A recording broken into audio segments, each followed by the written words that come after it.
context before we can go too much deeper. We're going to talk about how Epic started this. Then we need to talk about how the case went initially, then the Google case, and then why we're here now. This will be a fun set of things. The start was particularly great. The day that Fortnite was removed from the App Store, just a few hours later, not even, Fortnite published this video on their official YouTube channel. And it was wild. Crazy to think that this was 4 years ago now. If you're young enough to have noticed when this happened, you're probably also young enough to not know what it's referencing. It's an old Apple commercial that they were parodying, and they do an incredible job at it. It was such a cool thing as well. I don't know.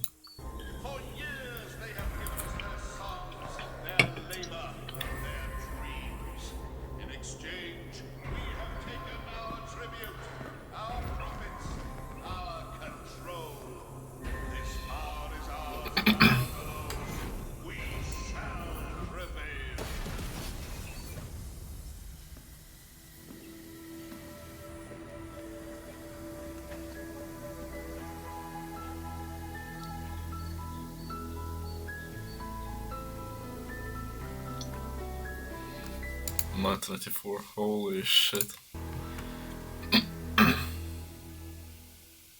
Absolutely hilarious. It was clear, and to be fair, this definitely helped Apple in the court case, that Epic knew they were about to violate the rules, they knew they were going to be banned, and they were prepared to fight a war. And they've been fighting for 4 years now. I can't believe they actually won, because Apple's lawyers are fucking nuts. So, what's Epic so pissy about here? Why are they doing all this? Let's take a look at a $10 transaction. Let's say a user is spending $10 on an outfit in your game. Of that $10, 30% has to go to Apple. So $3 goes to Apple, and the other $7 goes to the developer. That is assuming this is on the App Store. But what if they're not buying something in-game? What if they're buying an Uber, for example? Like, what if I'm paying to take a ride somewhere? Since that is a service, it's not a digital good, there is no cut. It's just $10. What if I'm buying a physical good on Amazon? They take no cut, it's $10. What if I am contracting somebody for a gig through the app? No fee, $10. What if I'm depositing money into my bank at Bank of America where I have millions of dollars in my account? No fee, it all goes through. The only things that Apple charges their 30% fee on are digital goods.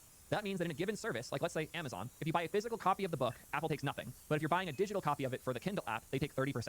If a book is sold $10 digitally or $12 physically, it's cheaper to buy the physical than it is to buy the digital one because of Apple's fees. So how standard are these fees? Because 30%, it feels like a lot, but that's what console manufacturers charge when you buy a game on Xbox. What's the industry standard? Let's look at Stripe. Stripe is the biggest credit card processing company probably in the world at this point. They are what most services use nowadays to process credit card transactions. They take 2.9% plus 30 cents. Let's do some math. $10 times 0.029 plus 0.30, that's 59 cents. So if I'm doing a $10 transaction on Stripe, the fee is 59 cents, assuming I'm doing my own payment processing, which leaves the remainder at $9.41. That's a 34% increase in your revenue. The gap from here to here is a 34% bump. Yes, the fee is 30. Yes, there's a fee here too. When you go from smaller to bigger, the number's exaggerated. You make 34% more money if you use Stripe on a $10 transaction than if you were to use Apple's payment processing. So why doesn't everybody just use Stripe's payment processing instead? This is where the case happens. You are not allowed to.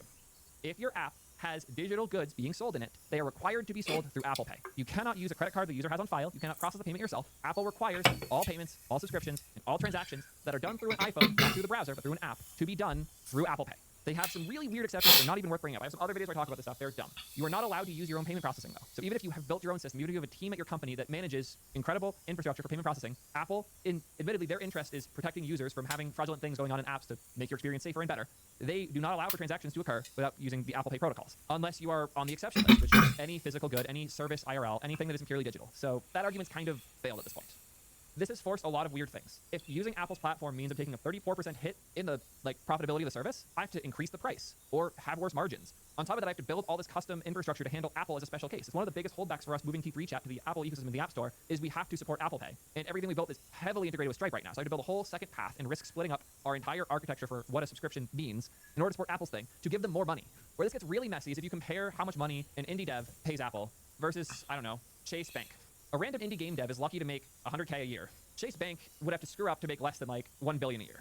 How much do you think each of these parties pays Apple for the generous gift of being allowed to publish apps on the App Store? If the indie dev is doing half of their revenue through Apple, which is probably even more than that depending on what they built, if it's mobile only and whatnot. So let's assume they're doing 50K through Apple. That's a 30% tax. That means they're paying 15K to Apple a year, plus the dev license. And the dev license is only $100. You know what Chase pays? $100 for the dev license and nothing else. Which of these two is a bigger burden on Apple? The indie dev, who has a very small number of users, doesn't update the app a whole lot, and runs all their support and everything themselves. Or Chase Bank, which ships an update every week that the Apple review team has to go through, has millions upon millions of users, they're eating endless bandwidth on Apple services. This is bullshit. Effectively, the way the App Store is built right now results in indie developers, indie game creators, small teams, and people who build services that sell digital goods of some form on the App Store, subsidizing big banks and Walmart and all these huge brands that are costing Apple a lot of money. I'm not going to sit here and pretend that the Chase Bank app costs no money for Apple to review and distribute. It absolutely costs Apple money. It costs a hell of a lot more than $100 a year. But the indie dev is not costing Apple 15 grand. The indie dev is costing Apple dollars. So what the fuck happened here? This is really bad. This split is unacceptable. And it has resulted in a lot of companies fighting. Spotify, Netflix, Amazon Prime Video, and many more have been fighting hard in every court they can to get Apple to let them process payments themselves. They're not even asking for the fee to be wiped when they use Apple Pay. They're asking for the ability to process payments themselves like they already have set up on their websites, on their TV apps, and all the other places that they're targeting. This sucks. This is really bad. And it hurts in weird places too. A thing I'll complain a lot about is revenue splits in general. Right now, I'm streaming live on Twitch. Hi, Twitch fans and followers. Appreciate all of you guys. I stream on Wednesday every week, roughly. That's where I film a lot of these videos. On Twitch, people can subscribe. We have a bunch of people here who have subscribed. A subscription isn't like a subscription on YouTube, where you're just following. A subscription is like a membership on Patreon, where you're paying $5 or $6 a month to support the channel. So what does this transaction look like? When I have someone subscribe, we're going to use the $5 number, even though it's technically $6 now, just 5 splits a little easier. Someone subscribes to me for $5.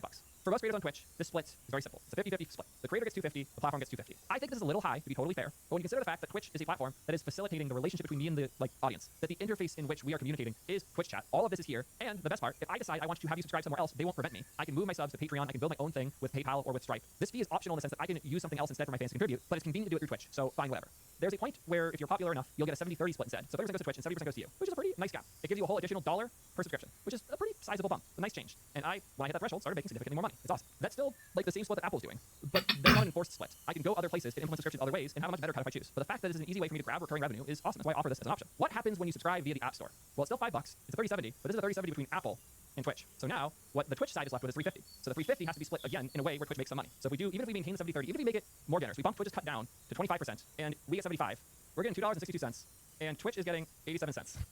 Do you see the problem here? In a transaction that is only occurring because of Twitch's existence and me being on the platform, Twitch makes a little over half as much money as Apple does, and I get fucked too. Apple's way of doing splits like this results in such a weird dichotomy of how the revenue cuts happen that the result is I make less money, Twitch gets fucked, and Apple runs away with a decent bit of cash. How is that okay? I don't even want to think about how bad the long-term impact on the creator economy has been because of this. If people could have subscribed to me through Twitch on mobile instead of through Apple's payment processing to Twitch on mobile, way more people would have subscribed, I would have gotten more money from it, I would have pushed it harder, the trajectory of my business could have been fundamentally different, and there would have been more incentive for Twitch to invest in building a great mobile app. If Twitch makes the mobile app experience better enough that a meaningful number of my subs start subscribing on mobile instead, the only people who really win from that are Apple. Twitch makes less money, I make less money, Apple makes more. So as a result, creator-focused apps with monetization tend to not have great mobile apps. And that's why things like YouTube are less likely to focus on the monetization feature where you can pay me $5 a month and are more likely to force us to go work with sponsors to pay for our content. This channel could not be run without the sponsors that generously support us and embed useful, relevant content into our videos. Because I cannot rely on these monetization practices when the Apple tax is in between. It's really bad. But if I sold a book, I would skip it all entirely. And this is the problem. It's so dumb. The arbitrary restrictions here make no sense at all.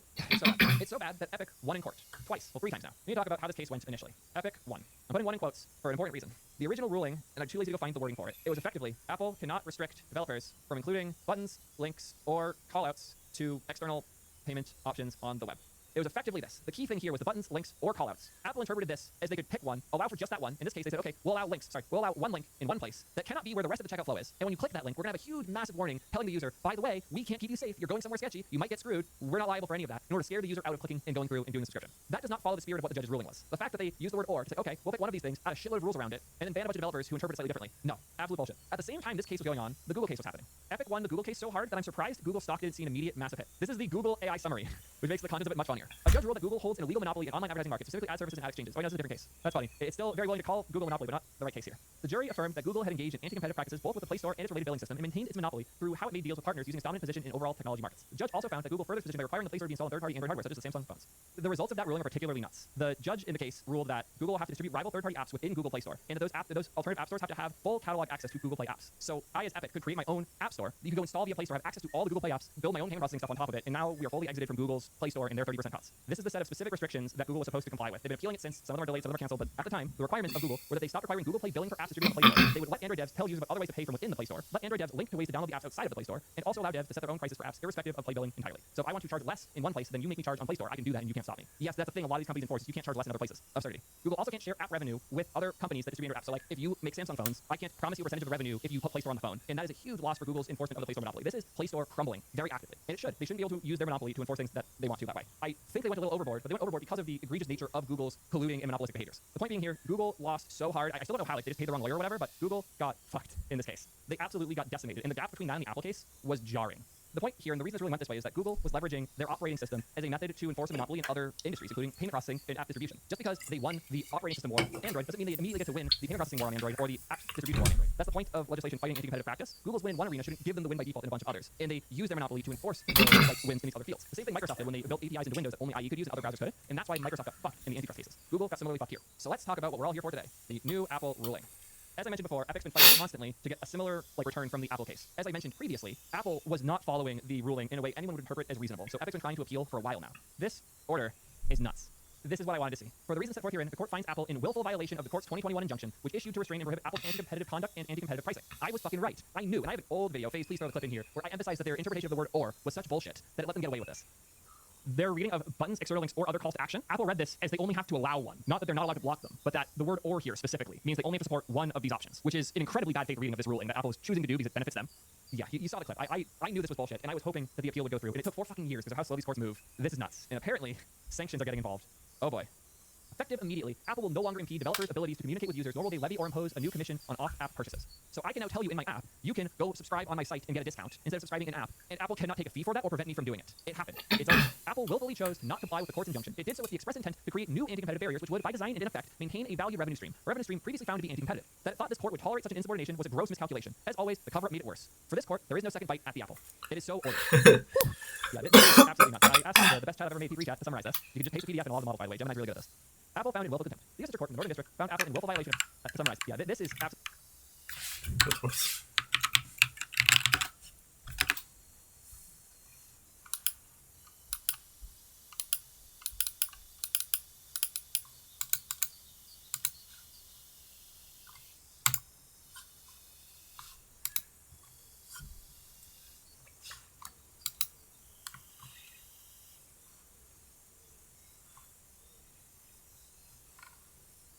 Wait, that's sort of cool, actually. $1 a month.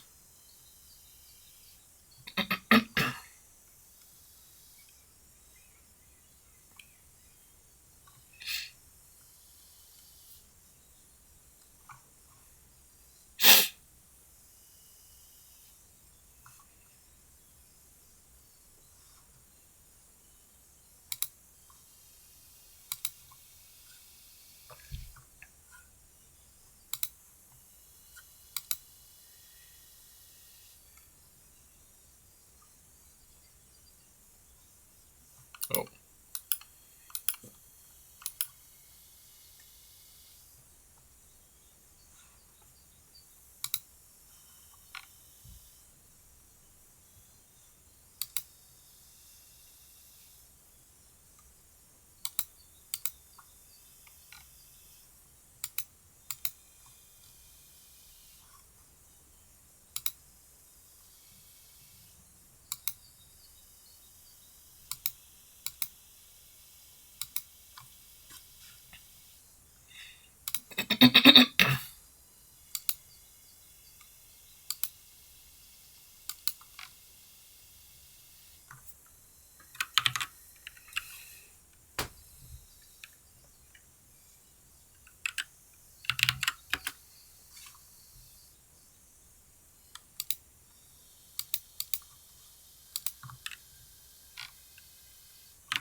Does not work.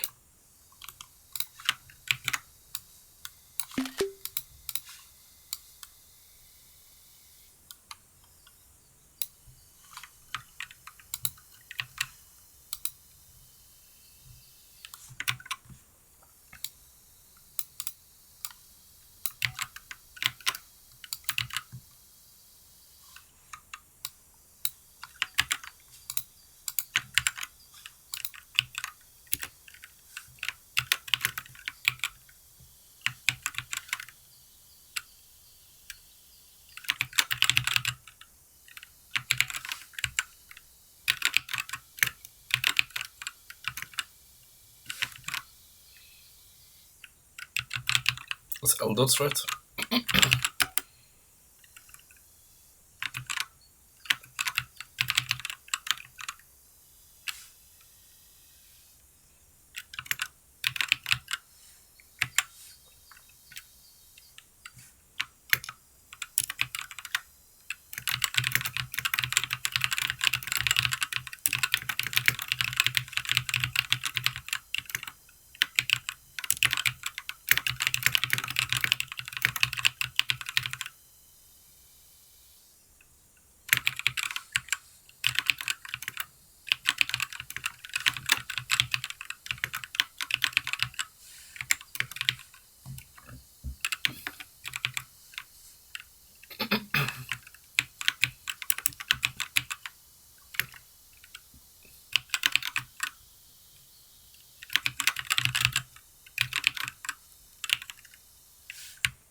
good.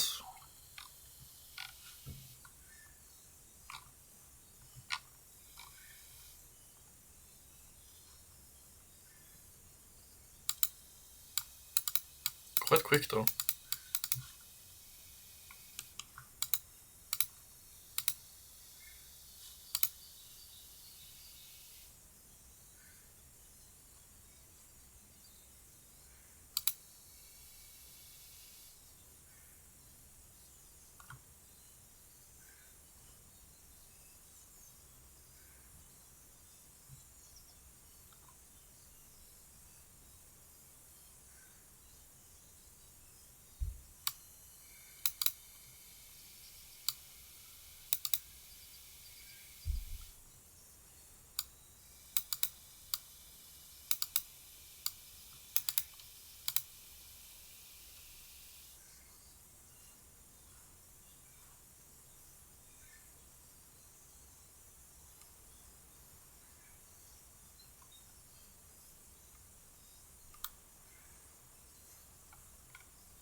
Why isn't this rendering?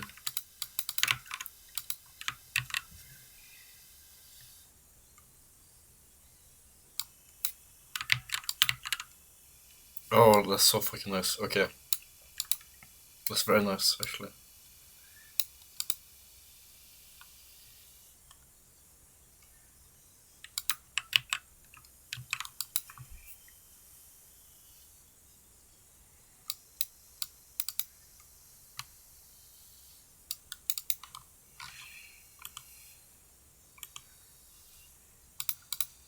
Absolutely nuts. I asked the best cat I've ever made to recap to summarize this. You can just paste PDF and log the model, by the way. Gemini's really good at this. Apple found in willful contempt. The district court in the Northern District found Apple in willful violation of its previous injunction. Apple's motion was granted. Apple's motion was denied. There is no...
stricter injunction issue. Apple cannot impose any fee for purchases made outside of the app. Previously, they were allowed to do a 27% fee. It's weird bullshit, especially in the EU. Apple was going hard on 27%. They lost that here. They can't restrict or condition the styles, language, formatting, quantity, flow, or placement of links for external purchases. Remember earlier I said you could only put them in a separate place from the checkout flow? Not allowed. They can put them wherever they want. They can't say only a link of a font of this size. Yes, they literally enforced the maximum font size you could make the link. All that's been thrown out. They can't prevent you from using buttons or other actions instead. So I have a big pop-up that says, wait, you can save 30% if you buy this through my link instead. They can't block me, they can't stop me, they can't do anything about it anymore. Oh, the URL thing was fucking nuts. One of the things that they enforced was that the link couldn't have any tracking or identification info in it. So when I clicked the link and went to the browser, I would have to be signed out. I'd have to re-sign in and then make a payment. Now I can just put a query param on the link, click it, and immediately be kicked to the checkout flow. How did Apple think they have the right to do that? This is my problem. This is like, as an Apple fan, what hurts me. Apple is normally so pro-user, but they don't see devs as users. They see devs as tools as part of their flow, and they are willing to fuck us as much as they're willing to help us. And the App Store was a non-stop example of them trying to fuck us. Part of it was under the guise of helping users, but most of it was just them not wanting to give up this revenue stream. Let's ask Gemini how much of Apple's revenue comes from App Store fees as we read through all of this. Sanctions for privilege abuse. Apple was sanctioned for abusing the attorney-client privilege process to delay proceedings and hide decision-making. Apple must pay the full cost of the special master's review and Epic's related attorney fees. Whew. Epic just cashed out hard. I wouldn't be surprised if Apple could get fucked for all of the money Epic lost from losing the Fortnite on the App Store, but I don't think Epic's gonna push that hard because they just won so hard already. Criminal contempt referral. In a significant move, the court referred to Apple and its vice president of finance, Alex Roman, to the U.S. attorney for the Northern District of California to investigate potential criminal contempt charges. This is based on the court findings that Apple deliberately misled the court and that Mr. Roman lied under oath regarding the decision-making process for the 27% commission. Whew. Apple's motion for judgment on its indemnification claim against Epic for attorney's fees related to Epic's original breach of contract was denied without prejudice. The court ruled Apple hadn't properly accounted for which fees were solely related to the breach versus those related to defending antitrust claims, which are not recoverable under Cali law. The issue may be referred to a special master if parties can't agree. Hilarious. Apple fought hard for a reason, not just because they're assholes, but because it's a large amount of revenue. Their services revenue is roughly $100 billion a year. That's things like subscriptions to iCloud, paying for Apple TV, but it's also purchases being made in the App Store and subscriptions being made in the App Store, the fee they collect from that. Service is also very profitable for Apple. Even if it is less revenue than the iPhone, it's 75% margin, which is double the margin of hardware products. So they make more money from services in profit than they do off the iPhone itself, which is nuts. We have estimates of revenue. People put it at between 25 to like 35 billion. I bet it might even be higher. But yeah, that's 7% of their sales and 20% of their profit. That's why they don't want to lose it. On that 50% number, the reason Tim cited that here is Apple has a kind of bullshit like startups program where you have to apply and get accepted. And up until you hit $1 million in revenue, you're only going to have to take a 15% cut because they're so generous. By the way, T3 Chats, only $8 a month. And if you want to subscribe now, I'll give you a generous discount. We'll do 27% off with code Tim's Cooked. Okay, I'll be a little more generous. Unlike Apple, we'll give you a full month for free, but only for the first 300 people who use it. So if you get an error, I'm sorry. And don't cancel and resub to try and make it work. It doesn't work that way. Oh, by the way, we support all the models, like all of them. 1,500 messages, $8 a month, 1 month free, free RDB. Anyways, I honestly think Apple could have skirted so much bullshit if they had just done 0% for first 1 mil rev or yearly. So you don't pay Apple anything for the first $1 million a year you make, and then I don't know, 10% for greater than 1 mil. If Apple had just quietly done this at some point, they would have taken an immediate hit, but everyone would have shut the fuck up and they could have ran with it. But they didn't do that. They fought hard to maintain their bullshit 30%, and now they're being screwed for it. They lost the optics war, they lost the legal war, and now they're gonna lose a lot of money as a result. So what does this mean going forward? Apple hates devs even more now. That's a fact. There is no world in which Apple tries to bridge the gap with devs. This is like Xcode is not going to get updates the same way it used to anymore. Apple is going to divest from the developer platform because they can't make the profit they were expecting to from it anymore, and they also have a grudge. Apple holds grudges really deeply in their DNA, and it's funny because if you know the history of Epic and Apple, you know this was not always a toxic relationship. In fact, one of the first demos of Fortnite was at WWDC 9 years ago, almost 10 years ago now, where they're showcasing the new Metal rendering engine for Mac and iOS, and they partnered with Epic both to get Unreal Engine targeted, but more importantly, to get Fortnite running on these platforms. Before Fortnite was a thing anyone knew about. This was still Fortnite Save the World, like the tower defense game, not the battle royale we all know now. Epic liked Apple. It's very clear here. It's funny how many times Apple's fumbled the gaming scene. It happens over and over. Halo was supposed to be a Mac exclusive. It was originally debuted and shown at WWDC, and then Microsoft came in and stole them. Epic was very close with Apple and helping them a lot with showcasing what games could look like on the platform. They hated the revenue split thing so much that they fought it and then got banned from the App Store. Now, gamers fought back and won.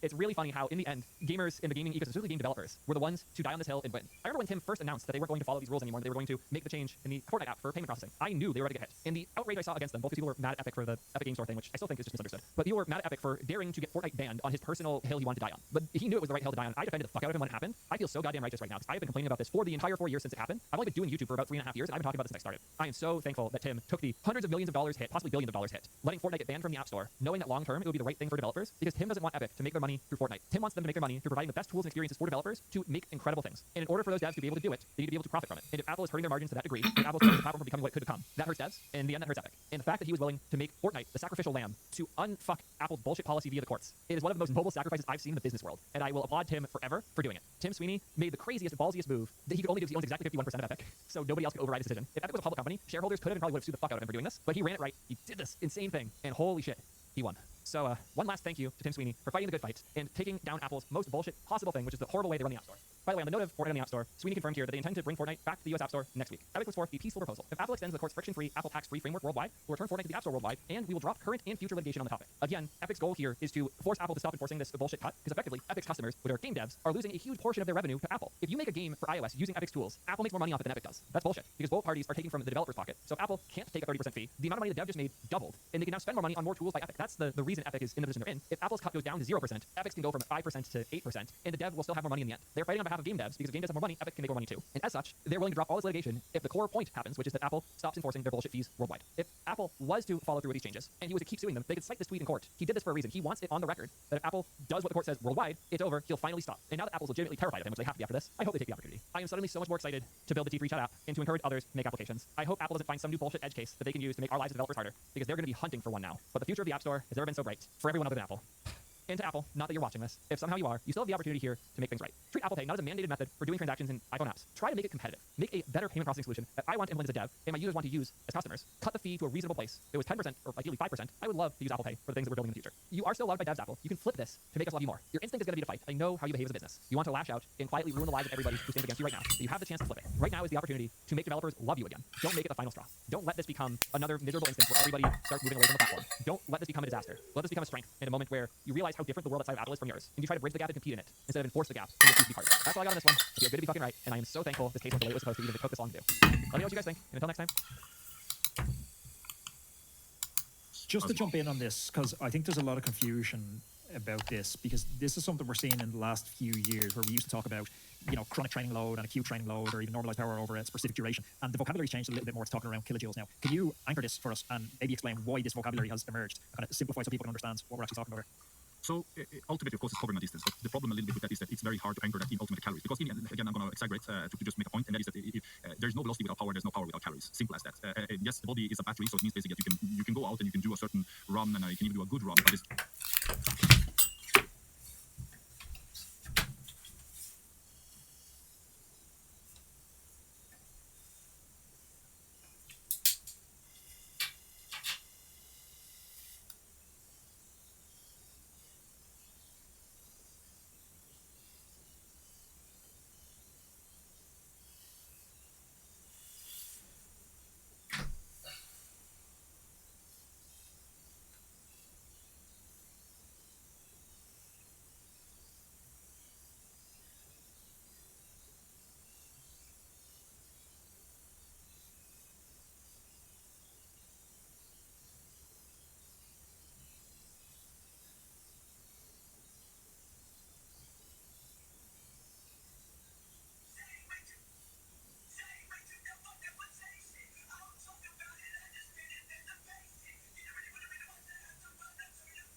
Yeah, mostly I just wanted to get all of it again. Mostly.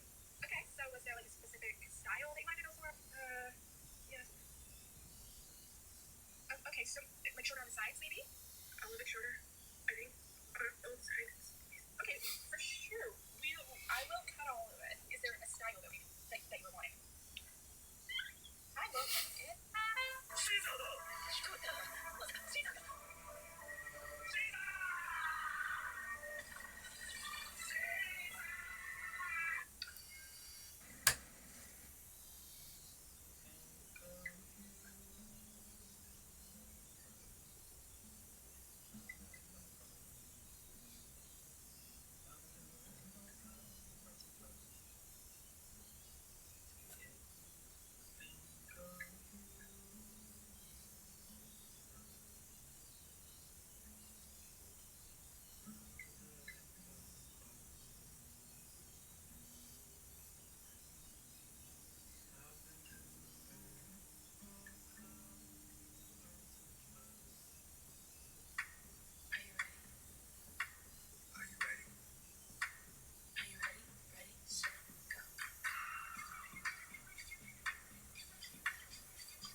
And we should be. Oh, hey, that goes on. Is that late?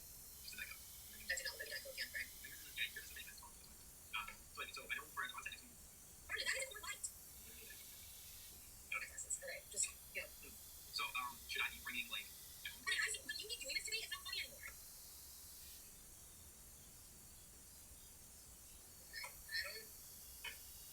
Should I bring my phone to it? Something onsite, and we should be. Oh, hey, Diet Coke one. Is that one light? Just a Diet Coke. That did not look like a Diet Coke can, right? Yours is the mini, mine's 12, that's why. So anyway, I know for the onsite next week. Permanent, that is a Coors Light.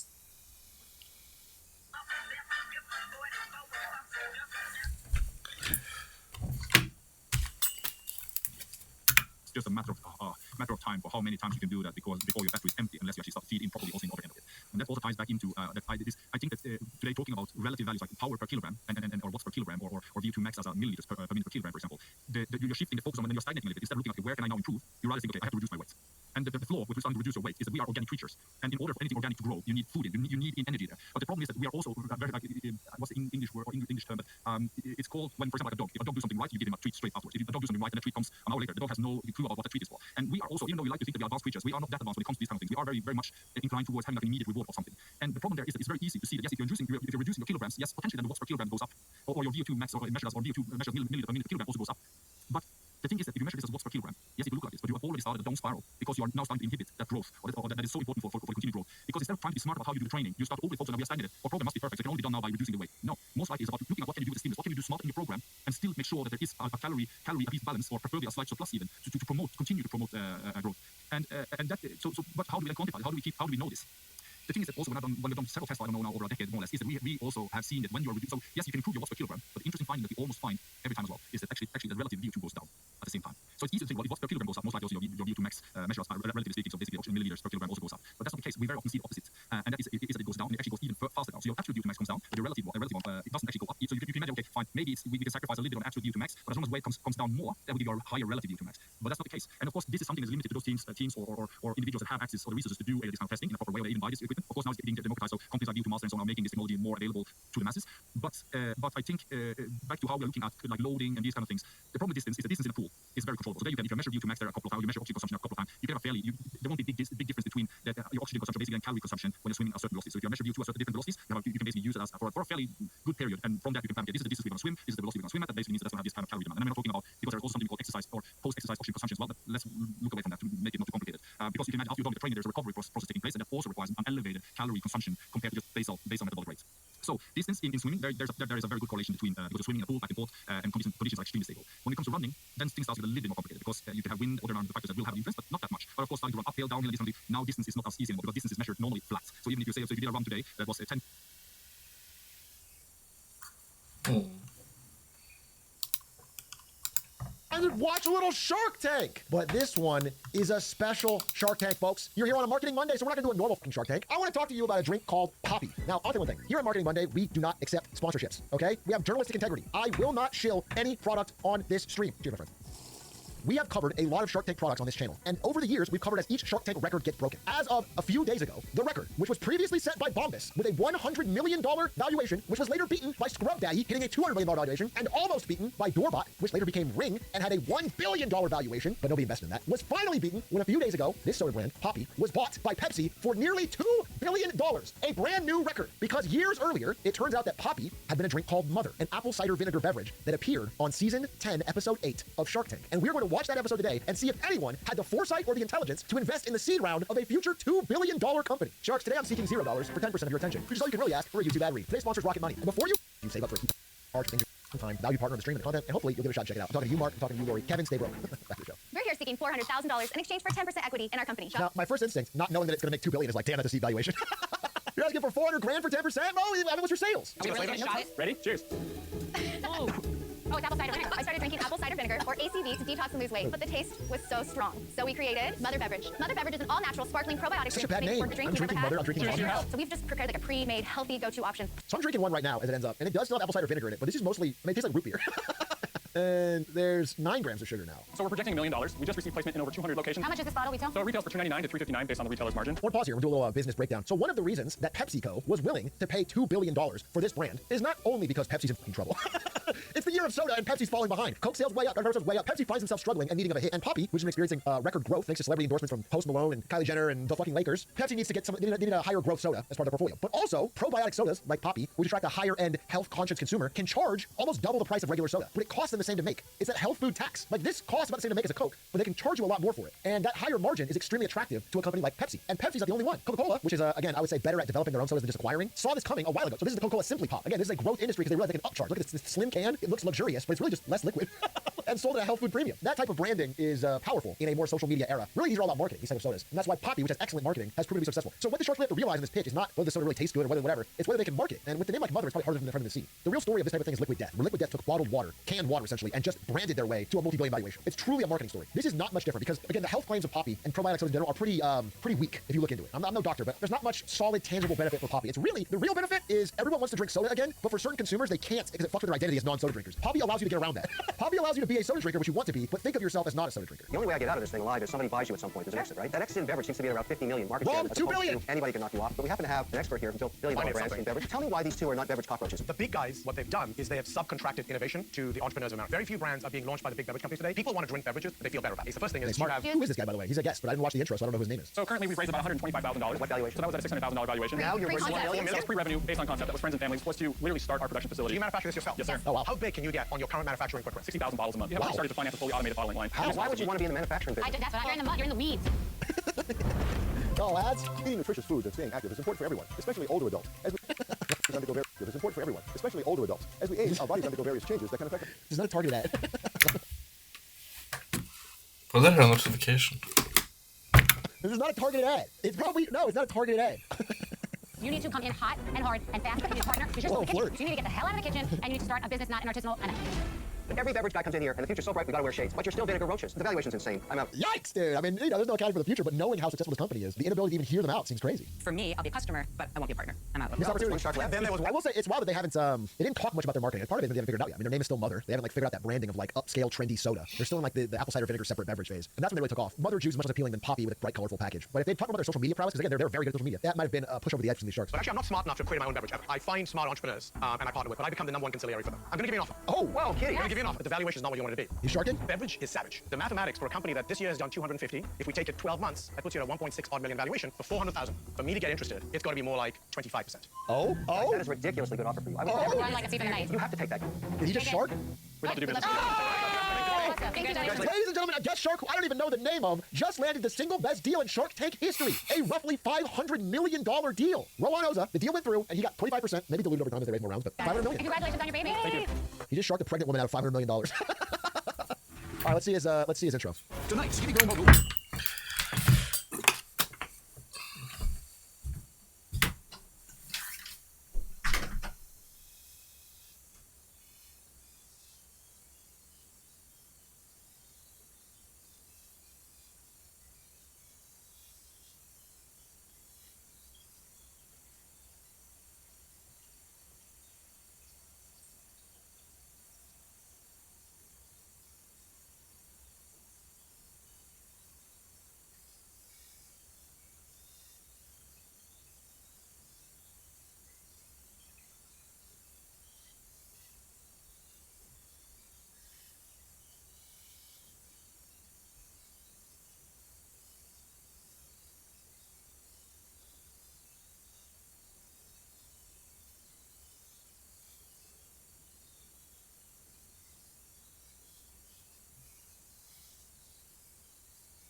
Bethany Frankel and branding guru Rohan Oza join the tank. Brandon Guru. Well, look, I don't know what his involvement was, but if Rohan Oza helped with the branding change from Mother to Poppy, then he deserves that cut, because the real thing that changed this drink was its branding. It became an incredibly marketed drink. It is perfectly hit the exact upscale Gen Z millennial, mostly female audience it's gone for, and they have ads like this. Right this second, at some movie theater somewhere, I need popcorn and someone really wants a soda. But soda's like something you drink on the weekends, and today's only Tuesday. Soda, please. Take your time. Mom! What if there were a better soda? Hey, I brought the puppy. I can see that. Okay, that was actually pretty easy. They don't do nothing. 5 grams of sugar, pass me one. No, I can't, I'm just a voice. That type of shit, it works. It's worked, dude. It's done numbers. Hit the perfect time, too, because all the big soda giants, especially outside of Coke, are desperate. They want something growing as people trend back towards soda. Pretty fucking cool deal. Cool to see the new biggest Shark Tank product in history. And while I don't need to toot my own horn here, this was me reacting to their Super Bowl reveal. The future of soda is now, and it's called Poppy. I don't believe a word of it, but follow that. They have a very clear message, okay? Everyone knows soda's bad for you. We're like that, but different. I got their concept. They executed the whole thing. Might even be pretty solid. I should put it bottom pretty solid. I think they got some people to check out Poppy. If I had to guess, and we'll have to find out, I kept track of all the companies advertised last year just to see how they did over the next year. And it's pretty interesting. I would love to see how Poppy does, but I gotta imagine this was pretty solid. Boom! And it was. That Super Bowl put them on the mark, and then ever since then, up and up. Parentheses on the right-hand side of the screen, and looks like a baseball mitt, and you're supposed to catch the asterisks. That was my very first game. It took about a couple hours to build and tune, and I went from there. But I built a lot of things. I built databases at different points. I built a programming language and a full compiler for a language like Pascal, because I didn't know where you went to buy one of those, so I made my own. And one of the fun things of that time was bulletin boards. Before we had the internet in the hands of consumers, you used your race again, and I mean, let's see how Skelmos is after his crash, but he was.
modem, and you dialed into a local phone number and connected to whoever was running the computer there. And every town or city had hundreds of these bulletin boards run by different people with their own personalities and teams. And so I spent a lot of time building a bulletin board program and learning how to deal with database management and user interface and dealing with multiple users concurrently and things. And so I don't know, I'd probably spent about 10 or 15,000 hours writing code just on my own as a kid between like age 10 and age 20 before I actually shipped a program to the outside world. 10 to 15,000 hours. That's insane. What was the value of the hours as a kid you put in programming that led to the success you've had in later life? Maybe this is by way of advice to younger people in terms of how they allocate the hours of their early life. Yeah, it's not just hours, it's really striving to learn, to understand what knowledge you have, what knowledge you lack, and to continually do experiments and work on projects that improve your knowledge base. And I didn't do this with a great amount of structure or planning. I was rather just going from project to project, doing things that I thought would be fun and cool. And with each project, I learned new things. Learning about how to store and manage data, learning how to deal with advanced data structures, how to write complex programs that have deeply nested data and control flow. Each one of those, provided a lesson which were later essential. When in 1991 I released my first game, and over the course of that decade, we went from 0 commercial releases to the first generation Unreal Engine. But this was largely just using the knowledge that I'd built up over the previous decade, just doing fun hobby projects. And if I hadn't done all of that work, there's no way I could have ever built the things that came later. All the experimentation and all the This is the easiest question exploration. you'll see on the SAT. Can you solve it?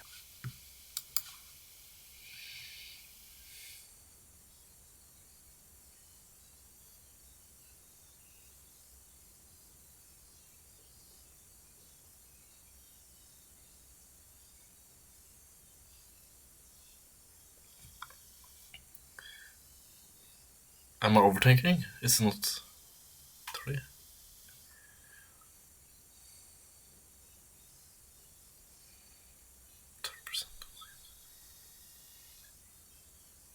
This is the easiest question you'll see on the SAT. Can you solve it? So 30% of 60 equals some percentage of 60. Am I crazy or do these look the same? We just gotta pop a 30 in there. You can't not be beat 30%, right? That seems too easy to be true. Okay, plenty of time. Don't want to be told by the SAT, so let's double check. We'll focus on this bit first. 30% of 60. Now for quick mental math, I like to think, what's 10% of 60? 6. And multiply that 3 times to get our 30%. So 6 times 3. 18. Awesome. So let's cross out the first half of these words. It's the same as 18. And now our problem reads 18 is what percentage of 60. So we put 18 over 60, pull out a factor of 2, yap out some 3s, 3 over 10, aka 0.3. Multiply by 100, it's 30%. We were right. One more SAT hacks, click the video below. This is the easiest question you'll see on the SAT. Can you solve it? So How did you bulk up for this role? I don't typically really need to work out. I just have to focus on staying healthy and like grounded. Do you know any favorite designers? Is that what it says? Yeah, that's what. I think they may have switched their cards, so that's why. Oh, maybe I do get these questions a lot. Do you? I do. Okay, well then I guess, to be fair, Levi's. I don't know if that's person is a designer or she's a designer, but I'm wearing their pants and they fit. I don't think so. Okay, so my next question for you is, have you always been funny? We're going to do a lot of impressions.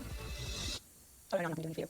Yeah, okay. Are you seeing anyone at the moment, though? I was wondering if you were seeing anyone currently. Maybe that just seems absolutely. It's not how they usually go for you. No, I'm normally asked if I'm like a class clown. That sounds easy and fun. Yeah. Are you pregnant, though? Is that sort of why you're keeping things a little bit? Things like that seems like really Do personal. you have any work done? Like, do you have a particular appeal to look vibrant and young? How did you bulk up for this role? I don't. John, clear my schedule tomorrow. You and I are hiring a new associate. Done. Tell me, does this suit my look? Yeah, a little bit.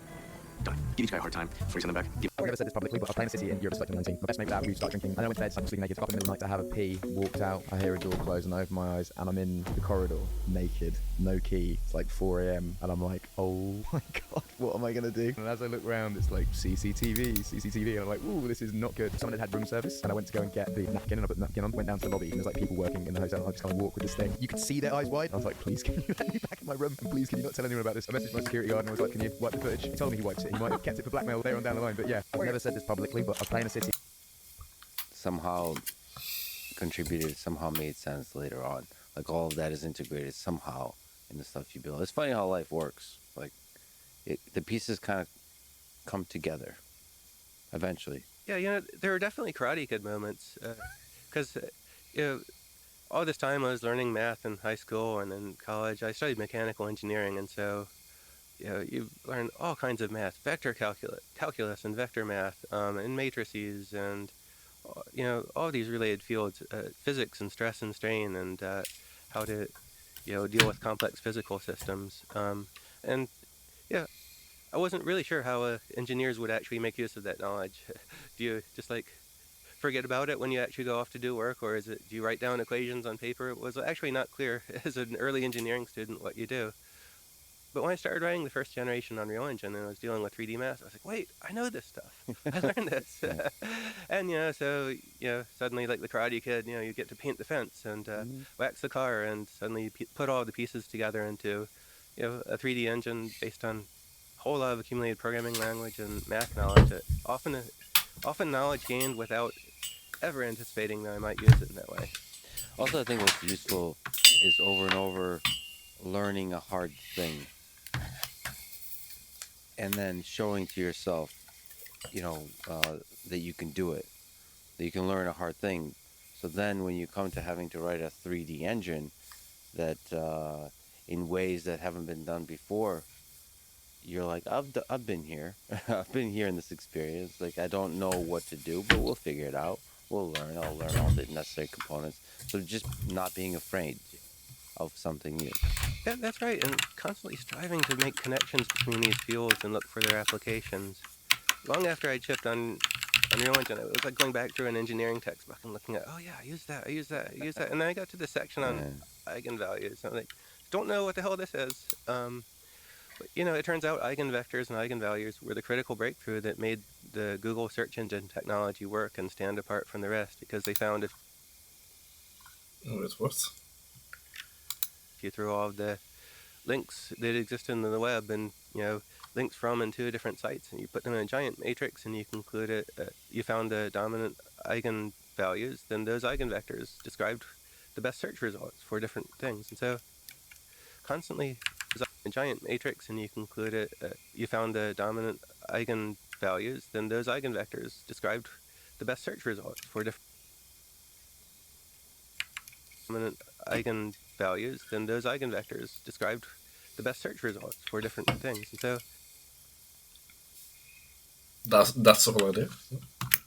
Constantly picking up knowledge and looking for ways to put it together is the thing to do. And if you aspire to be a programmer, you've got to write a lot of code, and you've got to continually learn new things and improve. And if you want to be an artist, you've got to continually draw artwork of all styles and all kinds, and constantly push yourself to learn more and more.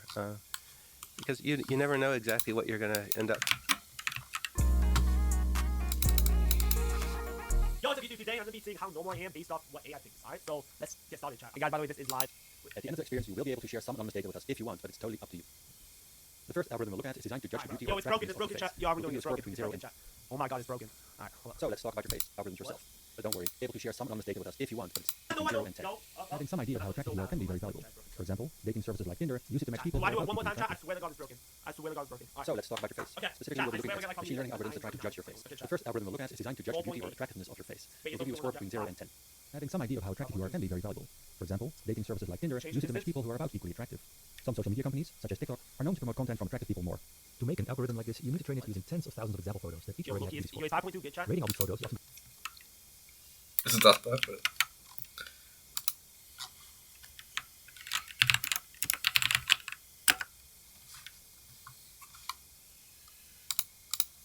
So let's talk about your face. Specifically, we'll be looking at machine learning algorithms that try to judge your face. By giving access to your camera, you'll be able to experience these algorithms yourself. But don't worry, everything will run locally in your own browser. No data is sent to the cloud in any way. That's worse. At the end of the experience, you will be able to share some anonymous data with us if you want, but it's totally up to you. The first algorithm we'll look at is designed to judge the beauty or attractiveness of your face. It will give you a score between 0 and 10. Having some idea of how attractive you are can be very valuable. For example, dating services like Tinder use it to match people who are about equally attractive. Some social media companies, such as TikTok, are known to promote content from attractive people more. To make an algorithm like this, you need to train it using tens of thousands of example photos that each already have a beauty score. Rating all these photos is often done by students at universities. If you ask Chinese students to give their opinions, their cultural perceptions of beauty will transfer over into the algorithm, which might lead to unpredictable effects when it's used to judge people from other cultures. Oh. I wanted to show you an example of this, but I couldn't even get the algorithm to detect black people's faces properly. If you have a low score, it might just be because the judgment of these algorithms is so dependent on how they were trained. Of course, if you got a really high score, that's just because you are incredibly beautiful. Fuck. Next, let's look at an algorithm that's designed to judge your age. And what you'll see here, as well as with many others, is that if you move your head around, you'll be able to influence the outcome quite a bit. Some stores use these algorithms to learn more about their visitors. They can also be used to guess who might be lying about their age on dating websites. If you happen to share your age bracket earlier, we can now figure out whether or not you are a liar. The following algorithm we'll take a look at tries to determine your gender. I'm more attractive with glasses, maybe. So let's talk about your face. Specifically, we'll be looking at machine learning algorithms that try to judge your face. By giving access to your camera, you'll be able to experience these algorithms yourself. But don't worry, everything will run locally in your own browser. No data is sent to the cloud in any way. At the end of the experience, you will be able to share some anonymous data with us if you want, but it's totally up to you. The first algorithm we'll look at is designed to judge the beauty or attractiveness of your face. It will give you a score between 0 and 10. Having some idea of how attractive you are can be very valuable. For example, Dating services like Tinder use it to match people who are about equally attractive. Some social media companies, such as TikTok, are known to promote content from attractive people more. To make an algorithm like this, you need to train it using tens of thousands of example photos that each already have a beauty score. Rating all these photos is often done by students at universities. If you ask Chinese students to give their opinions, their cultural perceptions of beauty will transfer over into the algorithm, which might lead to unpredictable effects when it's used to judge people from other cultures. I wanted to show you an example of this, but I couldn't even get the algorithm to detect black people's faces properly. If you have a low score, it might just be because the judgment of these algorithms is so dependent on how they were trained. Of course, if you got a really high score, that's just because you are incredibly beautiful. Next, let's look at an algorithm that's designed to judge your age. Done by students at universities. If you ask Chinese students to give their opinions, their cultural perceptions will transfer over into the algorithm, which might lead to unpredictable effects when it's used to judge people from other cultures. I wanted to show you an example of this, but I couldn't even get the algorithm to detect black people's faces properly. If you have a low score, it might just be because the judgment of these algorithms is so dependent on how they were trained. Of course, if you got a really high score, that's just because you are incredibly beautiful. Next, let's look at an algorithm that's designed to judge your age. And what you see here, as well as many others, is that if you move your head around, you'll be able to influence the outcome quite a bit. Some stores use these algorithms to learn more about their visitors. They can also be used to justify lying about age on dating websites. If you had to share your age bracket earlier, you check around whether you are a liar. What is this, bro? Like, what? This algorithm will take a look at to determine your gender. Yeah. Here you can see that the country or culture has an algorithm that can have a big influence on how they categorize and judge people. This algorithm will probably take out the where you are. Now that we have your gender, your age, took these pictures, this algorithm would probably flip out.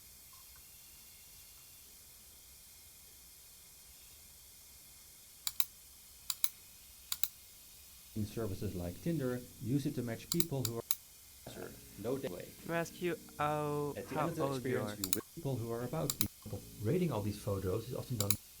Next is the outcome quite a bit. Some stores use these algorithms to learn more about their visitors.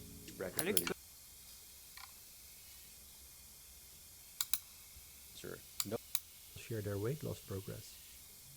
A lot of these algorithms. So in the following algorithm we'll take a look at tries to determine your gender.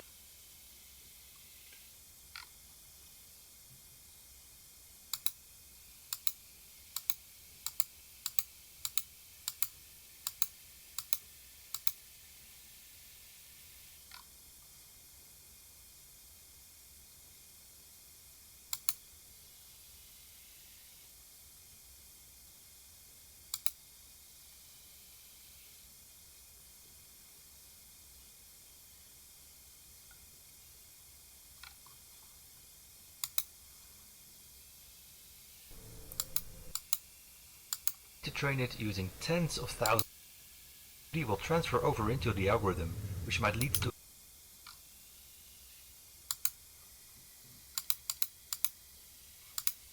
their cultural perceptions of beauty. These algorithms is here, as well as with many others, and to judge.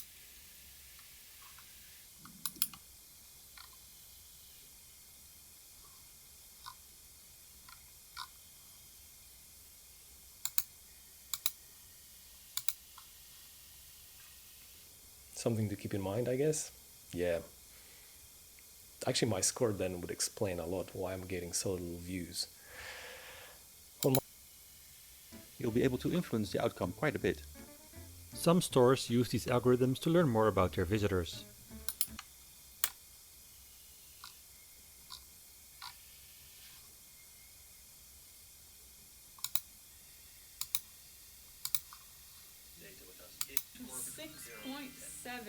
Great. 6.8. Change the distance. Literally can't. Got a judgment. You got a represent that use it to figure out whether it can have a big influence to them. To make an algorithm like this, you need to train it using tens of thousands of examples.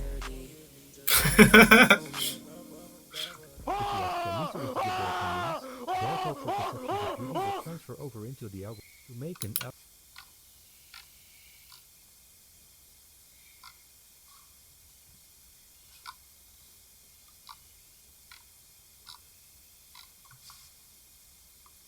They have said this over. We should watch these two at the same time, you know?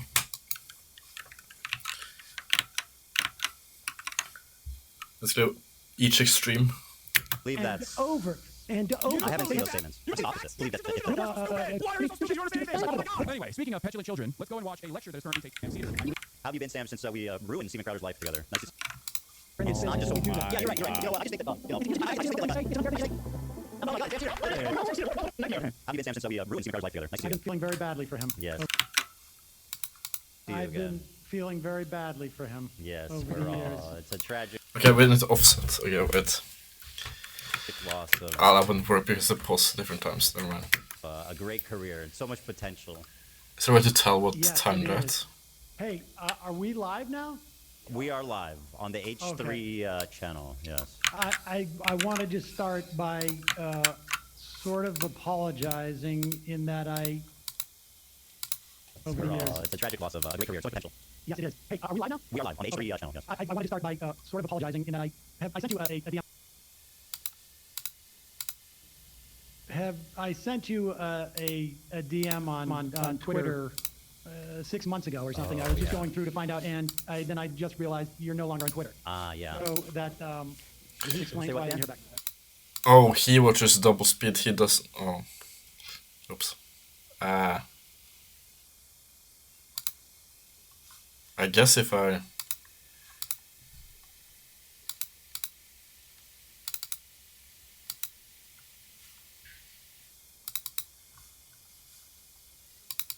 Go like this.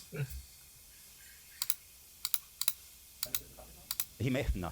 Yeah, I didn't see it. I wish I would have, but honestly, I don't know what to do because like I want to. Wait, he's not on Twitter? Who's the guy I've been DMing and sending pictures of myself to on the H3H3 Twitter account? Get off Twitter, but also it's kind of a pain because Twitter is the way that like I would reach out and speak to most people.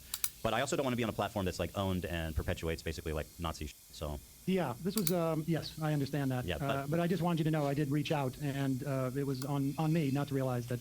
I just assumed he didn't want to respond. But okay, well, that's nice to know that you reached out. I appreciate that. And the reason, I mean, obviously, people have been pushing for this conversation. I don't know if you know like the whole lore of it, the background of it. I don't. I mean, this is all I know is that Hassan reached out to me sometime. I mean, I got in touch with you October 24th, and I said that I was meaning to reach out for a couple of weeks. So I assume it was sometime in early October. And I thought we were just going to do this off air. But my understanding is that you and he were getting into it, and you felt like because he wasn't Jewish, he didn't have a perspective on this, and that's why he suggested that you speak to me. No, that is not true. I hope Ethan doesn't forget what sparked this. It was that Hassan wanted to cite literally one minority org in the United States, like as in they were a minority of Jews, called like, what was it, like Jews for Peace or something? Like, what's the chance they're gonna stop at the same point? I have like a completely different view. I feel like they're just gonna pause at different points. So this is difficult. I don't know. Jewish Voice for Peace that don't represent all Jews. And Ethan was bringing up, it was a little ridiculous to cite them. And then Hassan was like, well, let me find a better Jew for you to talk to. But I don't speak for all Jews, just to be clear. Right. I speak for only for myself as a in any form. Well, whatsoever. Sam, allow me to speak for all Jews, if I may, today. Please. No, actually, I mean, that's a total mischaracterization, which is kind of my problem with Hassan, which we can get into if you want. We don't even have to talk about Hassan. But basically, what I told him was that I was citing polling data that shows that about 70 to 80% of diaspora Jews have some kind of positive feelings towards the state of Israel. And he was disagreeing with me. And I mean, this is available by polls, readily available by Pew Research just last month. Showing that, and I don't know if you agree with that or not. I can pull it up. But that doesn't mean that I like Israel. Available by polls, readily available by Pew Research just last month, showing that, and I don't know if you agree with that or not. I can pull it up. American Jews saying Israel's important to them. Israel's important to me, but that doesn't mean that I like Israel. At least positive feelings about the state of Israel. I was stating that fact to him, and he was saying that I was wrong. That is just and a I said, question who are you to answered talk about by this? I did not say diaspora Jews about whether Israel's important to them or not. That doesn't mean that they're Zionists. Israel's important to me in my life as well. That's not what I took him to say, but yeah. I've never heard that. Okay. I don't even know how to connect the two statements. Never mind. We will move along. 72% of diaspora Jews have some type of at least positive feelings about the state of Israel. I was stating that fact to him, and he was saying that I was wrong. And I said, who are you to talk about this? I did not say that I only listen to Jewish people, which is a little bit of presumptuous and a little insane. No, I don't think that's not what I took him to say. But yeah, I mean, as long as that's irrelevant. I haven't seen that poll. I've seen ones that have said that they have a connection. They feel a connection, either strong or somewhat, which is different than positive per se. So regardless, I mean, I think if I don't know your upbringing at all, but I mean, certainly my upbringing. Destiny, you said Palestinians started the war, and I was just correcting you that it was the Arab states and most of the local Arabs. Palestinians didn't take part. You're wrong. Most of the Arab states joined in 48 after Israel declared independence, but in 47, it was the Palestinians living in places like Jerusalem that started that initial war. The 47 conflict started off as a civil war between Arabs or Palestinians and the Yishuv, the Jewish people there, the pre-Israel people. And then after in 48, I think in June, May, when did Israel declare independence? That's when the rest of the Arab states joined in. My Hebrew education was, I would say, 1/3 Holocaust, and you know, I'm older, and so this was, you know, in the 70s. 1/3 into the 80s, 1/3 Holocaust, 1/3 Israel, 1/3 Hebrew, like Hebrew and Jewish culture. And I certainly feel a strong connection to Israel, but I wouldn't call it positive these days. Sure. I guess I think what the poll attempts to, basically, if you ask us on a lot of people, I think an emotional attachment is the way to describe it. So it's like if you. I certainly have an emotional attachment, and it's not, but it's not. I wouldn't describe it as positive. This isn't the one, is it, Dan? There's one that shows 73% of diaspora Jews. Anyway, it doesn't really matter. Regardless, basically, I want to flesh out my ideas, my thoughts, because I'm being characterized by Hassan and a lot of his cohorts as being, you know, a Zionist, being pro-Israel, being an Israel apologist, being a genocide supporter, being a baby killer, being married to a baby killer, etc., right? My wife is Israeli. I don't know if you know that. Notice he didn't deny it. So basically, I would like to just take the opportunity to explain my ideas, what I think about Israel, and you can tell me what you think, because apparently I will only listen to other Jewish people. So finally, I can speak to someone whose opinion matters to me. So thank you, as the official sanctioned Jewish man.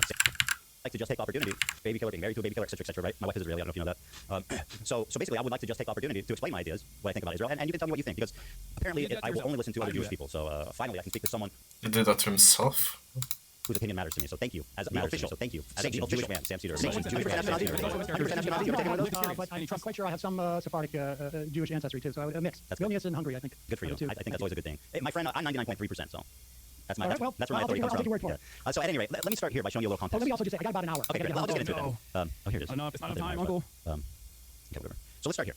Let's start with a little icebreaker here. I know we're both fans of Tim Pool. Okay, let's just enjoy this image together. Tim Pool recently had a wedding. Wait, what? And can you see that? Did he get married? Well, I think he's attending a wedding. Okay. And he's very formally dressed, except he appears to be wearing a beanie. Oh my God, he's filibustering! Bro! So I don't know. Why are you filibustering the conversation? For our good friend Tim Pool there. Very good. Nice. Yeah. So well, let me ask you this: what have you kind of like heard about me? Because I mean, I know that your colleagues. I gotta be honest with you. I have not heard much. I have, like, you know, the only thing I really saw that came up in any of my mentions on Blue Sky, I'm also on Blue Sky, is just this issue about talking to me, and I had presumed that was it. But I don't, you know, like, look, from my perspective, I'm not, you know, and I know that there's been, you know, you mentioned in the email that there's been a lot of grief that you've taken, and I know that other people have also taken grief on all sides of this. And, you know, the personal aspects of this, and, you know, I don't believe that people, I don't actively attempt to deplatform people. I don't think people should do that. I don't think people should be swatted or, try to be fired or whatever, or you know, have CPS sick on them or any of that. I mean, I just don't think that's appropriate. I mean, I'm more interested in talking about my relationship. Simp. But I don't know. I don't know if a person stereotypes very much. He probably is like the other. I don't actually know. I don't know if he thinks they're committing genocide. I'm not sure. Or try to be fired or whatever, or have CPS sick on them or any of that. I mean, I just don't think that's appropriate. I mean, I'm more interested in Zionism and my perspective, my relationship, Zionism and my perspective on what Israel's doing and what I've been actually talking about my oh boy. I totally agree. Let's just talk about the facts. Let me start by showing you this clip. So I've been actually talking about my feelings on the Israel-Gaza Palestinian dispute situation for a long time. I lived in Israel for 5 years as well when I was with my wife early on. Here's my position right after October 7th, and you can tell me if you have any comments on my position. But this was from our episode a few days after October 7th. Oh no. I bet Hassan phrased this as in like, hey, can you go talk to my friend Ethan from H3H3? Okay, this has to be perfect, right?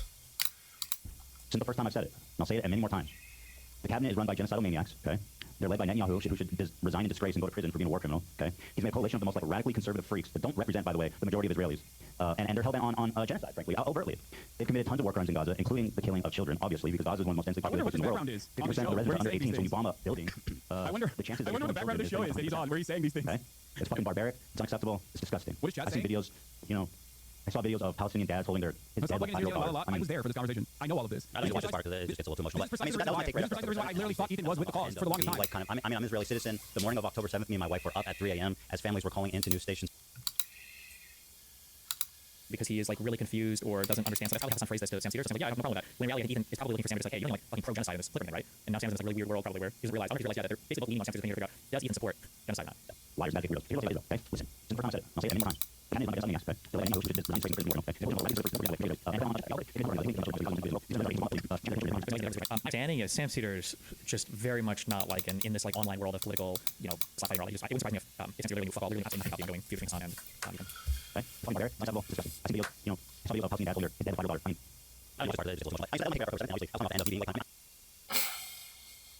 They're just not gonna comment on the same thing, I think.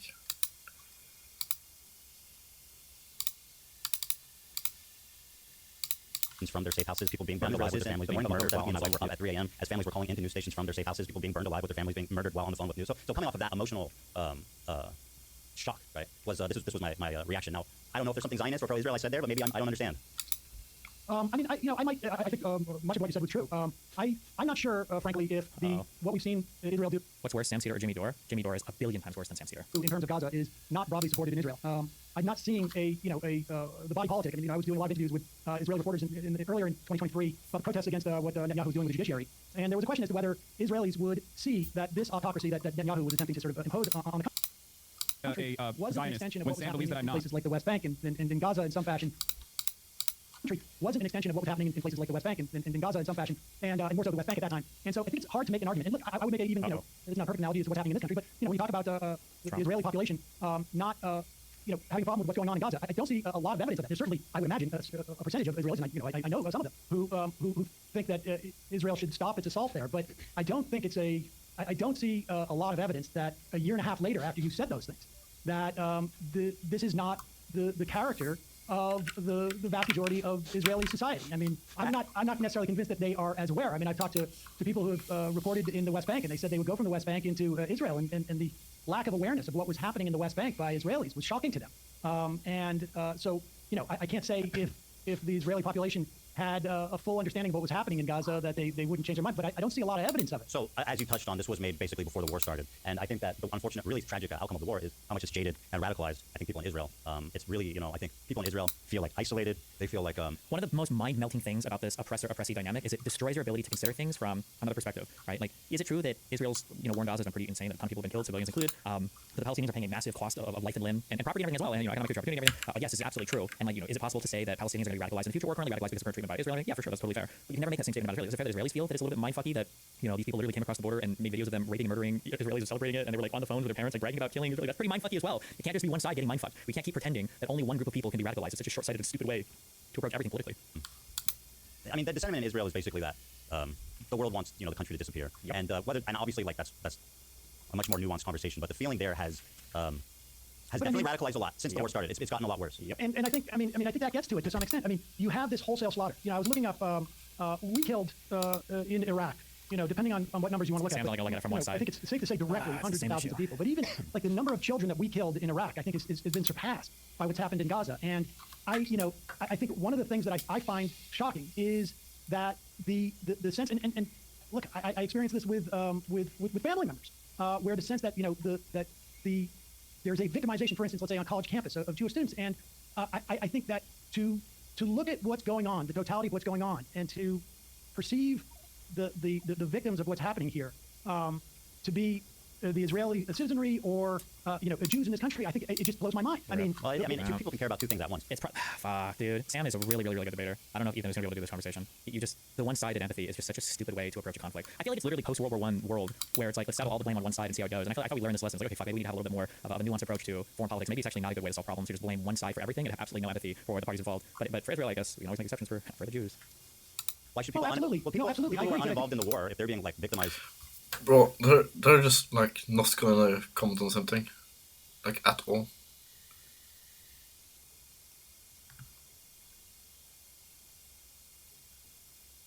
That one is way worse. Also, this is another weird oppressor-oppressee thing. Nobody cares. Nobody evaluates world pain like that. Nobody compares their situation, and we all know this intuitively, right? When somebody complains, I can't afford a home, I can't afford cars. Like, would you rather be a starving child in Africa? Well, no, but that's not my fucking standard of comparison for living. Because if you want to play the comparison game, why the fuck are we talking about Arab death in Israel at all? We should be basically exclusively focusing on Yemen and Syria. Based on their identity, you know what I mean? Like, of course, well, who react to that? I don't think that people are. I don't think that people are being victimized. I mean, certainly, listen, anti-Semitism is real. It was real when I was a kid. There was many times I had pennies thrown at me growing up and playing basketball. I mean, there was a lot of difficult for me, but I've experienced anti-Semitism. But I would put it in the context of you're a parent, I'm a parent. My kid is going through something very difficult. It's obviously difficult for me, but it's more difficult for them, and it's a question of prioritizing. I've experienced anti-Semitism, but I would put it in the context of your parent, my kid's going through something very difficult. It's obviously difficult for me, but it's more difficult for them. And it's a question of prioritizing these things. You have two thoughts in your head at the same time, but to center oneself or to perceive that one's victimization is sufficient to ignore the. The way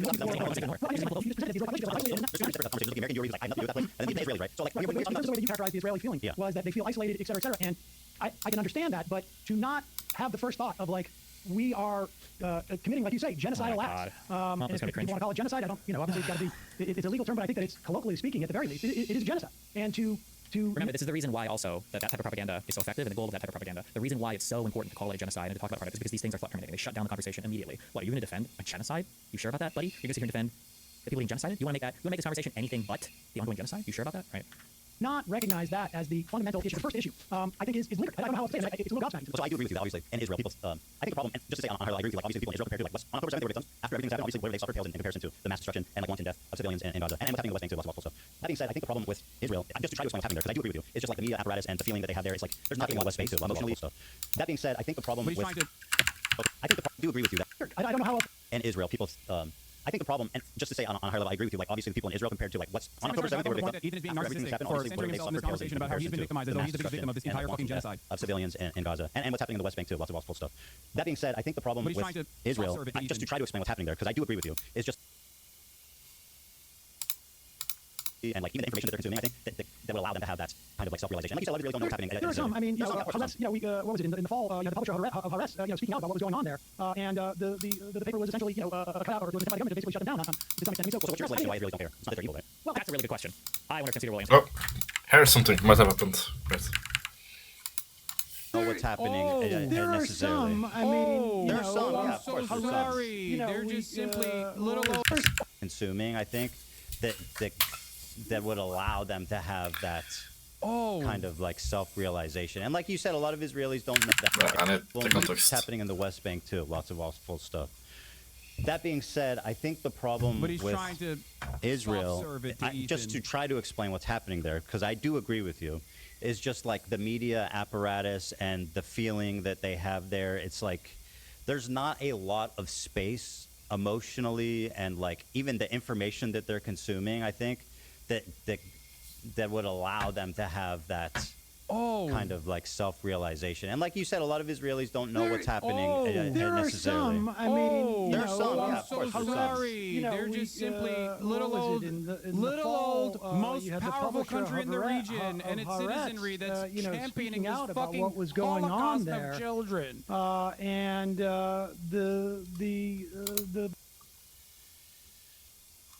What's that?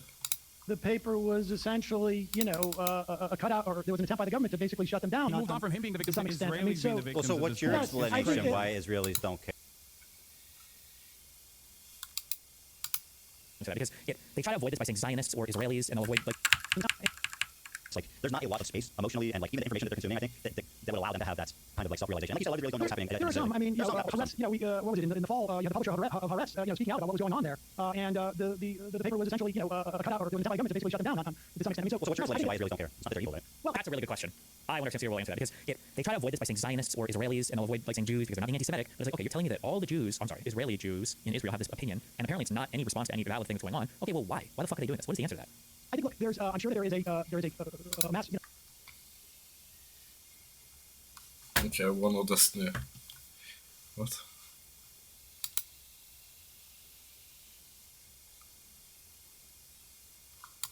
Care. It's not that they're evil, right? Well, I think, look, there's, I'm sure that there is a mass, sort of like a failure to deal with trauma. But I think some of it is, frankly, is racism. I think, how can you explain, how can I explain how I just watched a clip of people at a Trump rally chanting USA, USA, to watching a video of people being, taken into that prison in El Salvador and having their head. I mean, I don't know how I can explain that. So I don't know how I can explain how the Israelis are able to the extent that they can see what's going on in Gaza, have that reaction. But I know that it's wrong. And I think, some of it undoubtedly is a racism. Some of it is maybe some type of mass failure to deal with trauma. I mean, I don't know all those. I think, part of it, I think there's some of the makeup of, immigrants to Israel over the past several decades. I'm sure all of that enters into it. I'm not in a position to sort of be able to psychoanalyze beyond this sort of vague notions. But from my perspective, it's gobsmacking. And, to me, it sort of like a failure to deal with trauma. I think some of it is, frankly, is racism. And I think. Oh, so Jews are just racist. Okay. How can you explain? How can I explain how I just watched a clip of people. That could be.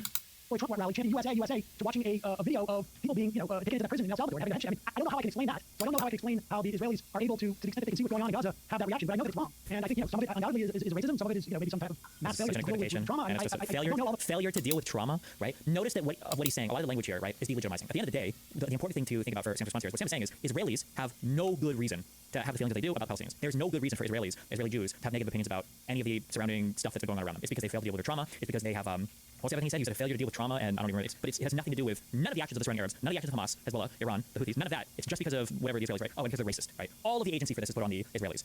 Well, part of it, I think there's a has shown, and I never very well. identified myself as a Zionist as a kid, or through the years, and I never identified myself as an anti-Zionist. I don't think I think it wasn't really until someone heard me articulate my perspective on this that they referred to me as anti-Zionist. And I don't really care one way or another how I'm labeled. But to me, it shows a failure of that system of government that Israel has, and it's failed both from the perspective of what I think some people had as a notion of Zionism in the. But this is like a cool exercise, actually.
some of the makeup of immigrants to Israel over the past several decades. I'm sure all that enters into it. And I'm not to Israel. There's some of the makeup of immigrants to Israel over the past several decades. That's code word for non-Middle Eastern Jews that are going to Israel. I guess are more racist towards brown people. That's what that was code word for. I'm sure all that enters into it. And I'm not in a position to sort of be able to psychoanalyze it beyond this sort of vague notion. Sure. But And I from my agree with perspective, it is I can't psychoanalyze any of this kind of vague notion. Like we can't ask a question. That's is. And so, I just attempt to understand, not justify. Because I mean, it is what it is, right? Like, it is the way. I don't know if there is a psychological state that can justify this. Oh, no, but you don't understand it, though. I don't think there is. And so, I just attempt to understand, not justify. Because I mean, it is what it is, right? Like, it is the way that it is. And so that's for a reason. And it's just trying to explain it. That's all. I agree with everything you're saying. Actually, one thing I want to pivot to and ask you about. Do you think that we should cut all aid to Israel? I think that'd be justifiable, yeah. And, when we're talking about like military and stuff, yeah, for sure. I mean, Israel can make no bombs and shit. Was NATO expanding in 2014? Well, no. Oh, that's strange. So did they launch it because they announced it when we were Well, no. Oh, well, that's strange. What happened? Yanukovych, the Russian loyalist PM, was ousted. Oh, that's probably more why they invaded, right? Why did October 7th or October 8th, why did the invasion, why did this turn war happen? Because of racism. Oh, so on October 6th, Israelis weren't racist? No. Did they all become racist on October 7th or 8th? Well, maybe not. So what happened?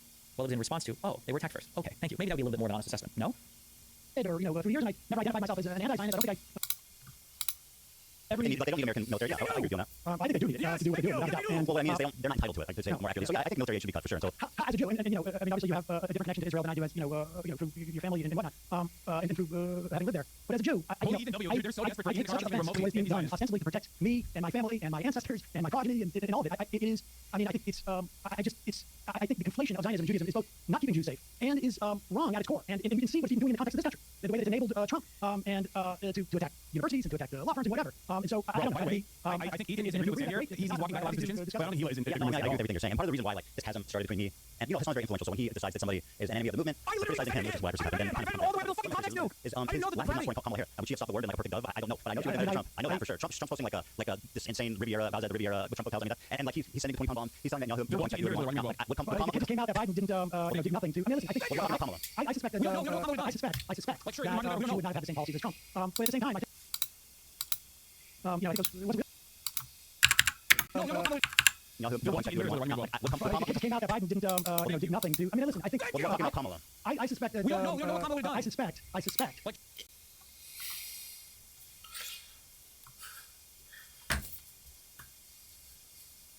It's.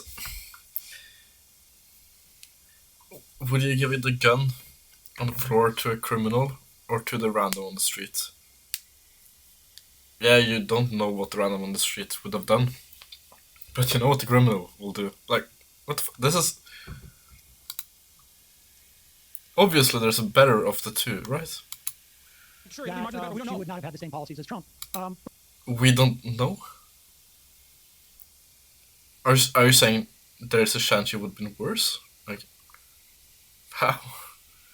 But at the same time, I think that it was a massive failure both on a real human level. Like it would have, I think, had she articulated anything even remotely close to what I would hope the difference would have been. I think it would probably had implications in the election, but I think perhaps even more importantly, it would have maybe implicated the behavior of Israel. Let her to lose. I chose to support Harris because I perceive her as the lesser of two evils. But yeah, me too. And I think that's an important distinction to make at a time like this. Yeah. I can certainly understand how some people were just so repulsed by what was happening that it made it almost impossible for them to vote for Harris. I think I understand why they didn't. I totally understand the perspective. Like, I'm so disillusioned with this administration, I can't support Kamala. But at the same time, like, a hugely influential political streamer like Hassan I never told people influence on people. I think who's someone that is a lie. Who's very vocal about being pro-Palestine. I feel like it's an abdication of responsibility to be like, I'm not voting for Kamala, or I'm not telling you who I voted for. I suspect he voted for Jill Stein personally. But either way, he hasn't said it, and he wouldn't endorse her. Now, like, if you're just like a random protester or whatever, and like you're like, I'm so disgusted I don't want to vote, that's fine. But if you're like a high-level political streamer and you know basically you have the capacity to weigh like the lesser of two evils and what that means, I feel like it's an abdication of responsibility to not make that call. I mean, I certainly have been critical of people who, generally don't vote for the lesser of two evils. But I think, and certainly, in the run-up to the 2016 election, I certainly that was my perspective. But again, you know why he lies about this? What the Biden administration was doing was so horrific that her inability of course, to signal that it would be by fucking lying. I think literally sometimes you have to take this at face value, and I think there would be certainly definitely other things. You would not be assaulting the government like Trump is. But I think probably this is the first election in as long as I've been doing this, and I think it's been 5 elections now. I mean, I'm old. That I couldn't really condemn someone from taking that position based upon what we were seeing. It's not just some random person. I do, and I'll tell you what. Kamala Harris wanted a ceasefire. She stated that. Trump said finish them. I mean, let's be honest. Like for someone like Hassan, I want to ceasefire too. I understand, but we found out that Biden in fact did nothing to bring that about. So, well, you can talk about Biden. I'm talking about Kamala Harris. What she said. I mean, she's the vice president. I mean, at the end of the day, she doesn't really do that much, right? No. But I'm talking about the candidate. Biden, as a president, said he wanted a ceasefire. She as a candidate said I want a ceasefire. But if you're like, I don't know how much He's not trust them. knowledgeable enough to have an adult conversation on this. I'm sorry. It's obvious. Well, listen, I think it was certainly obvious to me that Trump was going to be worse. But I think like if you're trying to get the candidate to show some indication of this, you know, I can understand. I mean, I wouldn't do it. I would disagree with it. But yeah, I get your point too. Like ultimately, I understand why people wouldn't want to support them because of what they've seen, and like that, it feels like it feels like it also shows a tremendous amount of just like electoral malfeasance on her part. I mean, they made an active choice. And I think you could have put that Palestinian lawmaker from Georgia on stage. They made an active choice to signal to whomever they were signaling that they weren't going to do anything. Now, I happen to believe that she would have been better on this than Trump, but they were making an active choice to do that. I mean, it was really electoral malfeasance on her part, in my opinion. But you know, I don't know what the point of litigating this is per se. But well, we're talking about kind of my criticisms of Hassan and how I this. don't. Well, let me show you this. I don't care. Yeah, I know. Honestly, like, let me show you this. This is more. I honestly. Yeah, you don't care. I know. I don't care. And why should you? I don't blame you. We talked about anti-Semitism, and you think that I don't want to put words in your mouth, right? But you seem to have conveyed that, you know, compared to the destruction and everything happening, the genocide, the loss of life in Gaza, the humanitarian crisis in Gaza, that obviously that's way more important. So let me show you an example of something. And again, I know you don't care about the drama. To me, this isn't drama. This is one of the biggest, most influential streamers spreading something that I think is really dangerous. And you can agree or disagree, but it's a short clip. Let me say it's clip chimp. This will never happen, but in a totally just world, any kind of, regardless of your background, any kind of fucking Zionist tendency should be treated in the same way as being a fucking rabid neo-Nazi. And you shouldn't even let someone be the fucking local dog catcher as Felix was posting. Yep. If they've ever exhibited any sort of like positive feelings about the state of Israel. I'm just so serious about this. Now, by the way, he didn't misspeak. He doubled down on it yesterday. He said, no, I agree. That's what I think. Now, just to recap, he says, anyone that's had positive feelings at any point about the state of Israel is a neo-Nazi that's not fit to be a dog walker. Now, to me, that seems like extremely dangerous, dehumanizing language about what could arguably be 70% of the Jewish diaspora, and certainly probably people you know in your family. I'll tell you, there's some hyperbole there, but that's I think he says Zionism, and I'll tell you, I think sorry, I got to correct you. He says Zionism, and then he says, if you had positive feelings about the state of Israel at any point in your life. I got to tell you, if you look at what's happening right now, and you know what? I'm just gonna refocus. It's only care about nerd stuff. It's more fun and more useful. I was trying to. I don't know if it's still here. Wait, what? What's happening with the camera?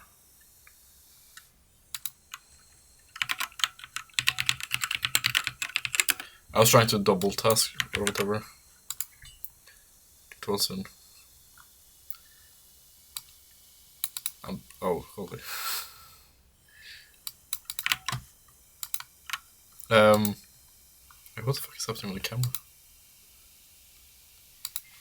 I was trying to compare the views of Hassan and Destiny. It was difficult. And it makes me, I don't know. There we go. It's such a hopeless thing, you know? It's better to just focus on math and making stuff, you know? Enjoying life. Because they're not even discussing the same thing. I don't know.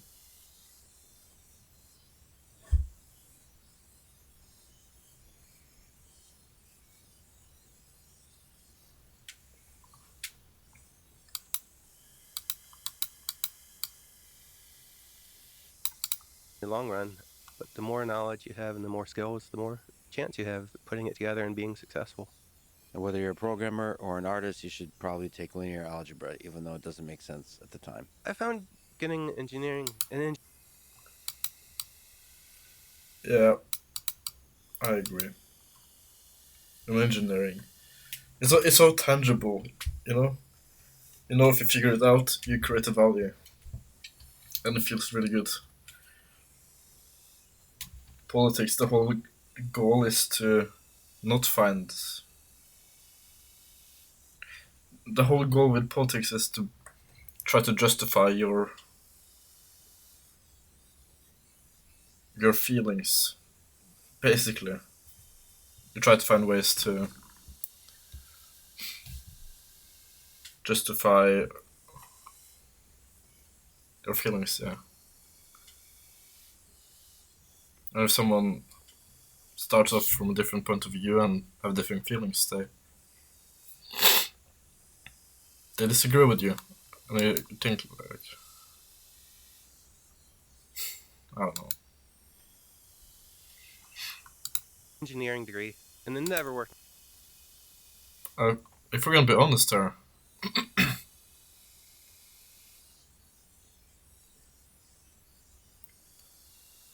the most obvious stuff that everyone agrees on is also subjective.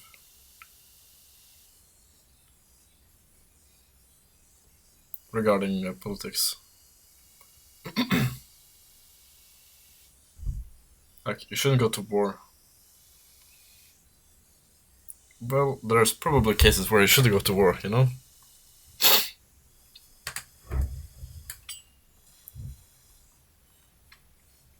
I don't know.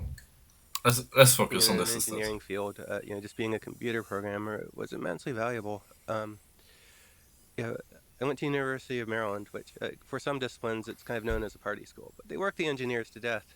Worked really hard, and if you learn any engineering discipline, you learn massive amounts of math, and you learn the rigor of problem solving.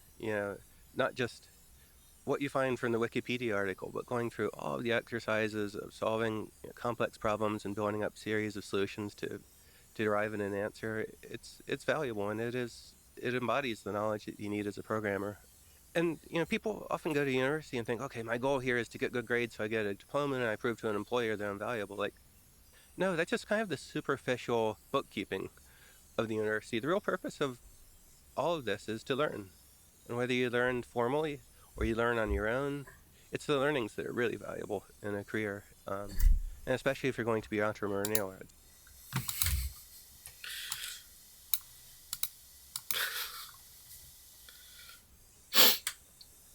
Yeah.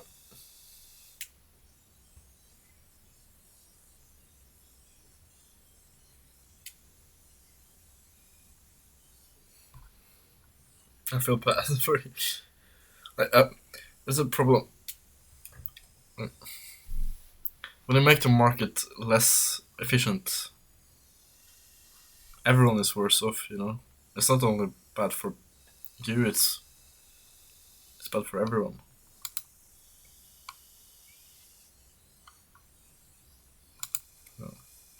It's really knowing the stuff. It's probably worse for you, though. Matters and not having.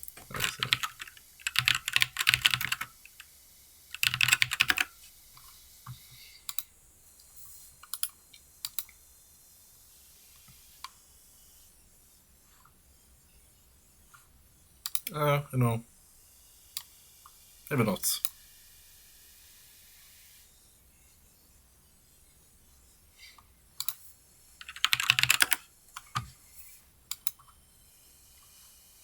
I guess our economists track so well that it's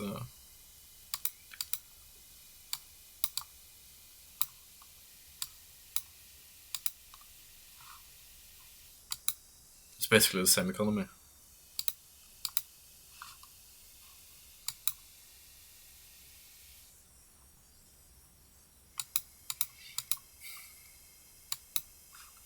But yeah, my point still. How is Norway affected this much by tariffs?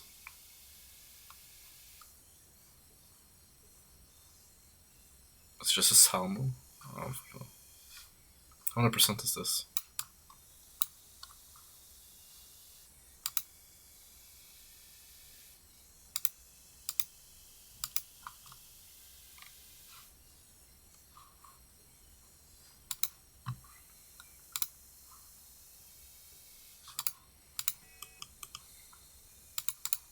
The diplomas and there's ever more pressure to make rebuild society more and more around credentials. Do you have this certificate? Do you have that proof?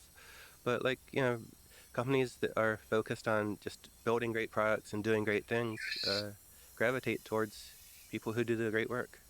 Yeah, one of the great things about youth is there's more freedom. There's just more time to learn. And people, when they go to high school, they sometimes think, wow, I can't wait to get out of this and be an adult and be free. But did you see the court case?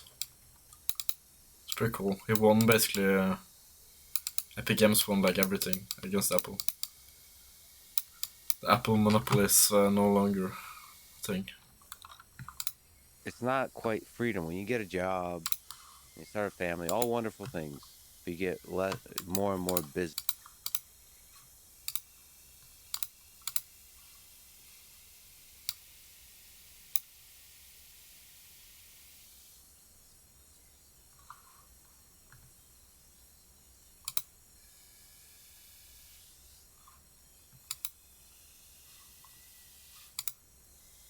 Hey, it's Iver. I know this guy. Pretty cool.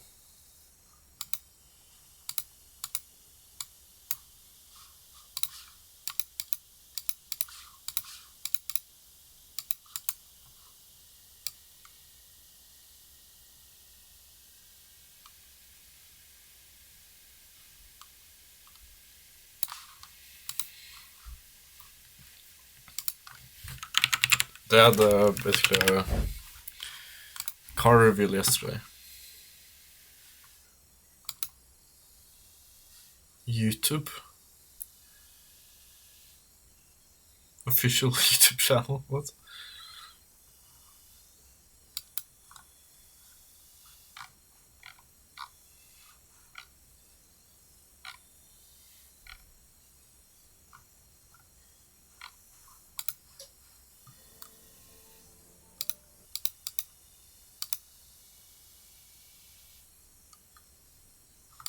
Hey, Iver, let's go.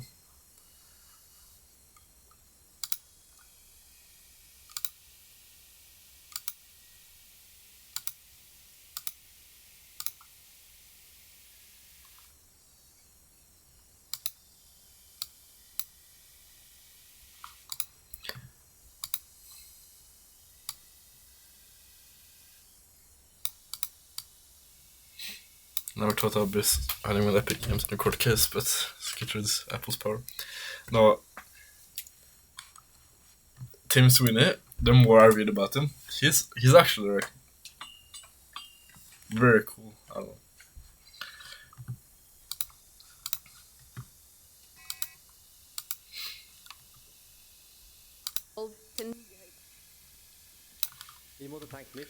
Bro, they made like a simulate. Wait, this is pretty cool actually.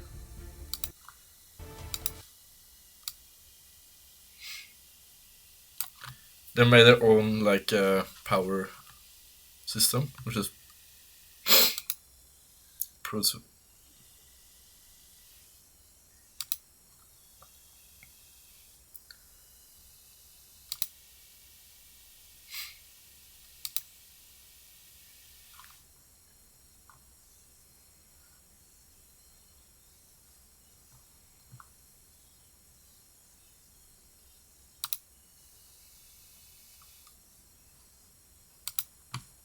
Yeah, I know this guy. Wait, where do I know him from?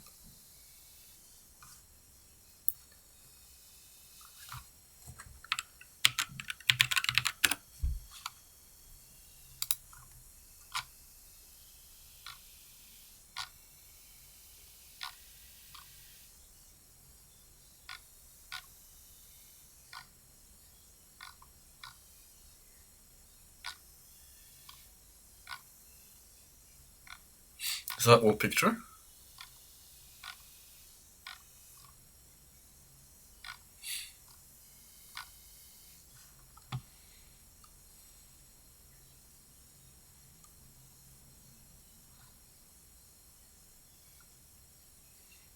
I have no. I've seen him before. Anyways, there. Yeah, made like an autonomous race car. I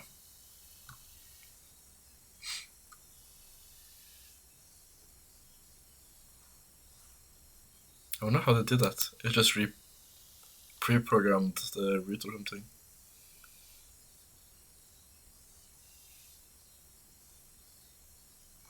Oh.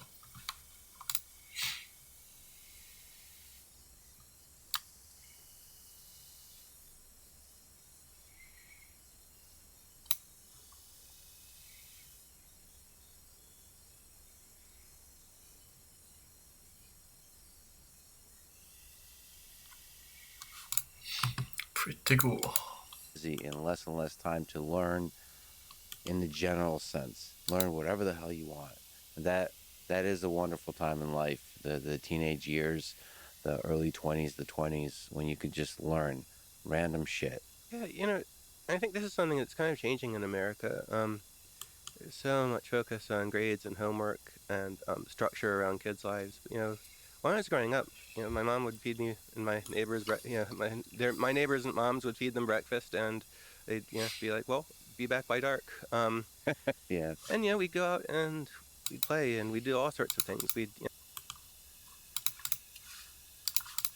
performance in the Tour de France. Everyone was kind of, analyse and post-mortem what went wrong. He really only had 2 bad days in the entire Tour de France. And you can actually zoom out and say he basically only had 2 bad days all year. If you look at his early season as well, where he was just unheard of dominant. But he did time trial where he got absolutely hosed by Jonas. And he had the stage, I think it was at Col de Marie Blanc, where he lost significant time in the first week. Other than that, he was pretty flawless.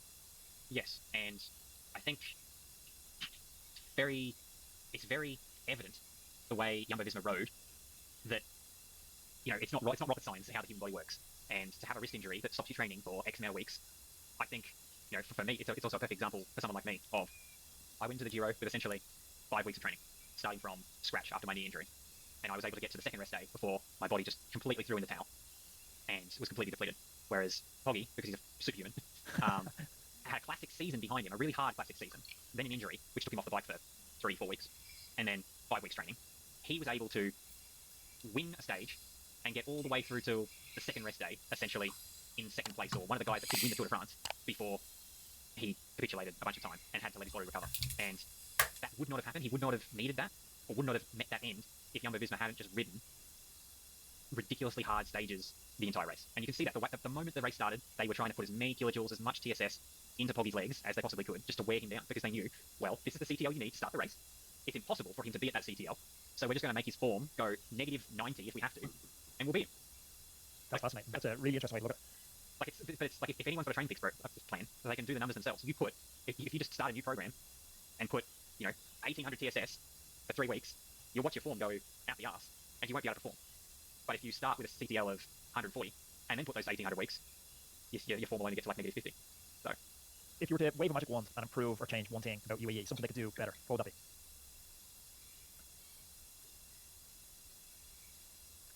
It's a hard thing to say because I don't know what I don't know.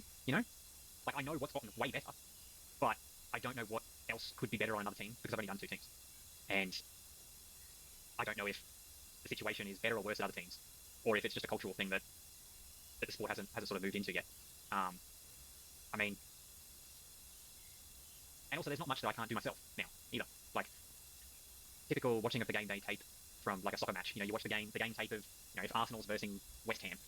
They're going to watch their previous games of them versing each other. They're going to watch their previous game the week before. Okay, that striker's moving in that particular position. They like to take shots from that quarter of the pitch. I'm not very much of a soccer fan, so I'm just saying words at the moment. But like that is something that I think can be improved. But I already do that myself. So as a team, it might be able to help as a team. But like I already do that myself with watching other riders and watching racing a lot. But yeah, I think that's maybe one of them. The trajectory of your career has been really exciting to watch from our first podcast chat to now. So I'm excited to see where it's going to be for our next podcast chat in 6 months, 12 months. Jay, it's been a pleasure. Thanks for your time. Thanks for coming back to chat. So if you like this video, you should definitely check out this video because I know you're going to love it. And don't forget to subscribe to the channel. Explore the woods. We'd build go-karts. We'd salvage old pieces of electronics and build what we thought were our spacecraft control panels for the fake spaceships we were building as play, and we'd have an enormous amount of freedom. And from basically being a little kid through the time I went off to college, I had an enormous amount of free time. And some people just used that and wasted it and watched TV. Some people socialized, and some people really got into serious projects. So many people at all times were doing cool things. I was programming. I was learning to build things. I was, before I was releasing games to the world, I'd be like, having neighborhood folks over to play the things I was working on and check them out. And sometimes they're impressed and sometimes they weren't. And they'd have their own projects, and often we'd have spare time jobs, and everybody was entrepreneurial. Like everybody, had a side gig. Sometimes you go around and mow people's lawns, or you'd, rake the leaves up and, earn money. And the freedom there and the organic learning that occurred there, I think is something that is really critical to the American experience. I worry is increasingly going away as the society is ever more protective and sheltering, and makes it harder to get these experiences. So, on the video game side, when did you first fall in love with video games? I've had a funny relationship with games because my real aspiration has always been to program cool stuff. I get more enjoyment out of programming than anything else in the world. And so, my first really 2 formative experience with games were playing this game called Adventure for the Atari 2600.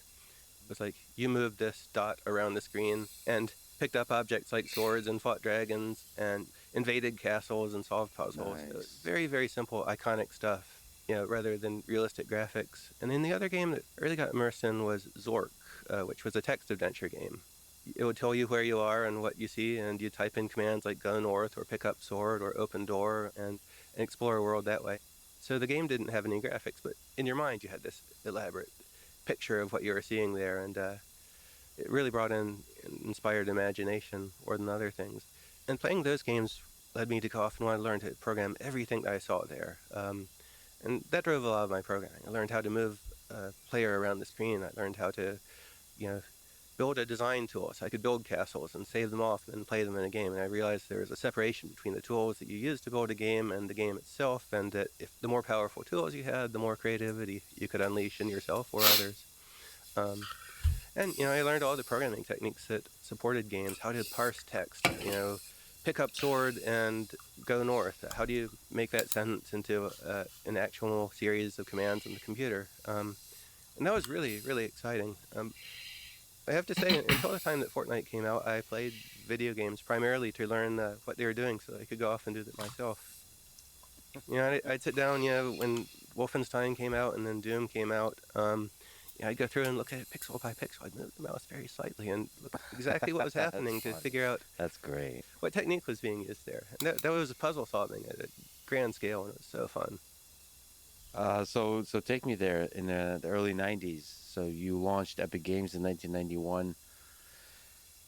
So the writing of your first big video game, ZZT, what was it like?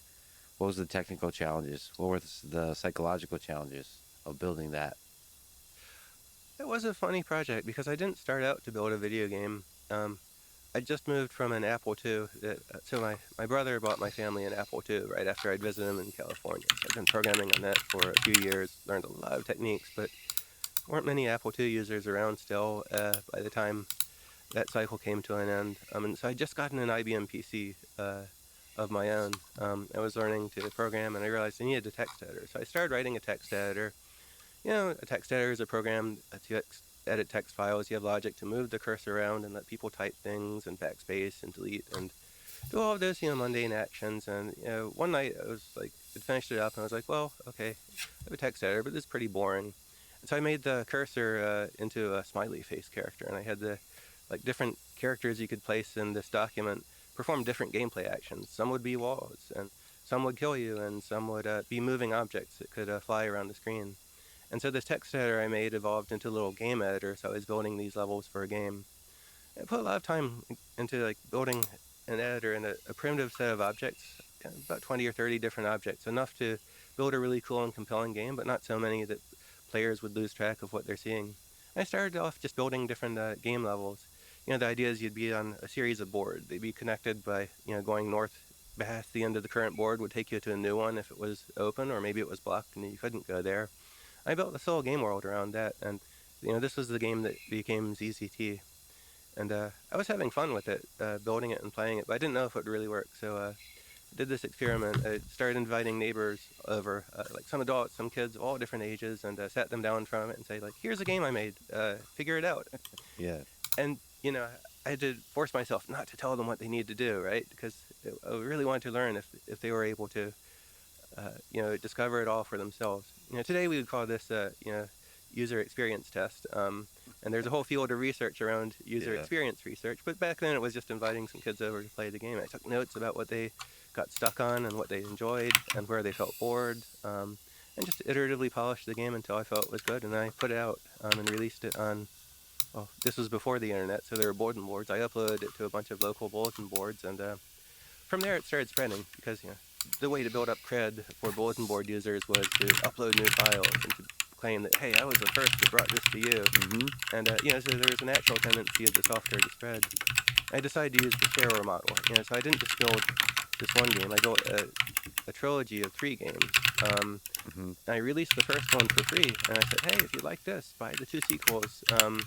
And I included my parents' mailing address and said, send us $30 and you can get the sequels to this game. And the check started coming in within a few days. I was making getting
3 or 4 orders a day, I was making like $100.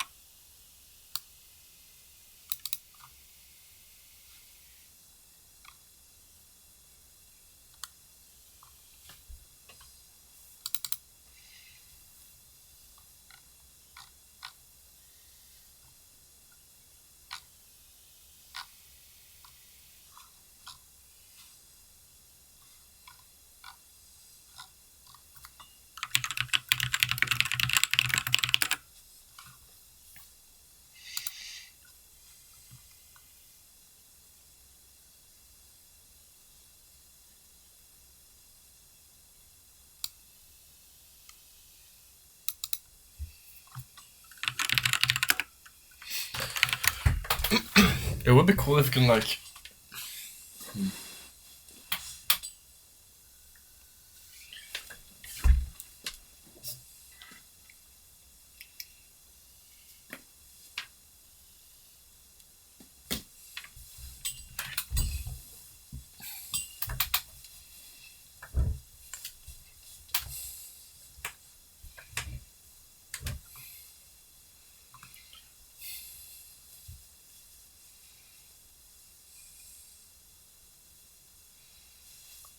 I don't know.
This is very small files.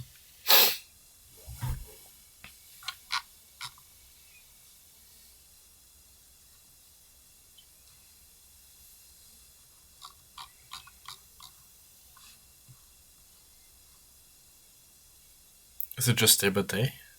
Really?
tireless day, I'm like, woo, I'm rich.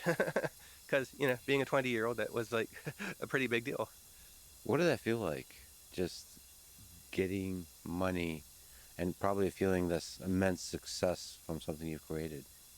Well, I've looked at money always just as a tool to help you fund accomplishing cool things. And, having enough to do the things you want to do is the critical thing. It's always been just very utilitarian. But the knowledge that other people all around the country and then, in a month later, all around the world were playing the game, that was mind-boggling.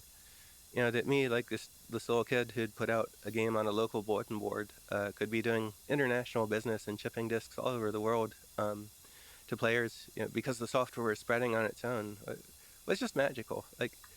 And that was a new thing for software. Like, that did not happen with mechanical devices. Like, you manufactured one, you sold it to somebody, and they had it, and that was it. But software could spread. That was just really cool to see, and it made me realize there's really no upward limit on the potential for a business like that. We saw Microsoft as a big juggernaut company at the time, but it's like, hey, if Epic does games good enough, we could accomplish what they've accomplished with operating systems. And the sky was the limit. And I think this is the age we live in now. You don't have to be an industrialist manufacturing physical products. Anybody who builds anything digitally, if it's good enough, you can reach the entire world and build the next Microsoft or Meta or Apple or Google or Epic Games. It's such a cool origin story, though. You start out building a text editor. So you're looking at this project, you're playing around with it, you're building up the tools. It's such an inspiring moment, because a lot of us start out building a project, and to allow yourself to see the potential pivots, the potential trajectories that can go is really nice. To sit back, allow yourself to be bored, and like, I'm gonna go this way. I mean, that's like a crossroads. You came to a crossroads. I mean, you built, compilers. You design your own programming language, you built compilers, databases, all these things you mentioned. And you started building a text editor. And then here it came to this crossroad. I'm going to make this fun. And then from there, one of the most legendary gaming companies was created. It's kind of cool. Like that's an inspiring thing for sort of developers. Like, be open to the possibility of creating something you didn't plan to create and just go with it, right? That's cool. Yeah, and it was a bunch of learnings emerged really quickly there. The neat thing I did with ZZT was I didn't just release the game, I also released the editor with it. I built this tool so I could make these ZZT boards that people could play, but I also gave it to all of the players themselves. And, like 30 years later, I still run into people, when I go to a game industry event, it was like, I grew up playing ZZT. And, here's an adult who grew up playing my game. And it was because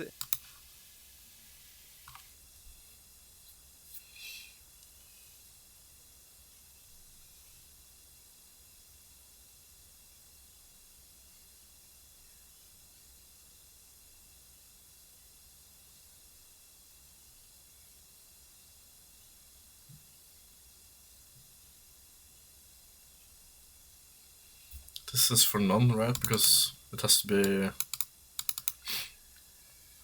symmetrical.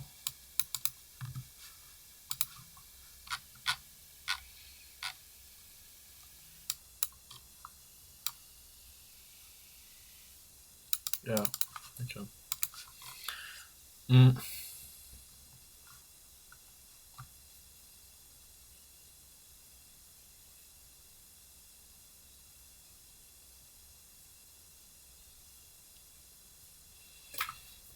Right.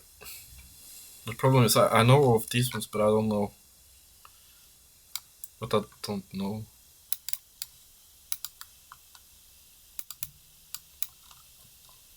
Okay, so this always comes up. This always comes up.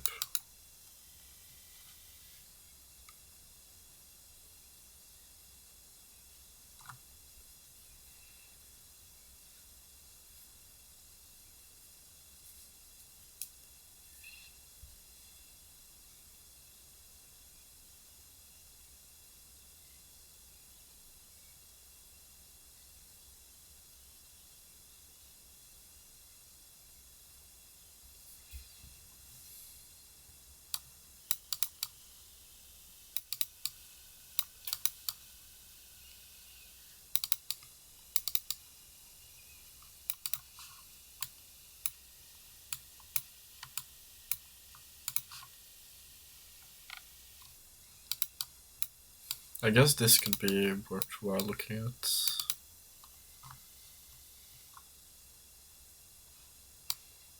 I remember there being like a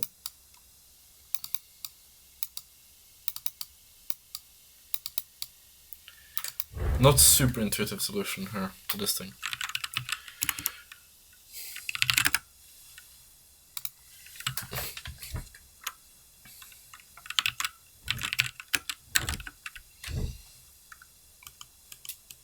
How often do they come up though?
Okay, so it's the only exercise that's like that.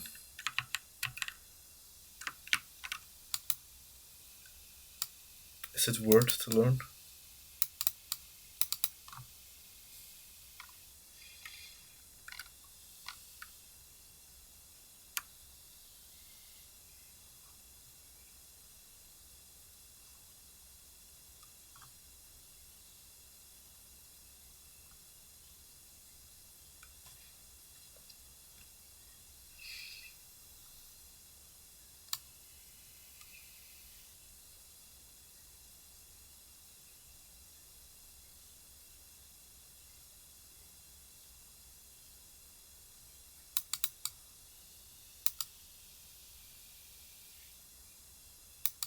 I don't know this one.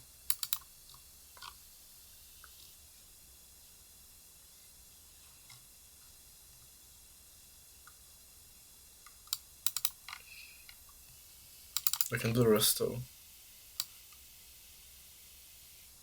Maybe not this one. Where I remember this one, so I can do this one, but I couldn't do a similar exercise if it was completely new. Probably.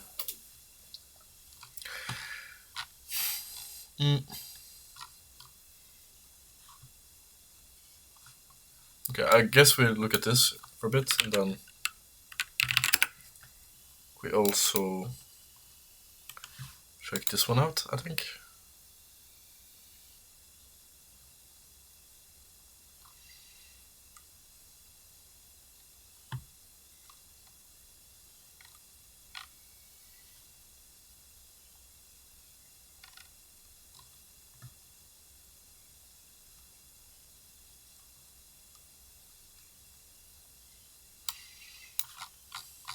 Okay.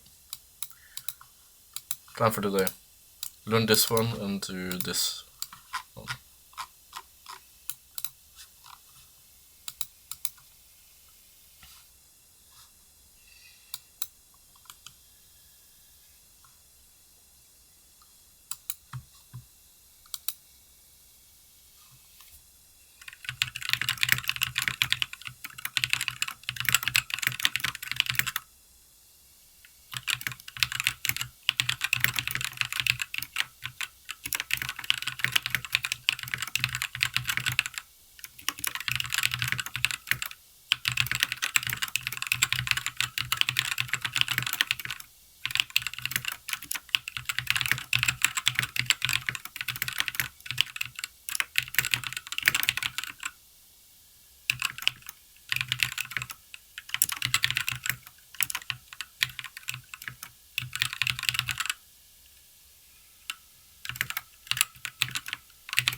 There's many of these myself. What?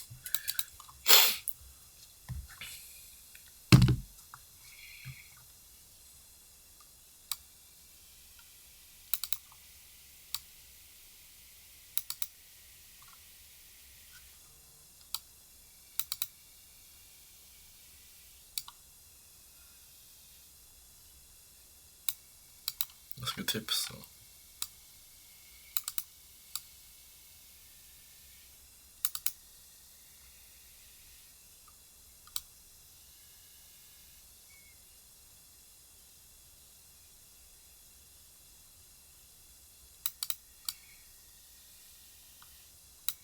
But these are good tips, I think. Like, very good tips.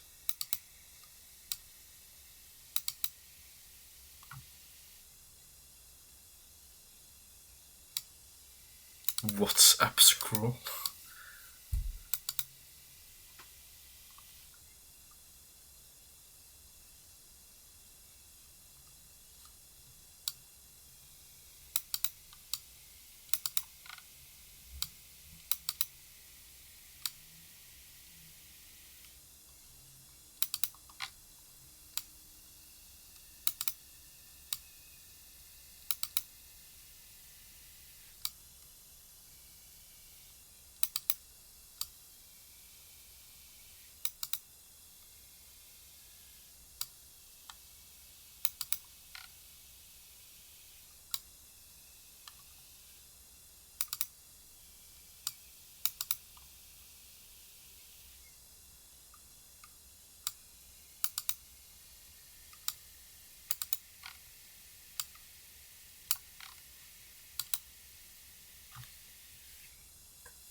Okay, I'm gonna look in hardcore.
There's one more thing to do.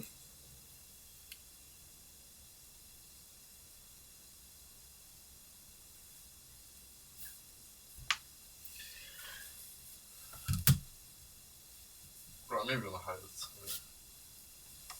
Okay, I'm gonna go grab some lunch. Then try again. Just completely detox myself. This is very bad. I'm less efficient than the fucking. I don't know. I don't know.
Damn, I don't really know why I want to pass even.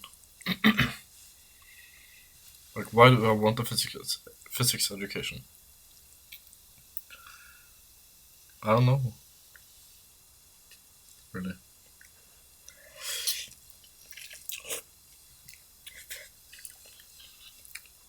Don't really want any education. I want to be able to make stuff. That's really my whole goal for this.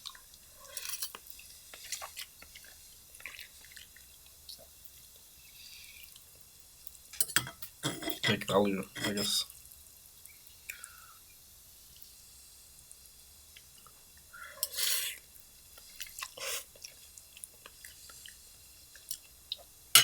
I guess we can go like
you know what makes me depressed?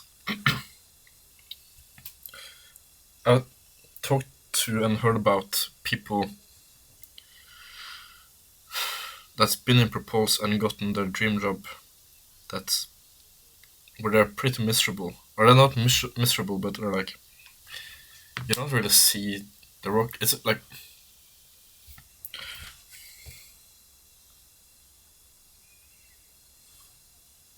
you don't really own the work anymore.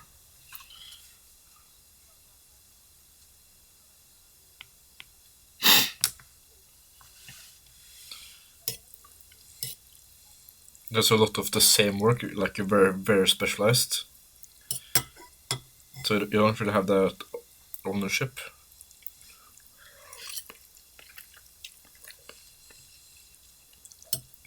Like, you have to get this to work versus I'm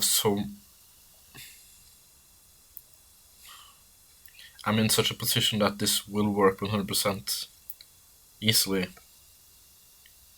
And I don't have, I don't know.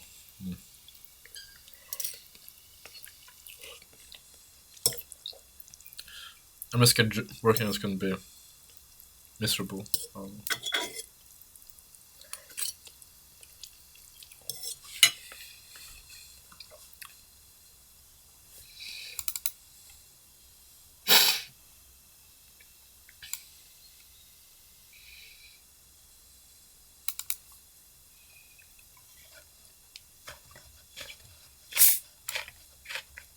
I feel like this is hurting me like quite a lot. I'm scared to not do well, and therefore I don't try. So therefore I can't fail because I didn't try, you know?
enabled anybody to become a creator too. It had, this little board editor, and it also had a little scripting language, so you could learn a little bit of programming in it too. And it kind of impressed, and it really set a formative principle of Epic, which was that, the company's mission is to make awesome entertainment, but also awesome tools, and to share those tools with everybody so that they can build their own amazing things too. And when we got into Unreal Engine a few years later, the interplay between us building a game and us building tools that were widely used by others was a critical part of that. And I think that's the sole reason that Epic has been massively successful, and actually the reason that we've survived all of this time is that by serving both creators and gamers, we've been able to weather the ups and downs of the game industry. It's a brutal place for companies.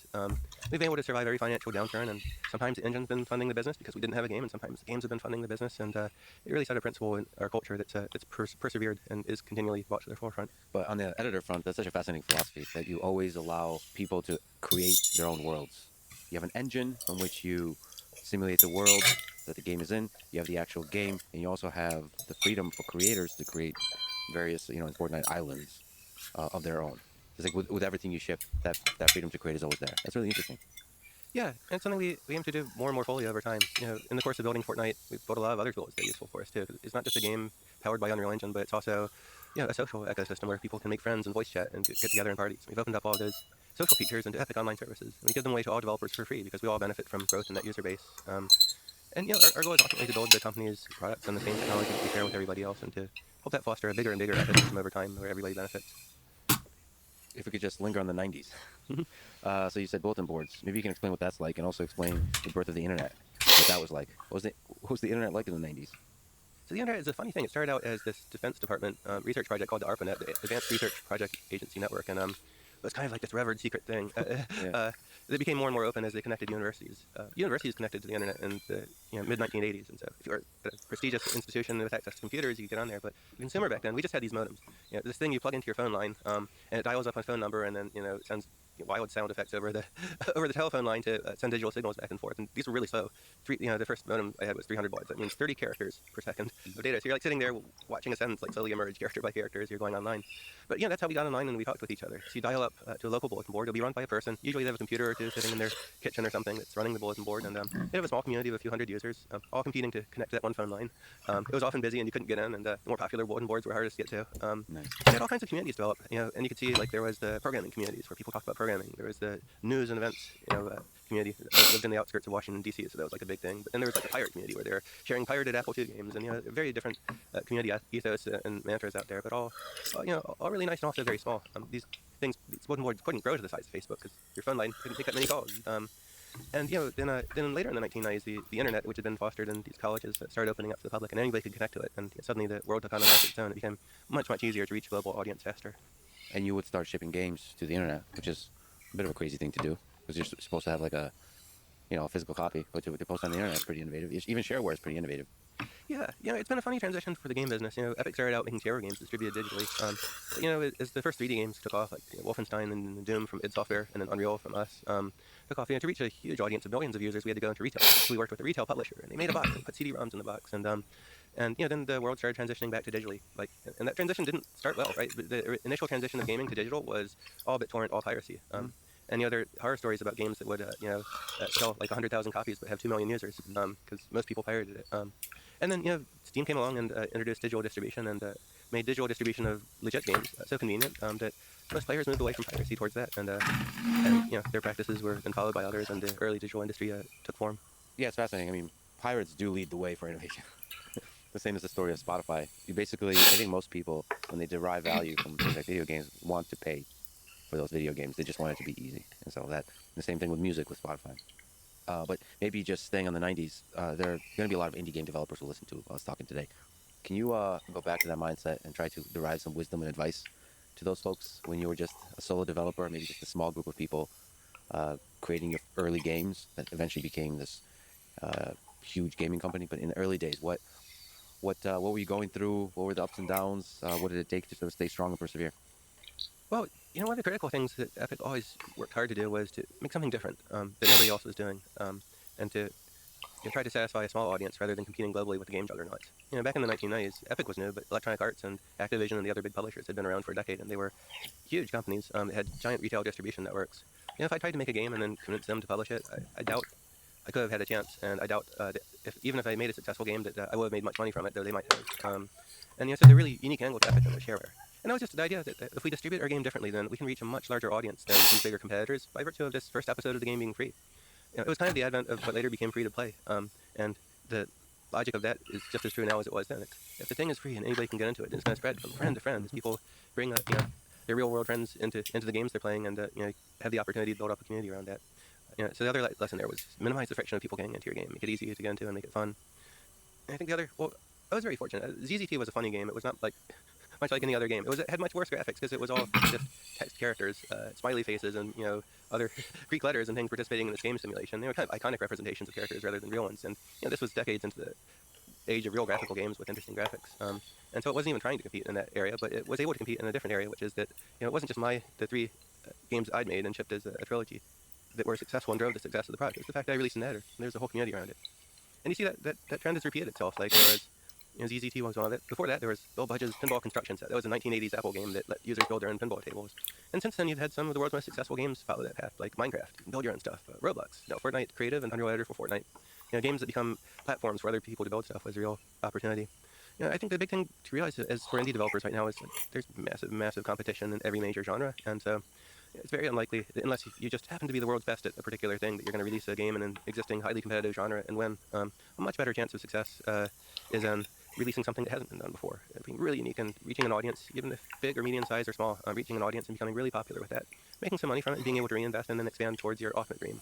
I think the one-shot go from idea to commercial success at massive scale is a lot less likely than the multi-step process of continually build better and better stuff over time until you get into a position of excellence. And constantly try to do something that others aren't doing. Yeah, that's right. Because if you look at every market, there's a few markets where the current leader came late to the space, usually because the prior leader failed so horribly. But most of the time, the company that's succeeding and winning in a market is the first or second entrant there. They've just continually buoyed their success. Great advice and fascinating. But on a human level, was it lonely? Was it scary? You sitting there as a developer? I'd say it was the opposite of lonely because, the thing that spurred me to actually release this was seeing kids playing the game in my neighborhood and having fun. I mean, this is really good. And seeing them enjoying it and laughing and pointing at the screen and, getting together and just wanting to play more. That's awesome. And the human element was always pervasive, because I not only receive orders, but people would actually write letters. We wrote letters back then in the 1990s. People would say how much they were enjoying the game and how their kids were playing the game and so on and so on. So, it felt very connected. And, I think a lot of businesses have to make scary decisions because you're spending, potentially all the money you have to take a shot at something that you're not sure will succeed. I was very fortunate starting a business like this because it didn't really need any capital. The capital was, the several $1,000s in computers I bought by mowing lawns. And it wasn't much risk. If that hadn't succeeded, I guess I could have figured out how people get mechanical engineering jobs and pursued that. But once it took off and once the orders started coming in and people started writing letters saying they're enjoying the game, I knew I was going to go all out and try to build a company there and succeed. And that was going to be my big goal. So I'm sure people know, but Epic Games was created in 1991 and went on to transform the gaming industry several times, one of which is Unreal Engine. So let's talk to the origin story of that. You said that when Wolfenstein and Doom came out, that changed everything. So take me to that moment. Yeah, that was a very interesting time. Epic had, after my first couple of games, had recruited developers, usually college students, high school students who were just working on their own, had real skills, but didn't have an outlet for their work.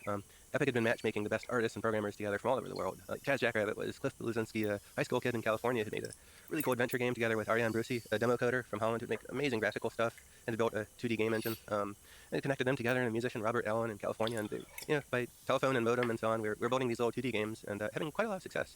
There were a bunch of people making thousands of dollars a month while they were still students, and royalties from the games Epic was kind of producing and by coordinating people and publishing through shareware. And that was all going great. The company had a little office, and we were copying floppy disks and mailing them out. But when Wolfenstein came out, we realized that the future of gaming is going to be 3D. There had been a lot of experiments in 3D before that hadn't been great. There were 3D renderings of mazes that were not in real time, and you're always looking north, south, east, or west. And then there were vector graphics with little wireframes moving around and things. But Wolfenstein was the first game that was fast enough, running at 30 frames per second. It really felt immersive. It felt like you were there, like you were in this castle Wolfenstein fighting Nazis, and that was a really amazing and immersive experience. 3D graphics were pretty primitive, and id Software followed shockingly fast with Doom, which was a much more capable 3D engine, which had stairs and. Though it was still what we call 2.5D, there was environments that were very realistic, textures that were very realistic, a form of lighting that was approximate but incredibly realistic, and just such great artistry and sound effects. It felt completely visceral and real. You might look at it today from our point of view of a modern game player with 20 teraflops of computing power in your device and say, oh, that's not very impressive. But it was amazing at the time. I mean, for me, just sorry to pause on that. I think Wolfenstein was one of the most amazing moments in my own life. Just being able to, like you said, in real time, move about a three-dimensional world. I just remember just moving around, just in like, what is that feeling like? I mean, you feel transported into another world. You feel that you're there. Yeah. And especially when you turn the lights down in your room and you turn the sound up on your speakers, and it will scare you. And you'll feel like that fireball that's coming at you is going to kill you. That was an amazing time because we hadn't experienced that before. There was nothing like that. You'd watch a movie, a scary movie or whatever. This thing that was happening. This was you. This was you in a 3D world. So how did that change Epic? This realization that the future of gaming is going to be 3D. Well, at first I was really depressed because Yeah. the wizardry of Doom especially was so incredible that I gave up on programming for like 6 months. I was like, I don't know if we compete with this. I have no idea what we're going to do. We just keep making 2D games and hope that the business goes on. But that was the nature of Carmack's wizardry. He had done things that were like not just one innovation leap ahead, but like a dozen simultaneously, interplaying in a way that you couldn't pick them apart into their component pieces. But based Carmack, holy shit, bro. You know what?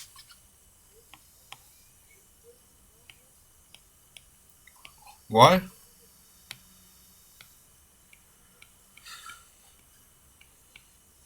That's why. I don't know if we able to compete with this. I have no idea what we're going to do. We just keep making 2D games and hope that the business goes on. But that was the nature of Carmack's wizardry. He had done things that were like not just one innovation leap ahead, but like a dozen simultaneously, interplaying in a way that you couldn't pick them apart into their component pieces. But funny thing happened. Michael Abrash, long timer in computer graphics, wrote a book on the techniques for 3D graphics and texture mapping, and he wrote some articles in one of the programming magazines of the day, and explained it and showed assembly code to do texture mapping, drawing these 3D graphics on the screen. And it was actually really simple stuff. I was like, oh, I can do that. And so a bunch of us at Epic independently went off and started writing our own 3D graphics code to figure it out. And we found at one point we had a number of people dabbling in this, doing different parts of it. And at that point we decided, okay, this is 3D graphics and 3D gaming is going to completely change the world. We need to go all in on this. And so we took the best people from our best 2D game development teams and put them all together to make a 3D game. We didn't really know what we were doing at the time. None of us had ever shipped a 3D game, and most of us were still learning. But everybody was like trying different disciplines to see what they were best at. And it was a combination of a bunch of people who came together to make Unreal. I'd initially volunteered to make the 3D editor for the thing, and James Schmaltz had made Epic Pinball. Epic Pinball. Now that wasn't a crazy game. This was one of the 2D shareware games. He made it while he was in college, and he was making like $30,000 a month from the royalties from this game because everybody had wanted an awesome pinball game. It was massively successful. But he was a multidisciplinary person. He wrote the code for the game, the art for the game, and did basically everything. And the code was 30,000 lines of assembly language. And so he was initially going to write the 3D engine. I was going to write the editor. He sent me his code so I could integrate into the editor. It was like this giant pile of assembly code. Why don't I just write this myself? And so James instead started going off and building 3D models and 3D animations using the tools at the time. And so Cliff had done a lot of design work and built the level. And Jazz Jack went off and started learning basics of level design. And so I was writing this editor, and Cliff Blazinski was customer number one for it, starting to go off and build levels. And James Schmaltz was building awesome creatures, sending them to me, getting them implemented in game. And we brought in an animator to bring them to life, and we brought in more and more people until at the peak of Unreal 1 development, we had about 20 people working on it, which was a huge team for the time. It was really stretching Epic's finances nearly to the breaking point.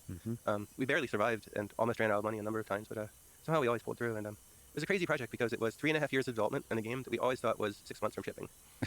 And it was like 3.5 years of 70 or 80 hour weeks for most everybody working on the project. Not even knowing what problems we'd need to solve next because we were so immersed in the current ones. Were there moments when you were losing hope that this might take too long and the company will run out of money? We were always very financially stressed, so I was continually worried about that. I had total confidence that we'd work out all the technical and artistic problems because we knew the pieces, and it was largely a matter of typing code in and solving some problems.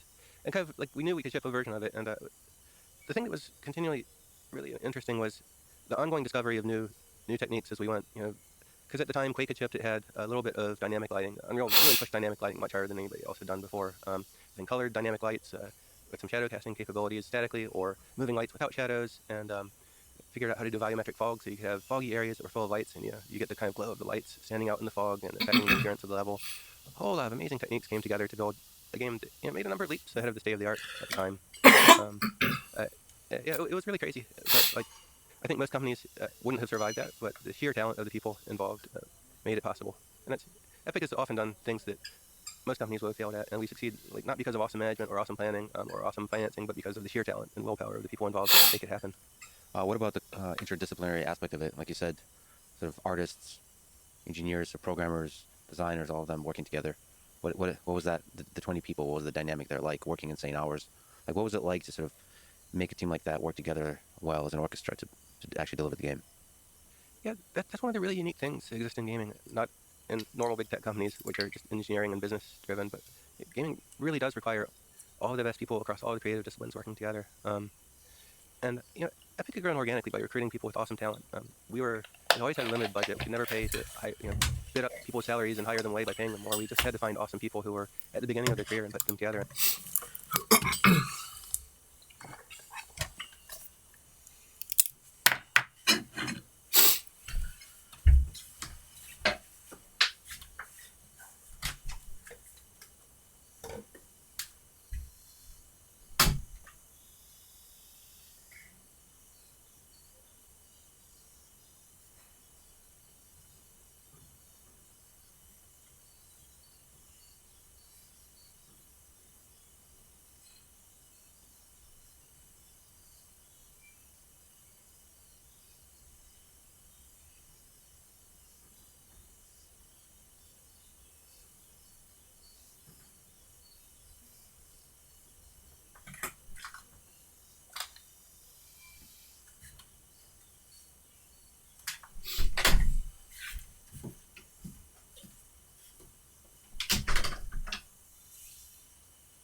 And so everybody was very new to this, and didn't have any assumptions about how companies work. And so you put all these people together, and it was really a constant interplay of talent as people were learning how to work together as a team.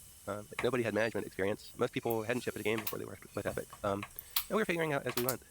But it was a constant iterative cycle. We make several new versions of the game every day. Read a new compile, introduce a new feature, or fix some bugs, get it to artists improve their levels, continue building stuff, and then we see what they're doing in their levels, like, I see what you need now. We'd constantly be improving the tools, and just the iterative process and the speed at which that improves products is the critical element to success in games. The slower the iteration cycle, if you make a build every week, and you go through one iteration every week, you're going to be way, way, way worse by the end of your project than a game company that makes new stuff every day. And that was the magic that happened together, and there was really nothing but passion and everybody's individual dedication to it that made it work. I heard you still program, but how much programming were you doing back then? You mentioned hours, probably insane hours. So it'd be almost fun to talk about your setup. What a day in the life of Tim Sweeney in the 90s when you must really look like. Well, we'd all gravitated towards a work schedule that maximized productivity, and that usually meant waking up late. I usually get to work around noon, or usually work till like 2 a.m. or so, 3 a.m. sometimes. And I didn't have anything else going on one day, so it was really just work and sleep and occasional eating. I found I always needed 8 or 9 hours of sleep a night. Without good sleep, I would just become a zombie and wouldn't be nearly at my best. So I always needed to get sleep, but I didn't need anything else going on. So the programming itself was so energizing and enthralling. Yeah, so it was 3.5 years of that during the project. Mostly spent programming. I'd say probably 60 hours a week of programming, 5 hours a week of coordinating with other people and iterating and sitting down with them and looking at what's going on screen and figuring out what they needed. Maybe 5 hours of business stuff. There's a good division of labor then. We didn't have a big executive team, but it was like basically myself running the technical and development part of the company, and Mark Rain running the business part of it, doing deals and maxing out his credit card and going around the world bringing in sources of revenue to keep the company funded. What programming language are we talking about? C? Because you mentioned there's this pile of assembly. Did you what was your decision in choosing the programming language that Unreal Engine would be written in? I'd grown up learning with Pascal as my favorite language. Nice. In order to just get maximum performance and get the latest operating system features, I had to move to C for my second game, Joel of the Jungle, the Nintendo-style platformer. And so when I started Unreal Engine, it was on 16-bit Windows using the C programming language. And over the course of the first year, it moved to 32-bit using these DOS extenders and then using Windows NT. And I moved to the C++ language, and just because it simplified the code so much, went from a really complicated pile of code to a much simpler one, making that transition. And so almost the entirety of Unreal Engine development, about 2.5 years of it, was all in C++, 32-bit, completely state-of-the-art then. 32-bit protected mode was kind of a magical thing, having come from the days when computers were much less reliable and crashed all the time. Yeah, and turned out to be a pretty good bet because C++ out of all those languages ended up being the dominant sort of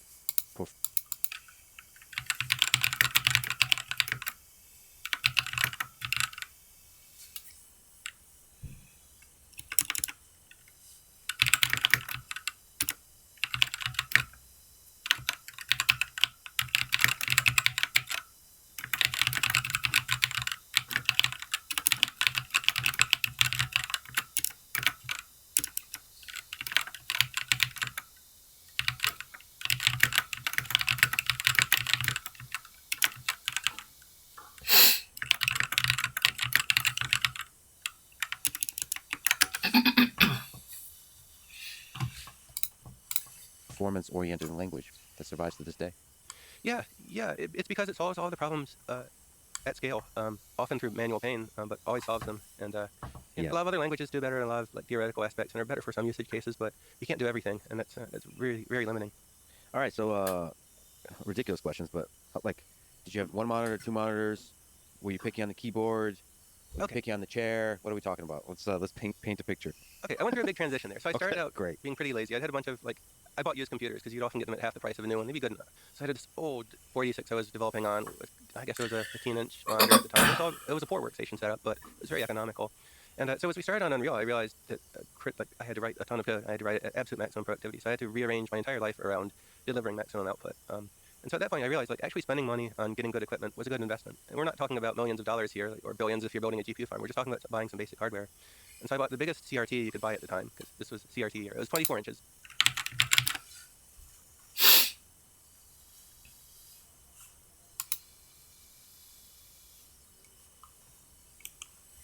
It weighed like 100 pounds. I had back pain for a week after I installed it, but it got me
But this is very cool, actually.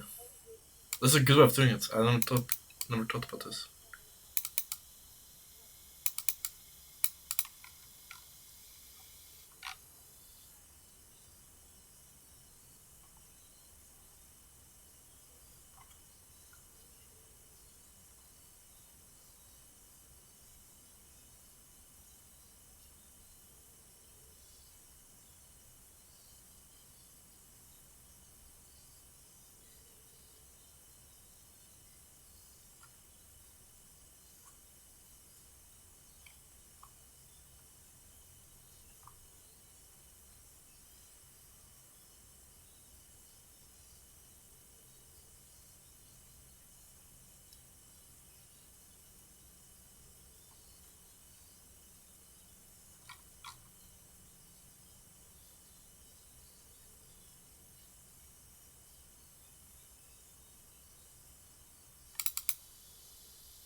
1920 by 1200 view in nice. 1996. In 1996, that was pretty cool. So I'd upgraded to a 90 megahertz Pentium and did a lot of programming on that.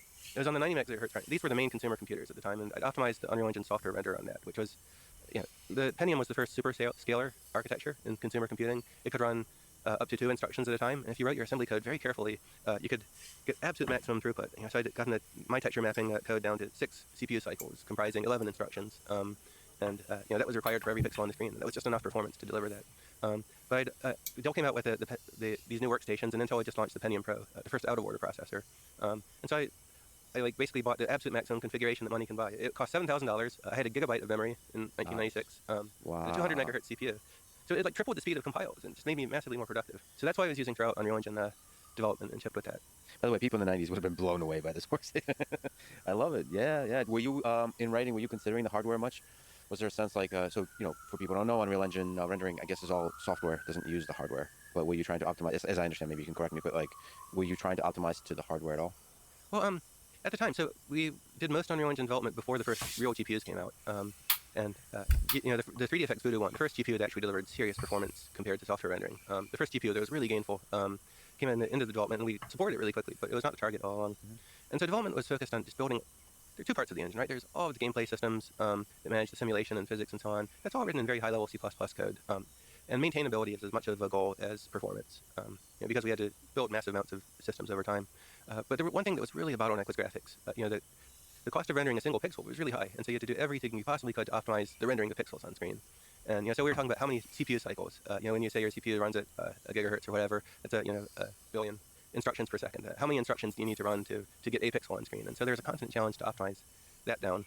And there was also a competition among all the graphics programmers who often send emails, bragging to each other about what new technique they've discovered, to try to get the cost down. And Abrash's original articles took 12 CPU cycles to render a pixel, and everybody else had figured out how to get it to down to 6 or sometimes even 4 cycles.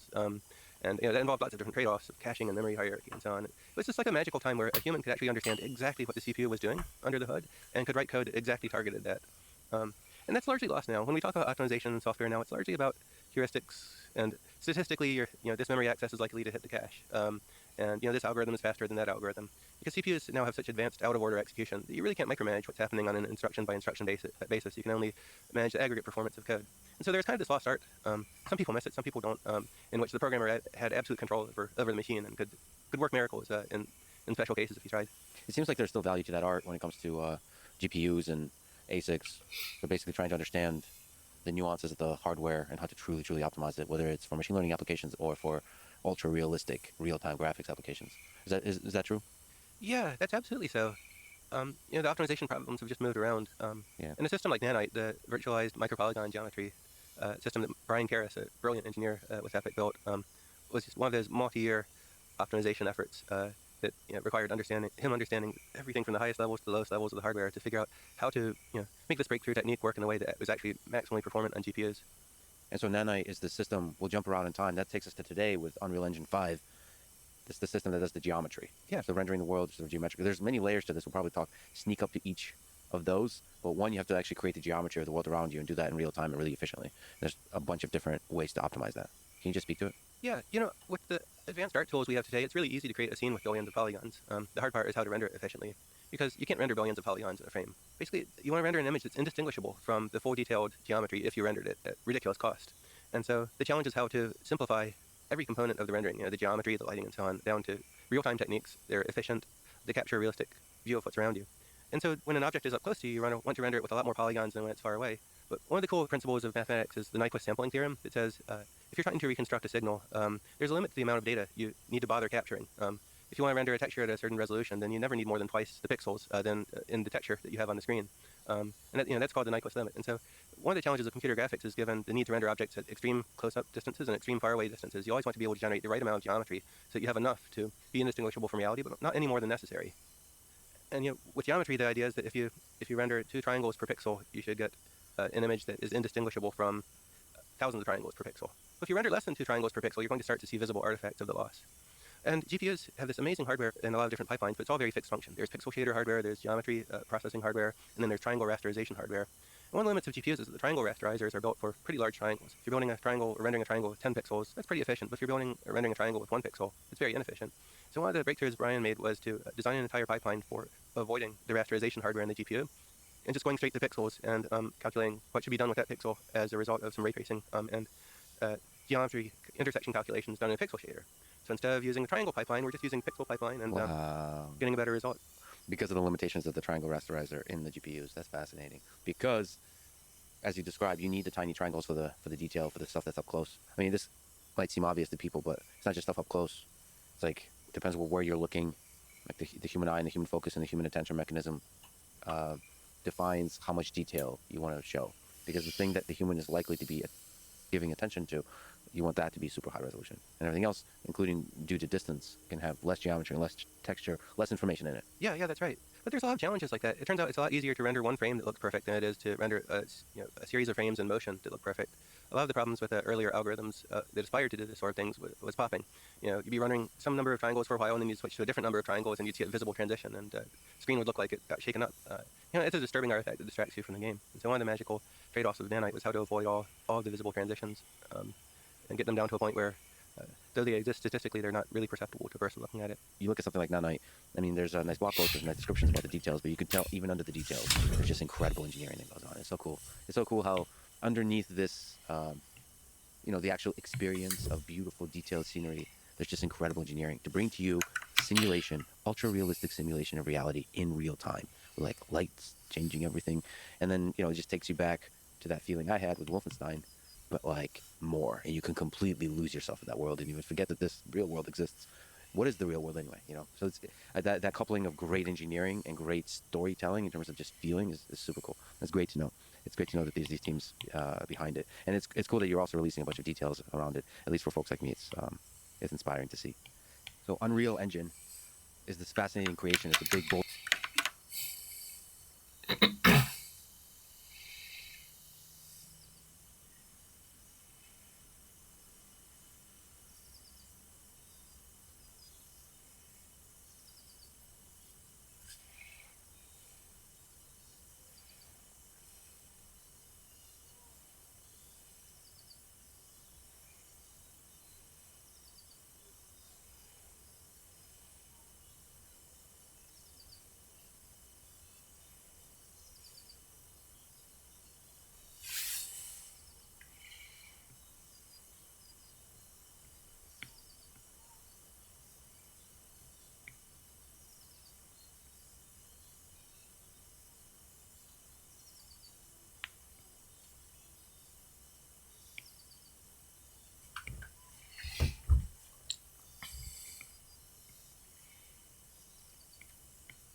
This has to be the same A and B. Let's see.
But is this even correct?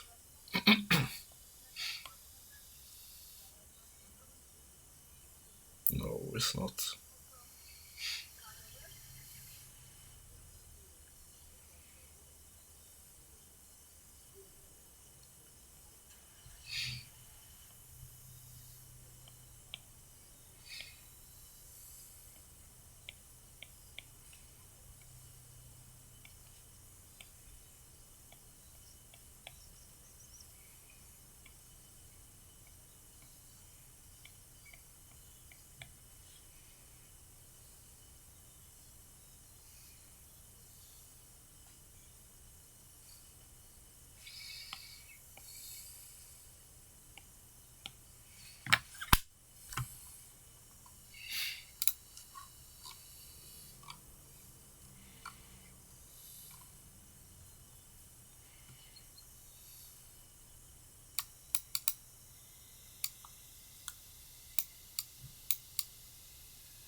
This is more correct, right?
bold, crazy bet that you made. Maybe it's good to actually explain what Unreal Engine is for people sort of outside this world. I would say it transformed the gaming industry, but that was a big bet in 1995, that most of the effort would be on creating the gaming engine, not the game.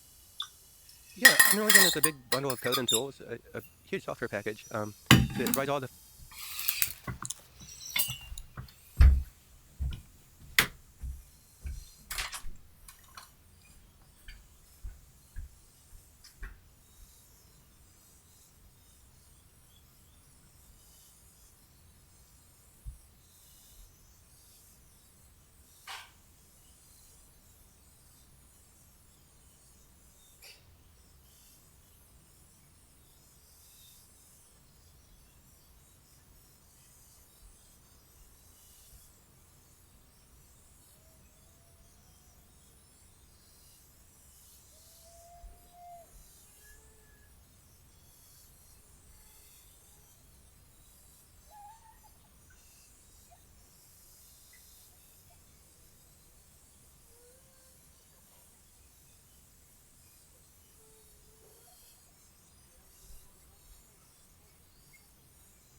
This is the thing about math that I need to work on.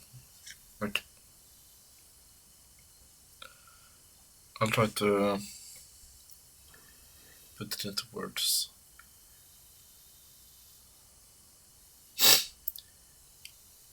It's okay. I think I'm decent at following the logical steps. So if you have an idea, you can like walk step by step through that idea to get an answer. Yeah, you have a geometric shape X. If you squash it like this, then you can do that, and then that will lead to an answer. What I'm not good at is this. We know this is true, and we can manipulate this a bit, and we know this is true. There's like this step. This is true, of course. I even understand this. And then, but we know also this is true. But you can't really understand why you're doing this. You just know it's like there's no logic to this step. It's just something we can do. And to this step, there's no real logic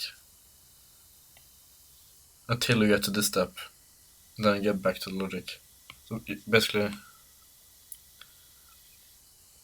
you just take steps because you can take them before you get to the logical part again.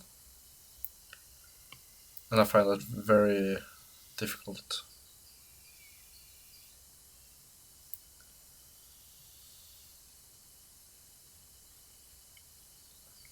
Like, you can't really reason yourself to do this if you don't have a plan that it will lead to this.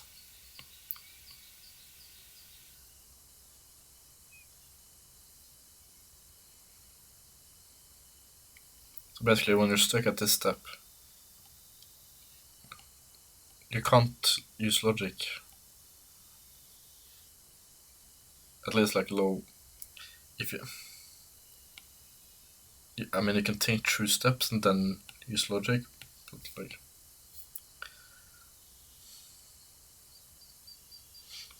just this step in isolation, this step is not logical.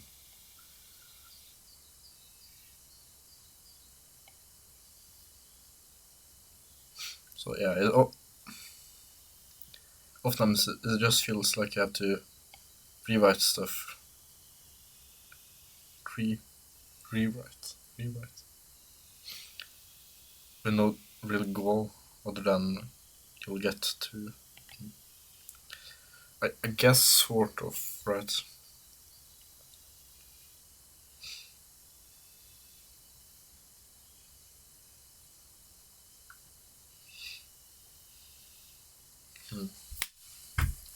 It's so intuitive.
Is it the dimension of the value space or the definition space? I feel like it's a value space, no?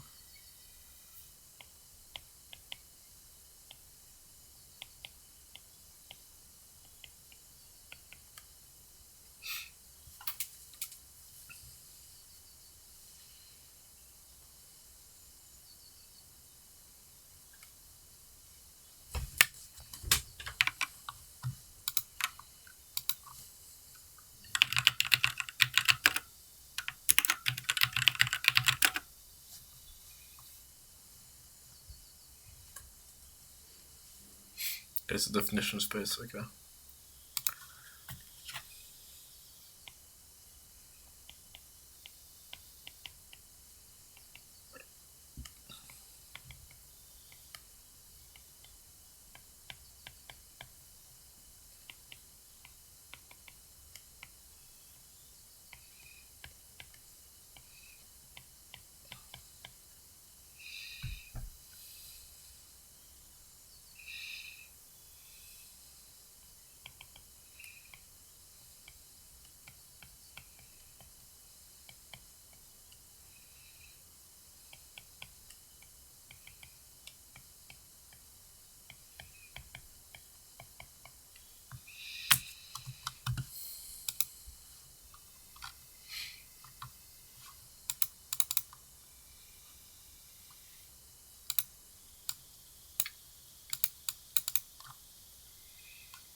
I hated this exercise, holy shit.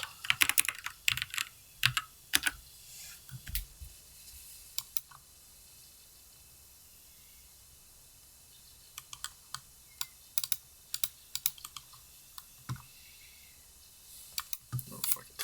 I don't care.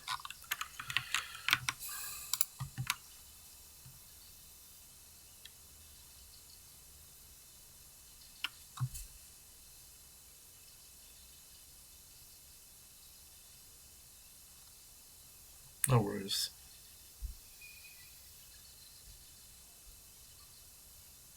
It doesn't work that well, by the way. It's easy to turn off, but...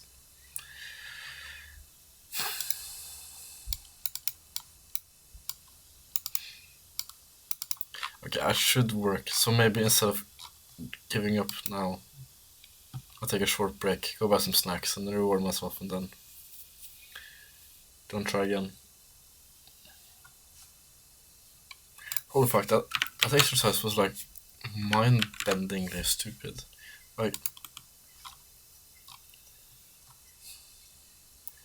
there's so much understanding baked into this.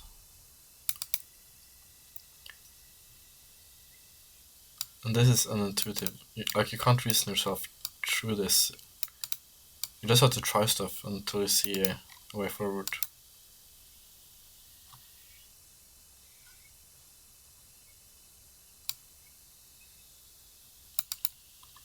Basically here I know, like no step here is difficult. It's just that when you're here, how the fuck will you get the idea that you can just plug in this expression into the function? And because the function is linear, right? It was given, right? It's a linear transformation. You can take the constants out and you can split it up. Oh, and shit. Oh, look at that. We already have given this by the exercise. So we can just rewrite this. And oh, shit, by the way, since B here is by itself, that would mean B and A have to be like you can't pick. If you had B and A in every expression, there it's conceivable that A and B could be two different values and lead to the same solution. But since B is by itself here, that would imply that A, it's the sole dictator of unique solutions, basically. Basically, you have a space, and B is decided by a unique set. So A basically just decided a plane. So A is sort of like the unique decider, which of course would make this injective. Like every value from the definition space maps to a unique value in the value space. Which of course would mean that the dimension of the kernel is 0, right? Since there's no way to get to the 0 vector. Like, what's the idea there? Is that just like a property you need to remember? Yeah, injective. This injective basically means that there's only one way to get to the 0 vector, and that's by the 0 vector, like, yeah. So when there's only one way to get to the 0 vector.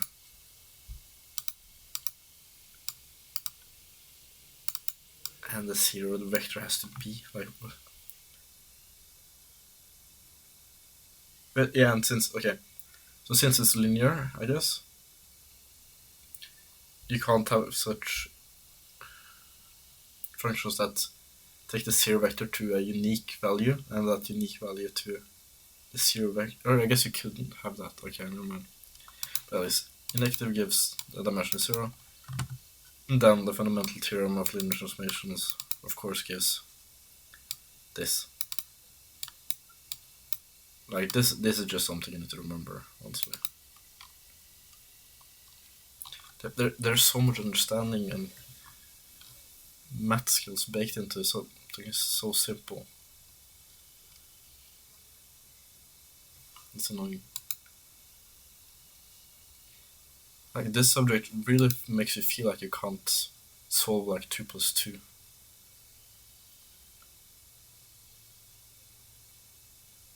Like some other math subjects makes you feel very, very smart, right? Because it looks super complicated and the ideas are complicated. But like the techniques are not that bad. But this, for some reason, is like you just feel stupid working on it.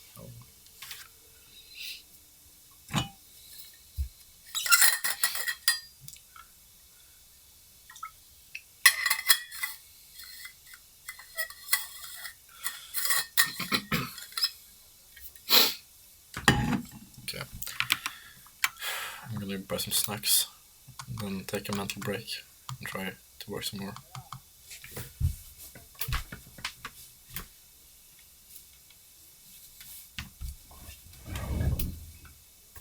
See you in like, I don't know, 15 minutes maybe?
The stores were closed.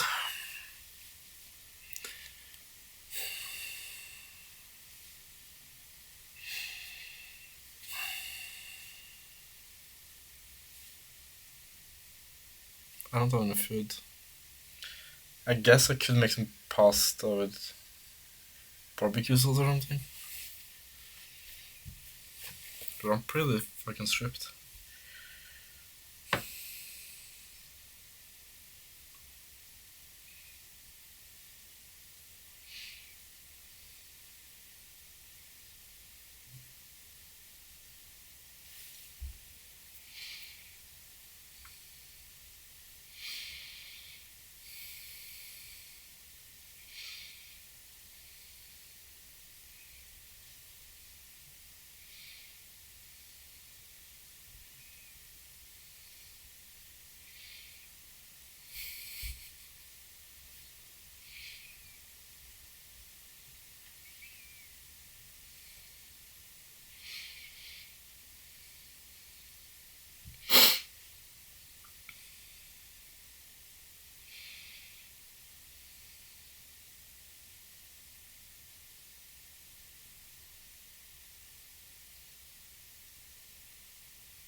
That's why it's a regular matrix.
These are not the correct ones.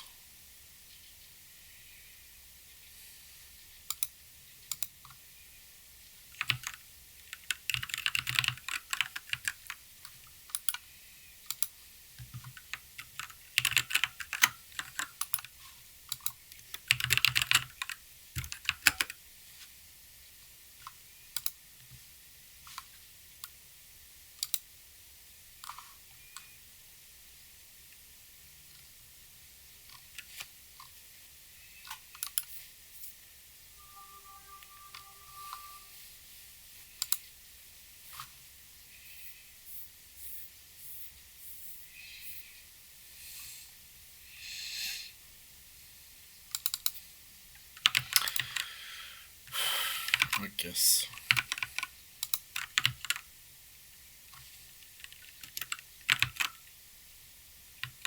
Exist.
What? Ooh.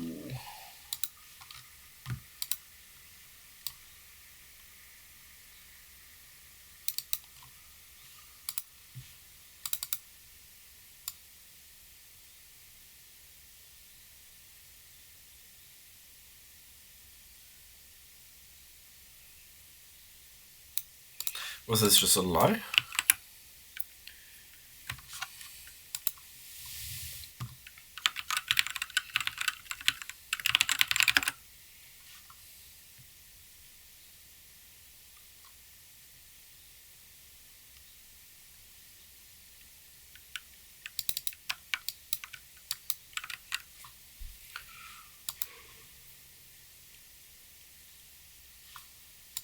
Oh wait, what?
the functions you need to build any sort of a 3D graphics application.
Game developers use it to make games, and that's the predominant use. But it's also used in Hollywood film and television production to create 3D scenery in real time for production sets, to do pre-visualization. It's used by car makers to visualize their cars before they're constructed or manufactured. It's used by architects to preview buildings before they're made, and industrial designers of all sorts.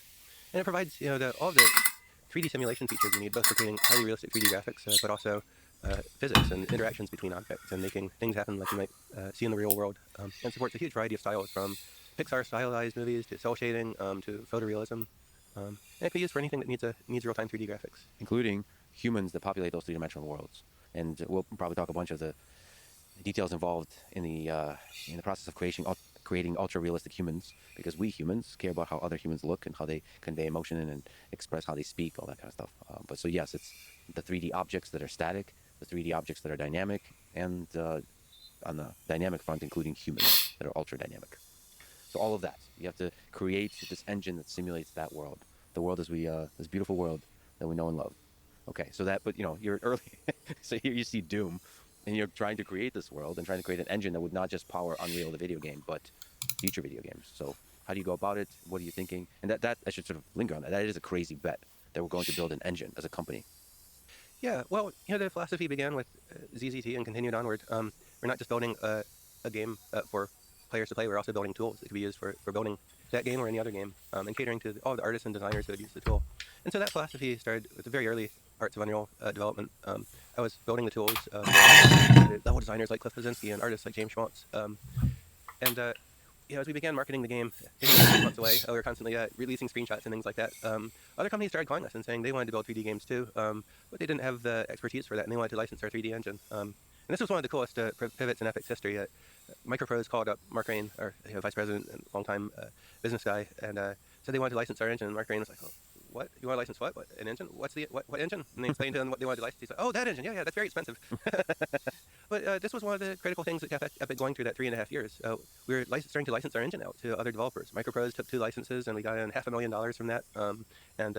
Company GT Interactive licensed our engine to build another game, and we got paid for that. And so we had this revenue stream funding the development of Unreal Engine from other games that were being built by other developers. And because they were the lifeline for the company, we took the engine business very seriously from the start.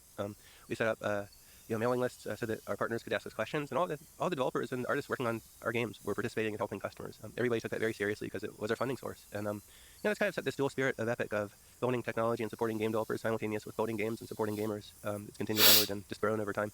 Can you just go back to that? You programming, what are some interesting technical challenges you have to overcome? You mentioned dynamic lighting, like create this three-dimensional world and try to figure out the puzzle of how you actually do that at a time when nobody, Carmack and you, doing this kind of thing. It's a totally open Wild West. So what are some interesting technical challenges you have to try to solve? There's a lot. Some of them are visible on screen, and some are behind the scenes. Yeah. Still require a lot of innovation. All the graphical techniques were really interesting challenges.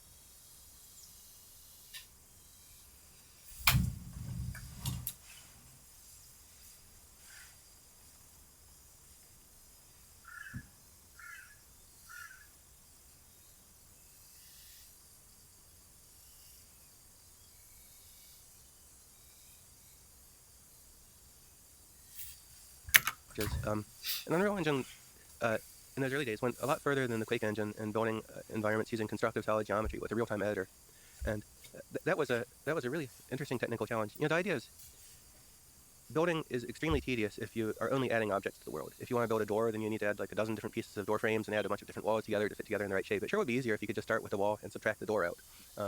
And so we had this way of adding geometry to the world and subtracting geometry, and the engine would perform all the calculations on that. This is something that I'd been anticipating was possible for a long time, but when I finally got around to it, it took this 30-hour coding session to figure out all the special cases of the code that needed to be implemented to make that work. But in the course of 30 hours, I got constructive solid geometry up and running. I started doing handed it to James Schwartz the next time we were together, and it's like, okay, I think you're cheating here. So you create a giant torus, and then add another giant torus, interlocked with it, and then subtracted a cylinder from it, and created this really advanced composite object with just 3 operations. He's like, whoa, I can't believe this. It's like, yeah, we figured it out. And that was cool to see it for the first time. It was probably the first time somebody had done constructive solid geometry in real time. But it was also a really useful artist tool that all the artists appreciated and immediately began making use of. Can you actually speak to that, the 30-hour session? I mean, this is not, from everything I know about computational geometry, doing this kind of thing, from your perspective, that's not easy. That's, what is it, the uncertainty, the open questions involved, even just on the algorithm front, how to do that efficiently. And then plus the usual programming thing of debugging, suffering through the trickiness of it. And we don't have really, at that time, you don't have the tooling to really visualize everything that's going on really well. And you probably we're using some crappy editor. I mean, there's just a lot of friction here. So the 30-hour session is one that's probably rough. It's a rough one. Your brain works in different ways, and depending on your state, right? There are some things that require really working on a problem fresh, where you've put together a bunch of logical pieces, and now you just need to write a whole lot of code to make it all work together, and plumb a whole lot of data between a whole lot of different algorithms. But I think our brains have vastly more horsepower than we're able to directly access by thinking of what code to type next. And after you've been working for a very long time, you can get into a sleep-deprived state where you have much more direct access to that low-level knowledge. That's great. Yeah. Because there are symptoms that are well studied of sleep deprivation. One of them is short-term memory loss, and so you're working without like the easy recall of the code you just typed. But your brain is then freed to think about other problems. And I built up this intuition over a very long period of time. One of them is short-term memory loss, and so you're working without like the easy recall of the code you just typed. But your brain is then freed to think about other problems. And I built up this intuition over a very long period of time. So the foundation for the subject is the binary space partitioning tree, this data structure invented by computer science graphics researcher Bruce Naylor. Carmack had picked up on that and had used the technique in Doom to really great effect. And I picked up on that. And Unreal Engine was using this technique for all of its graphics and rendering, but it was just additive geometry everywhere, and it had a lot of overlapping polygons, and it was pretty inefficient. So I had the idea that if we had a BSP tree, there was a really efficient way to do constructive solid geometry, and to do that, you had to break down the ways that different pieces of geometry can fit together. I broke it down into like 14 different cases, and most of them are pretty simple, cranked them out. And as I got towards the end, there were some pretty complicated things, like how do you deal with coplanar polygons? They're in the same plane and pointing in the same direction versus the other direction. In what cases should you keep them? In what cases should you eliminate them? And so on and so on to create really efficient geometry output. And just plowing through it, eventually through mostly deduction, but some trial and error too. Like sometimes you just have to try the possibilities and see what works. I cranked it out and it worked. And the next day I came in like kind of weary and I was like, oh wow, this actually did work. It wasn't just a dream. So you're considering the edge cases also. I mean, that's the problem with geometry is like there's probably just gonna be all kinds of weird polygons that you have to. So you're like thinking, you're imagining the edge cases and trying to see how do I not create inefficiencies in this algorithm while still considering the edge cases, allowing for the edge cases. Yeah, it's pretty easy to write software that's like 99% correct. It's the 1% that's the really hard part, and where the devil lies in the details. What about like lighting? Is there other interesting? Well, the funny answer is like we know the laws of physics, so it's actually really easy to do everything in computer graphics. But the direct solution of the laws of physics is immensely slow, and so what we're finding are approximations rather than complete solutions, because you need something that's a million times faster than the brute force answer. We should say that the physics of the seed is you just take a bunch of photons, bounce them around. That's how light works. Yeah. That's going to be very inefficient because there's a lot of bouncing and a lot of photons. Yeah. Photon tracing is the subject matter that does brute force calculation of pixels on a screen from all of the light in the scene, and it works and it's correct, and it just is an implementation of the laws of physics, and it's millions or billions of times slower than what we do. But Carmack had figured out how to do really cool lighting algorithms, including real-time lighting with objects moving around, and I hadn't taken it very far. So with Unreal Engine, I realized like we don't have nearly enough computing performance on our CPU to compute the light of every pixel on the screen from all the light sources that affect it. We were at a 6-cycle texture mapper, and we couldn't afford 30 more cycles for lighting. And so the answer had to be some approximation. And the one that Carmack had picked up on the Quake engine was light mapping. That if we, instead of calculating all the lighting on every pixel, what if we made a big texture that we placed over all of the walls in the scene that was like wallpaper? And what if we say every foot we're going to compute a lighting value for just that one foot grid on the object rather than computing it everywhere? And then if we just linear interpolate that over the course of it, you get a lighting solution that actually works pretty well and is fast enough to work. And so a lot of Unreal Engine's lighting techniques were based on light mapping. We introduced colored lighting. So you could have colored light sources. Then we realized, since we're doing this and we're doing it on light maps, we can actually do some pretty expensive calculations, hundreds of cycles, since we're only calculating it for every 1 foot of world space rather than every pixel. And so we introduced a whole bunch of elaborate lighting effects, like torch flickering, and the caustic effects of water bouncing off of a surface, and so on, and like pulsing lights and blinking lights and everything else. And I created a system for compositing them together. So if you had an arbitrary number of light sources, they could all do that. And then I implemented a shadowing algorithm. If you cast a ray from a point on a light to a point on a surface and see whether it intersects in the other geometry. If it doesn't intersect, then the light hits the object, and if it does intersect, then the light hits something else first, and that pixel on the object should be dark. So I built a real-time version of this, and it ran at about half a frame a second. So I was running around at half a frame a second, like shooting out light projectiles and looking at dynamic lighting. It's like someday computers will be fast enough for this, but not today. So I made a non-real-time version that pre-calculates all the lighting. And realized, oh wait, if you pre-calculate the shadowing in an object, you can still apply the lighting dynamically as long as the light's not moving. So you could do torch flickering with shadows, and figured out all the cases of dynamic and static lighting that were actually practical on a computer at the time and exposed them to artists. And this was the wonderful thing. I was just like typing in these little features, exposing them to artists, and every day they'd find like a drop down with some more lighting options available to them, and they'd start using them, and they do things that I never thought possible. And this was always the coolest thing. As a programmer building an engine, you might think you know the implications of the feature you're building, but artists are so clever that you always find that you built the capability of doing vastly more than you ever anticipated as they start to use combinations of features together in concert to do ever more amazing things. That's the genius of artists, is they're given constraints, and within those constraints they create something you could have never possibly imagined given the constraints. That's such a beautiful coupling between engineering and artistry and art. That's right. And it's timeless. You know, what did the Renaissance painters do with paints, and what did the early game artists do with early engines? You know, everybody's figuring out the capabilities of their medium, and you're seeing a revolution. This is blowing my mind. This is so fun. What about fog? You mentioned fog. That I don't even know. How do you even do fog? So you mentioned Unreal. So the first version had fog. Yeah. Well, it was a funny thing. So this graphics hardware company had just started up in Finland, and they released a screenshot of what their GPU was doing, and they showed a scene filled with volumetric fog. So you had a foggy room with some light sources in it, and when that happens in the real world, what you see are glows around the light as the light brightens the fog around it. But the brightening of the fog diminishes over time because the fog absorbs some lighting, and so the further you get away from the light, the more fall off there is. And you know, you have a bunch of colored lights overlapping together in a space like that. The effect is just absolutely magical. You know, like being out on a foggy light with street lamps above. It's something that's surreal and just beautiful. So it's like, oh my god, they figured out how to do real-time volumetric fog. I have to figure it out myself. And so that was another like 30-hour coding session. Nice. But like at the core, I realized, okay, what's happening here is we have this lighting function saying the light at a particular point in space is like, you know, falling off with the inverse square of the light, the distance from the light source, right? The inverse square law from Isaac Newton, which applies to lighting. What I had to realize was that the way the fog interacted with the light was that you calculate the view from your eye's position to a point on a surface in the world. It's going through fog, and you're accumulating more and more light as a function of the amount of light illuminating the fog at that point in time. And so, well, you know, I'd studied that in mechanical engineering without even knowing it. That's the line integral. You know, you have an integral over a line of some function. Well, this is exactly what it's for. It's for accumulating the values of a function over a continuous space of time. And, you know, I did a bunch of math and realized that, oh, wow, the integral, and I looked in a reference book of all the integrals, and, you know, thankfully people had solved them all, and I realized the integral of, you know, this transformed 1 over r squared turns out to be solved by the arctangent of r. And so, you know, if you calculate some parameters based on the position of the eye and the position of the surface point you're at ultimately seeing, then you calculate exactly how much fog you can accumulate from that. Of course, you can't do that per pixel because that's hundreds of cycles on CPU time. And so what we had to do is calculate volumetric fog on something equivalent to a light map, but calculating fog every square meter in the world. And so, you know, we had enough performance for that. We built volumetric lighting and gave it to artists, and they started building magically detailed levels with volumetric fog and in real time. And then, you know, decades later, I was talking to one of the engineers who'd worked on that hardware and asked about their volumetric fog and told him how it inspired me to you know, figure out how to do it in real time myself. And I was like, oh no, we cheated. We just rendered it out of 3D Studio Max. That's awesome. That is so awesome. That is so inspiring on so many levels. Yeah, like you saw that maybe it's possible, even if it was kind of smoke and mirrors, and then you actually made it happen. It's so inspiring to hear these kind of stories when there's so much uncertainty and you figure out, and so many constraints, and you figure out how to bring it to life in real time and create this world that Unreal did. Maybe if we could just pause, since you mentioned John Carmack a few times, as a fellow pioneer in the game industry at that time, what do you admire about John? John singularly has this intense dedication to getting the best result from his code and having absolutely no attachment to past code. And some of the legendary things he did, the end result was an absolute breakthrough in real-time computer graphics. When he first tried, they were like his 7th or 8th try after he'd done something time and time again, tried it, found a better approach, thrown out the old one, built it again, and continually rewrote his code until he found the absolute best solution to a problem. And you know, I think that stands as a lesson for every programmer to pick up on. When something is really, really important, its performance is absolutely critical to the product, its quality or its capabilities. Just iterate on it until you've achieved perfection, and don't settle for the first or second solution is good enough.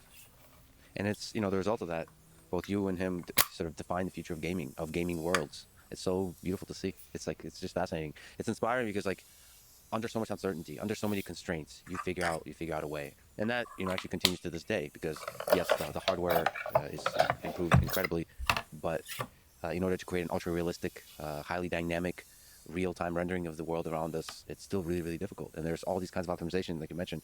Maybe you can speak to that Unreal Engine 1 journey from 1 to 5.5 or 0.6 now. What for 30 years you've been creating virtual worlds. What's it like evolving a game engine for those 30 years when the hardware under you is improving exponentially? What are some things that changed, and what are some universal truths that have not changed? It's been an astonishing experience. Nobody 30 years ago had anticipated that we'd see the performance gains in hardware that we've actually seen in that time frame. It's something like 100,000 times higher CPU performance between multiple cores and higher clock rates and more parallelism. Like, you know, if we had that in aviation, then we'd be like taking a trip to neighboring stars. Alpha Centauri, yeah. Exactly. And in graphics, it's been even more so. It's something like literally 10 million times more net usable GPU performance than we had back running on a Pentium 90 CPU, all in 30 years. And you know, it's really made me appreciate that over the generations, some areas of our engine development have absolutely kept up with technology. And you know, the rendering team that works on Unreal Engine are the real miracle workers there. Just about every generation of Unreal, we've replaced most of the rendering code. And you know, the different leaders in different points in time and the different luminaries have built systems that were absolutely rethought and optimized for the latest generation of hardware. You know, Unreal Engine 1 was built for software rendering, and then the Voodoo 1 came along late in the cycle, and we had support for it, but it wasn't fully capable and utilized. Unreal Engine 2 was about bringing all the latest GPU hardware acceleration features to the engine, and keeping forward and building some new features like vehicles and a few other capabilities. This was in the early GPU era, before GPUs had really broken out of everybody's expectations of Moore's law. But that breakout occurred with DirectX 9 and the capabilities of programmable shaders. Once you had control of writing code running on the GPU that could color every pixel on the screen, and that GPU code was literally a factor of 100 times faster than the equivalent code I wrote a few years earlier on the Pentium 90. And so that DirectX 9 generation was a godsend. And Andrew Scheidecker, a longtime Epic luminary, wrote the core of the Unreal Engine 3 render around real-time pixel shading, real-time lighting, being able to do dynamic shadows using several different techniques, and multi-threaded the render to support bits of the early dual-core CPUs that were starting to show up at the time. And it was a massive, massive graphical upgrade. Unreal Engine 4 made a number of improvements and just continued to add features to make give artists more and more options for lighting and for geometry that created realism. But then I think probably our biggest single level of leap came with Unreal Engine 5 with a nanite micropolygon geometry solution, and with Lumen, the global illumination lighting solution, which I think really bridged the gap from game-ish computer graphics to total observable photorealism for artists who wanted to create that.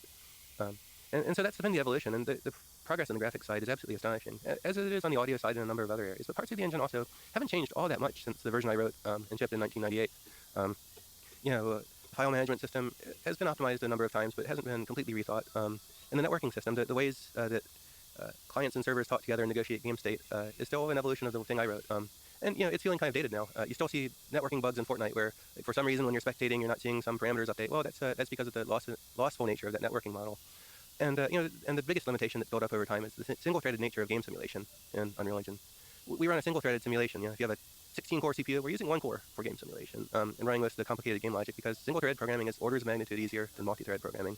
And we didn't want to burden either ourselves or our partners or the community with the complications of multi-threading.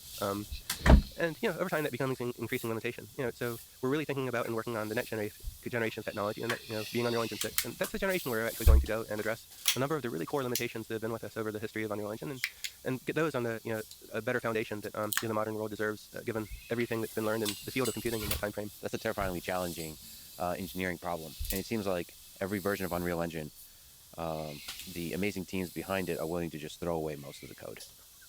Or maybe I'm being a little bit too dramatic, but basically throw away the old approaches like you mentioned with Carmack, and start again, like with Nanite and Lumen. Just keep optimizing to the current hardware, but even like rethinking how it's all done. But going from single-threaded to multi-threaded, oh boy, that's terrifying. And that's in part, we'll talk about it, why maybe you have to rethink even the programming language that's being used, to rethink a lot of things. That's fascinating. Can we just stick on Unreal Engine 5? So I watched a bunch of stuff, but the State of Unreal in GDC 2024, I was just giggling with excitement watching some of this stuff. So just if we can talk about different things here, just to nerd out a little bit. So people should go watch this video. They talked about the dirt. Just the ultra realistic, and this is for Marvel 1943, which is kind of putting the Marvel universe into Nazi-occupied France in the winter. So there's snow, and that's a moment in history. That's a very intense moment in history, and it really creates a feeling and puts you there. And there's so much to that, including the snow. But just looking at the dirt is a really nice way to show like how do you add a lot of details to the scene in real time that like gives this experience like infinite detail. Like this is real. This is super real. And then I think in the talk they describe like what's entailed in the generation of the geometry, what's entailed in the lighting, all that kind of stuff. Maybe can you speak about dirt? what are the components for people who might not know in like creating this ultra realistic, the texture, the lighting, the geometry, all of that. Like how Nanite, how Lumen all come together in this beautiful orchestra to paint in real time the dirt in Nazi-occupied France in 1943. Yeah, well, there's a lot happening here on screen, and the real hero of this image isn't Epic. It's the artists and technical artists who work together to build this environment, because and the reason we showed it at GDC was it went way, way beyond what we realized the system was capable of doing, largely because of their brilliance. And this is the magic of computer graphics. There's not one feature that makes this cool. There's a dozen technical features that each interplay, and because of the ways that they interplay with each other, you really don't, it's hard to actually identify the individual components of it. One thing that's happening here that's really critical, oh yeah, now we're seeing it being turned off, is the lighting happening. The Lumen lighting system that's powering the scene is doing different kinds of lighting calculations at different scales. This was the work of Daniel Wright following a decade of moving the state of the art of lighting forward. But his theory, which was rather controversial at the time, was that if you have enough levels of lighting calculation, then you can get everything, global illumination working everywhere from the absolute highest levels of a scene, that buildings are casting correct shadows, all the way down to details like you see on the dirt here, all working in concert and without distinguishable boundaries. So there's a good decade of foundational work there to make the lighting work. And in particular, when you see that very detailed shadows interplaying between the the ice and the dirt there, that's screen space lighting. There's actually shadow calculation going on, not based on the world, but on the pixels on the screen, because that is the only way that we could possibly do those calculations fast enough, running them in a pixel shader. Yeah, watch this. Watch when you add the objects, when you add the textures, the different layering, all the shadows that have to be computed. Yeah, Boy. That shadowing's an amazing thing, but the reason that works is counterintuitive. When somebody first explained it to me, I was like, that's really clever, but I don't think that will work. But it does work, because if you observe the positions of incoming lights and you know the z-coordinates of the different pixels on the screen, you can figure out how geometry there is likely to occlude other geometry. And even though it's only an approximation, it isn't perfect, it looks perfectly good to the human eye and gives you the subtle shadowing that you see in a scene like this. It makes it look highly realistic. And the shadowing influences other things. There's also some really interesting things happening with the color here. And I'm not even sure what's causing, it looks like color is bleeding from some parts of the snow onto other parts of the snow. It looks like there's some subsurface scattering going on. I'm not even sure if that's being used in the scene. And then there's a material layering system for laying down layers of material, dirt and snow and other things, all making that work. And then there's the light bouncing off of the geometry, which is another system for lighting on top of the global illumination system. What about reflections too? Is that count as the light bounce? So there's a light bouncing off the stuff to light it up in different interesting ways, but then there's also actually literal reflections in, like, we're looking at a puddle in the dirt. Yeah, that's right. But the engine supports a number of different reflection techniques. One is calculating basically textures that reflect, they capture all the lighting in the scene and then bouncing that off of texture maps, so you can see different lights bouncing off of different pixels in different ways. And then there's individual lighting casting reflections off of things too. And a lot of this is under the control of designers. And one of the things that's yet to do a problem for the future is you don't just press a few buttons and this kind of scene magically appears. This is a lot of work from some highly skilled people, not only building out this particular scene, but in setting up the material layers so that you get the dirt with the ice layered on top and all the reflections working. And they had to make a number of technical art decisions to make this work. And if a novice who hadn't worked very hard built that kind of scene like this, it wouldn't look nearly as good. So one of the challenges we have is to make building this kind of quality level even easier and more seamless and automatic. You'd like to just build a scene and say, use this material here and have this appearance come out of it. Yeah, and I mean, once you create the scene, you could do things. I remember where they said, like, can you turn off the headlights? I forget.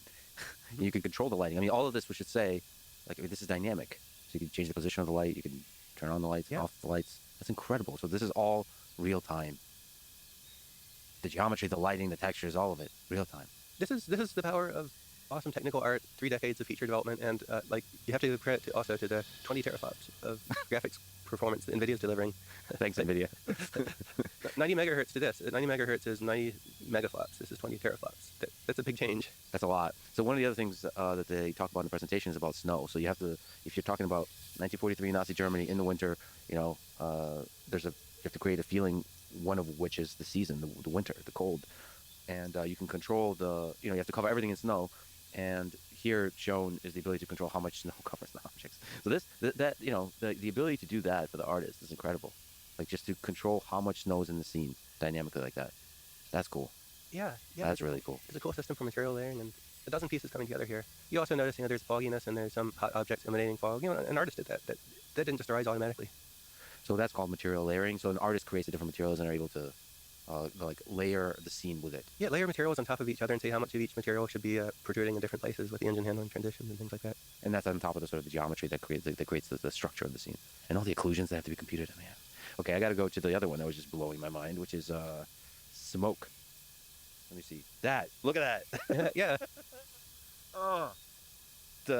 There's a fire. There's a fire in a trash can with the smoke, and the shadows. The lighting and the shadows interplaying on the smoke. This is real time? Yeah, that's all real time. What the hell? So how do you do that?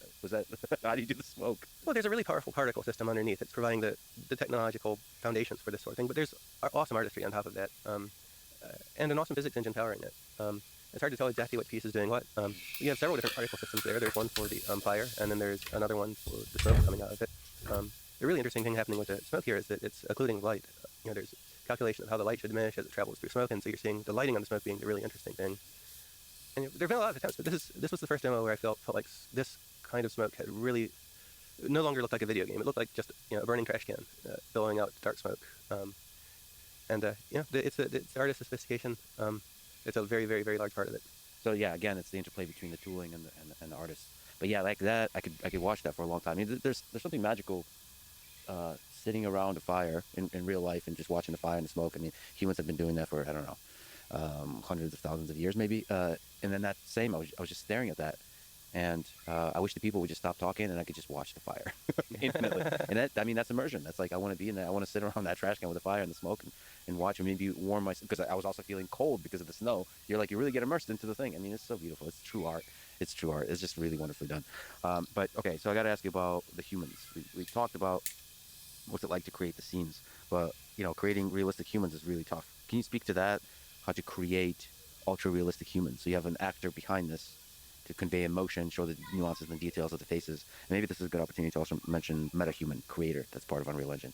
Yeah, that's right. Humans are by far the hardest part of computer graphics because millions of years of evolution have given us dedicated brain systems to detect patterns in faces and infer emotions and intent. Because cavemen had to, when they see a stranger, determine whether they were likely friendly or they might be trying to kill them. And so humans, we people in the world have extraordinarily detailed expectations of a face, and we can notice imperfections, especially imperfections arising from computer graphics limitations.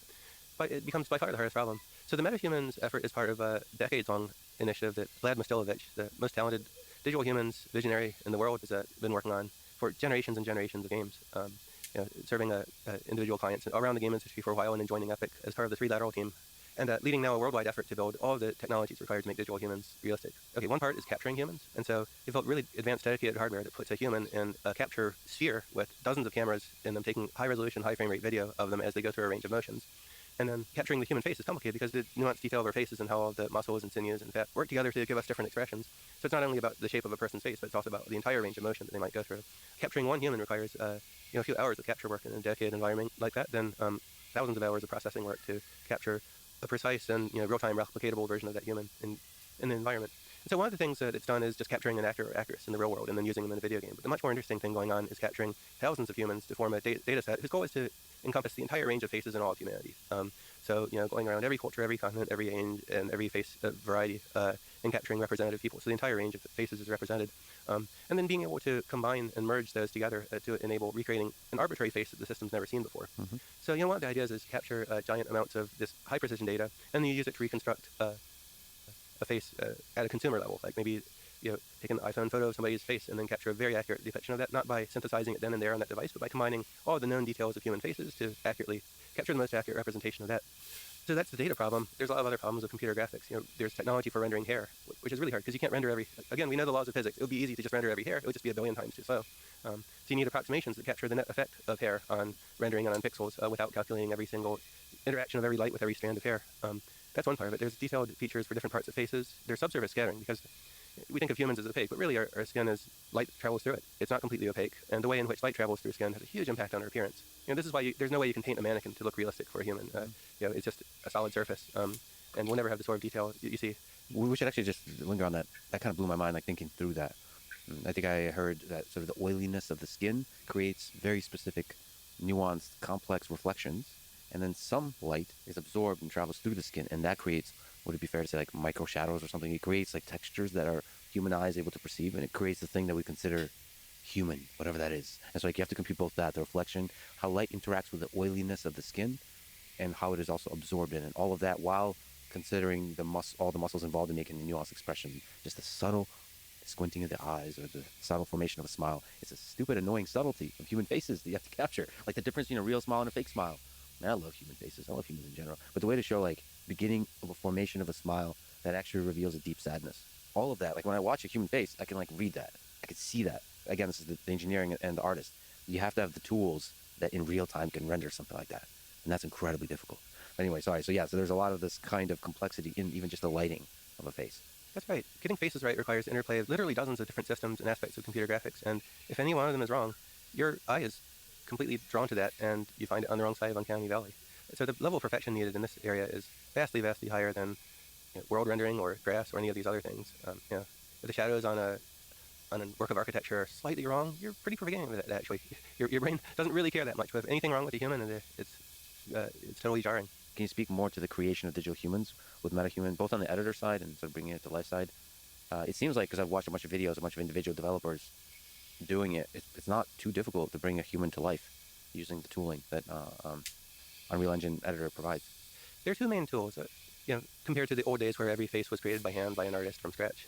One is a MetaHuman creator tool for creating faces, where you have a huge number of parameters you can adjust to create a unique human by adjusting all the different capabilities of them. You can then get that out of MetaHuman Creator into Unreal Engine, and then you can add all kinds of computer graphics features there in the engine. You could add clothing using the cloth simulation system, and you can adjust the hair and all these other parameters on the thing. And then there's MetaHuman Animator, a tool for animating a human based on a facial capture, which can be done on a device as simple as like an iPhone, and transfers the captured animation to the human you want, which is not straightforward. If the actor has one face shape and the character on screen has another face shape, the translation that needs to be done from the actor to the face is actually really sophisticated and non-obvious. And if you just applied it literally, then it would be completely wrong from your point of view. So those are the main tools that people are using now. And then within the Unreal Engine, then you have a face and you can do absolutely anything you want to it. And you could also, if you decide to go outside of the MetaHuman geometry pipeline, you could build your own face, like any creature of any sort, and then use the animation tools to animate it. But this is 30 years into a project that's probably like 50 years in total to get to absolute photorealism and controllability for absolutely everything. So there's vast amounts of work still to do, and we don't feel like we've solved the problem at all. We've just given artists a big productivity multiplier and a quality multiplier, but this is not in a state that we would say is done. But nevertheless, I've seen people use it really effectively. I saw almost like plugins, maybe external services, where you can get the faces to approximate the mouth movements required to speak a thing. So like that's a really useful feature. Yeah, that's right. When you have an artist or actor in your studio and you're recording a specific performance, you can just capture the facial motion and apply it. But if all you have is a voice recording, or you're generating a voice recording, or it's parametric or procedural or AI generated, then you need the system to translate that speech not only to movement of the mouth and lips, but also to facial expressions and the whole intent. When we're speaking, it's our whole face that's active and emoting in different ways, and it's not just a mechanical motion of the pieces. So we spoke a bit about Nanite, so the magic behind the virtual geometry system. But can you speak a little bit to Lumen?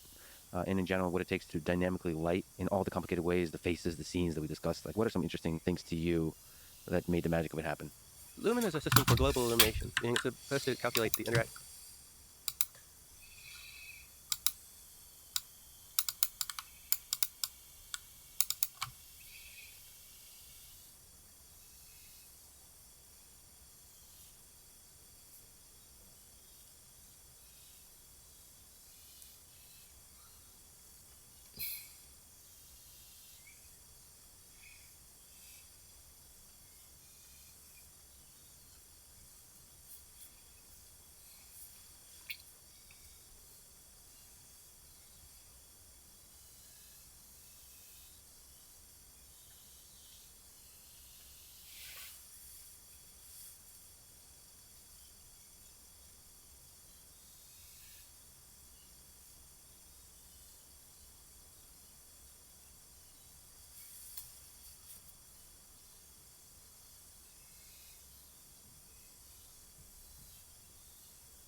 of light with the entire scene in a way that mimics reality. The first generation of engines that did lighting just said, well, the light casts light, and the surfaces it hits are lit, and the surfaces it doesn't directly hit are dark, and that's just all the techniques we have. So you'd have an area that wasn't hit by any light being completely black. But in reality, light bounces around the entire scene dynamically. When a light hits a red wall, then most of the blue and green light is absorbed, but the red light reflects off and now is hitting other things. And so if you have a red wall with a white floor, light is bouncing off of the red wall into the floor, and now the floor is being turned red.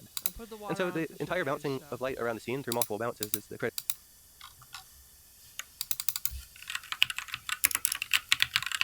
Chief, I turn off set up the smoke detector.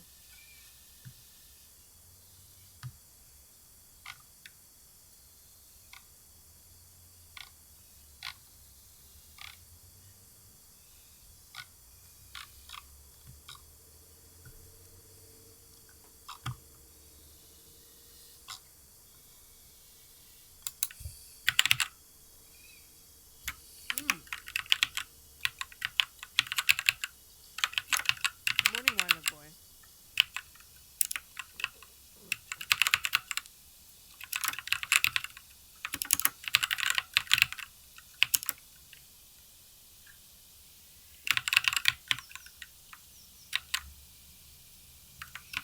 From Marvel Studios, summer begins.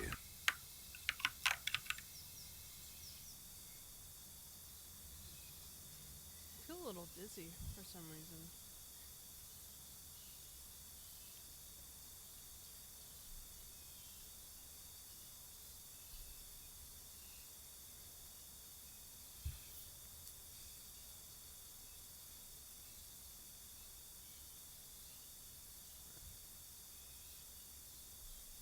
Sorry. Does printline end up as console.log? Kinda, sometimes. Depending. Am I planning to go to TwitchCon? I wanted to, but I don't think I can anymore.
critical challenge to solve here. And again, laws of physics are known, and so the complete solution to this was written down in the 1950s, I think.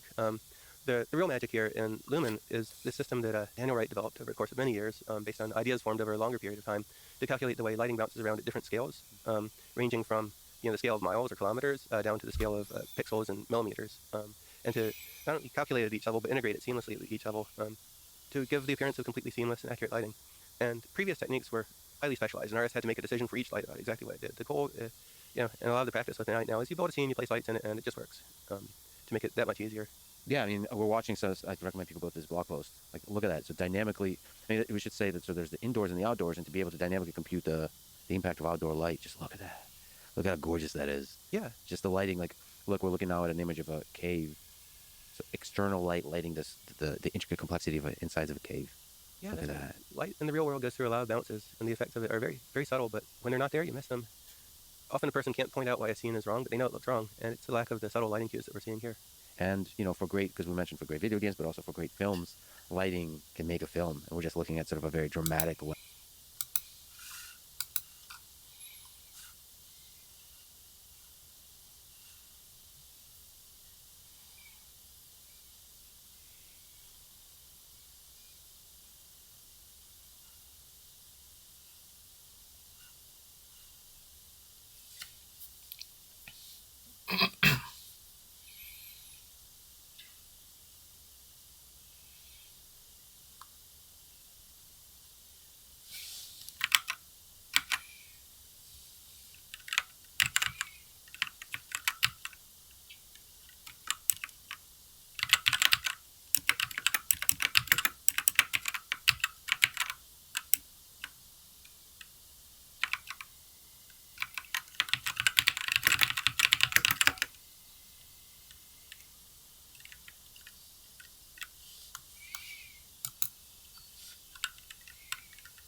Mythical.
this is just row reduced.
Okay, so did some mistake here then, I guess.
lighting of a scene.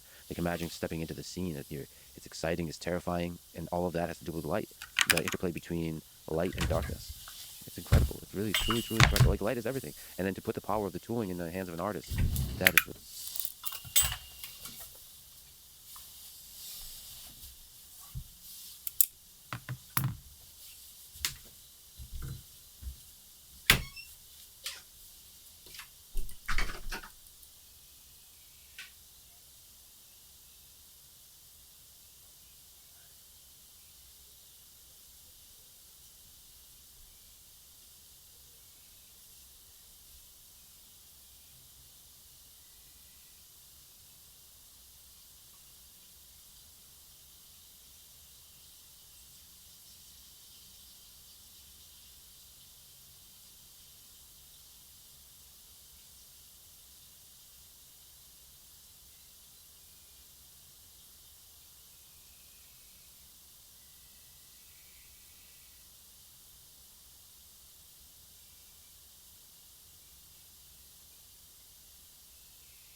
Fuck.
Really special. Yeah, the industry's gone through a massive evolution, and there's so many supporting systems to make this awesome, and always are. We're looking at reflections on smooth surfaces. Oh boy. Oh boy. Look at how gorgeous that is. Yeah, that's right. Wow. And you have to appreciate the algorithms are doing quite a lot here. Yeah. You can have a scene with a huge number of not just lights, but also bright objects that reflect light off of them. Every one of those has to be captured in the reflections in order for it to be realistic. And you can't calculate every photon in the scene, and so you need really detailed approximations. And that's the field of computer graphics. It's about increasingly effective approximations of the laws of physics, which are just totally intractable. But the result of that graphics is a feeling, is an experience by the viewer. And it's just, to me, as a fan of, well, let's say beauty in the world, it's exciting that we can create that synthetically, artificially, via graphics. And that just, it blows wide open the possibilities of storytelling. So outside of video games, a lot of people are using Unreal Engine for movies, for films. And big congrats, I saw War is Over, a short film that was made with Unreal Engine, won an Oscar. So you can add that to the resume. So that's huge. You know, an Oscar-winning film made with Unreal Engine. So what do you see as the future of the use of Unreal Engine in creating stories in the film industry? Increasing capabilities and productivity. The limiting factor in every one of these businesses is cost. And the more the engine can make their jobs easier, the more power that brings them. One of the big revolutions we see in Hollywood is moving away from doing computer graphics integration into a human scene with green screens to moving to these large LED wall panels that are displaying real-time computer graphics powered by the Unreal Engine. And that's a massive improvement in quality. You can recognize the old green screen movies because the lighting on the characters is just wrong. And as much as they try to fix it up, it never really works. When you're filming in front of the LED panel with LED light emitters in front of you as well, the actor not only picks up all of the lighting from the actual natural scene that they're supposed to appear in the movie, but they also can look around and see it, and they're aware of exactly what set they're acting in. And just the overall end result is that much higher. It's as much because the actors are able to do their jobs better, seeing the scene they're in, because the technology is enabling a better lighting calculation and a better interplay of virtual light and real-world light to make the end result awesome. So there's a lot of excitement around generative AI.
What do you think is the future of the interplay between what a human artist creates and what an AI system can create in Unreal Engine?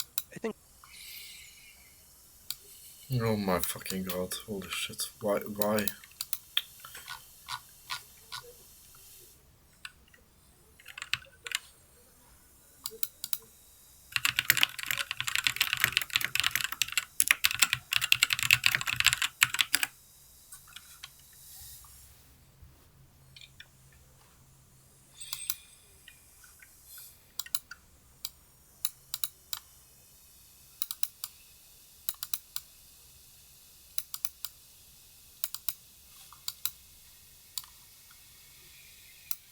Oh fucking! I'll just fucking kill me.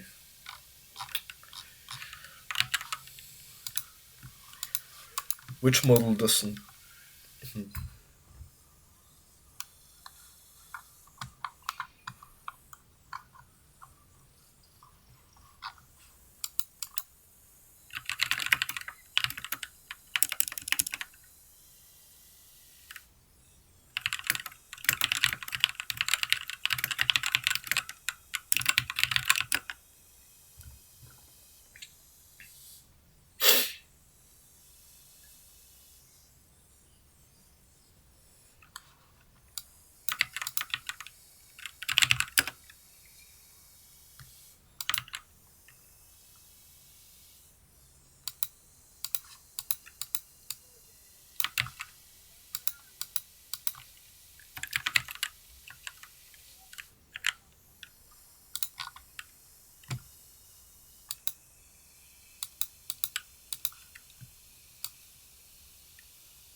Why is it not saving?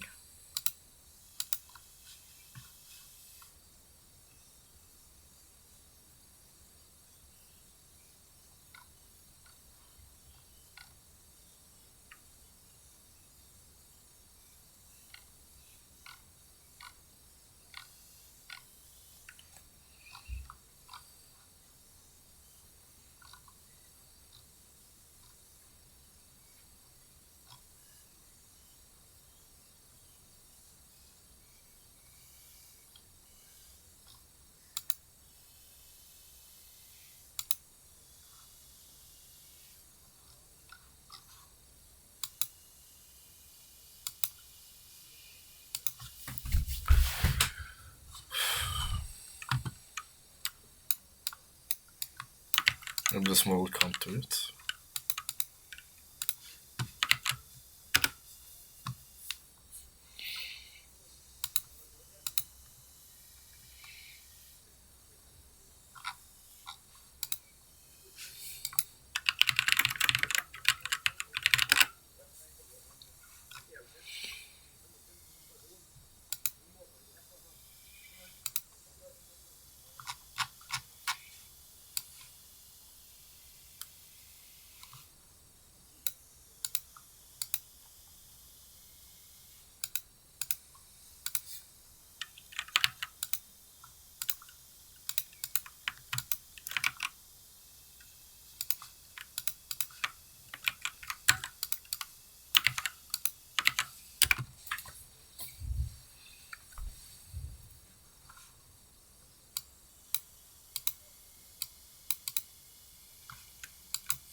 What?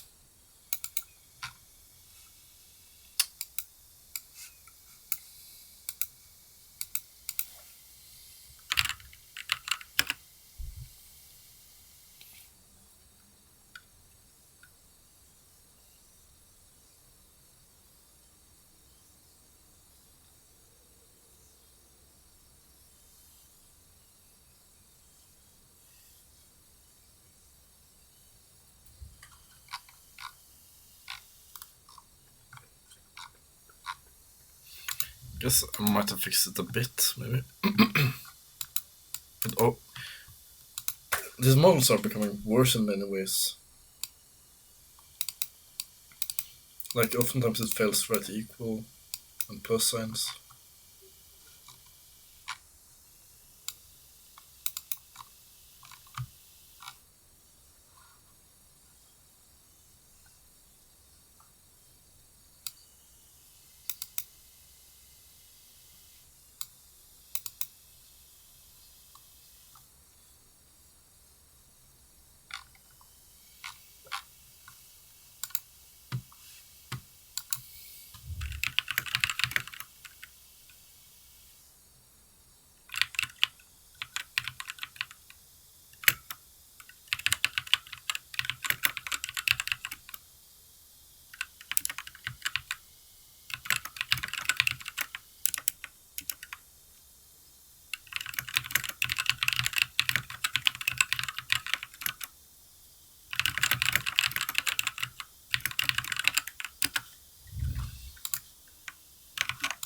I think a lot of people in the industry are overly optimistic about the rate of progress of AI for video and other things like that. The real problem is consistency. Like spurting out an image is really high quality, but with video, over the course of seeing, all the AI approaches have consistency issues going from one place to another, and I don't think that those will be remedied easily. Fundamentally, AI just doesn't have anything resembling an understanding of the entire scene they're in, the entire arc of the movie or plot they're in, and the entirety of the world around them, and how it might affect the scene. Whereas game engines have that exactly where they need to be. And so I think what we're going to see in the space of world-class, high-quality productions isn't just everybody moves to AI, and a large part of the human creatives contributing to that are obsolete. I think what we're going to see is AI becoming a multiplying force on the power of human creatives, making them able to create better stuff more quickly and with higher quality end results. And I think, unlike the fields of generative 2D art and generative text, I think the future of AI is much more complex and nuanced. And I think your interview with Mark Zuckerberg conducted in the VR was a really good first example of this. So you did this VR discussion. It was capturing your faces and then rendering a completely 3D computer graphics model of your faces. And then the end result was patched up by an AI image enhancer. It was able to add an awful lot of the missing subtleties that are lost by normal computer graphics rendering. And that's the first step. You can imagine the output of Unreal Engine being enhanced by an AI pixel shading post-processor is one thing. You can imagine creation of objects being enhanced, especially mashing up high-quality objects that have already been created. Like Epic's Quixel team went around the world and scanned tens of thousands of real-world objects at extremely high levels of quality. They have everything from rocks to trees to archaeological finds and so on, all captured there. And we have an awesome library of them on the Fab content site. What's missing is the ability to create arbitrary amounts of new content. And I think using data like that and AI to create completely new trees that meet your specification from all the knowledge that is built up of high-quality scan trees is going to be a really valuable thing. But I don't see this reducing the need for people or the role of people. Rather, I think it actually is probably an enhancer on that. I can't help but think when I go on Amazon and Netflix to watch a movie, there's an awful lot of linear content, and most of it isn't very good because of the limitations of the media and the budgets and of other things. If we can use AI as an enhancer on that, then everybody's going to have even more opportunity than they have now. And every single technological revolution that has changed the way that people work, but it's ultimately created more opportunity for people. And there are pundits predicting that this might be last. But I think just the opposite. I'm an optimist on this, and an optimist that it's going to create opportunity for everyone. Do you think it would be possible to generate, so use generative AI to create dynamic objects, like you mentioned, trees, in the Unreal Engine world, to create meshes and textures and empower the creator to create faster? Use meta knobs, like hyperparameters versus very nuanced, where you can control much.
faster, the look of a face, the look of a tree, all that kind of stuff.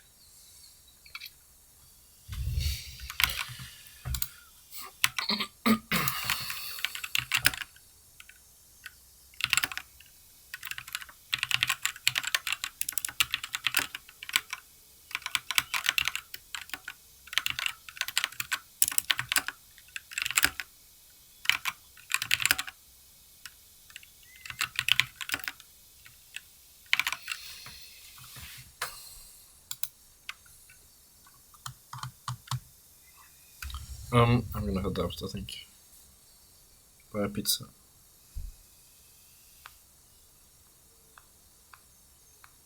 This is probably the most inefficient day I've ever had. By far. Ever.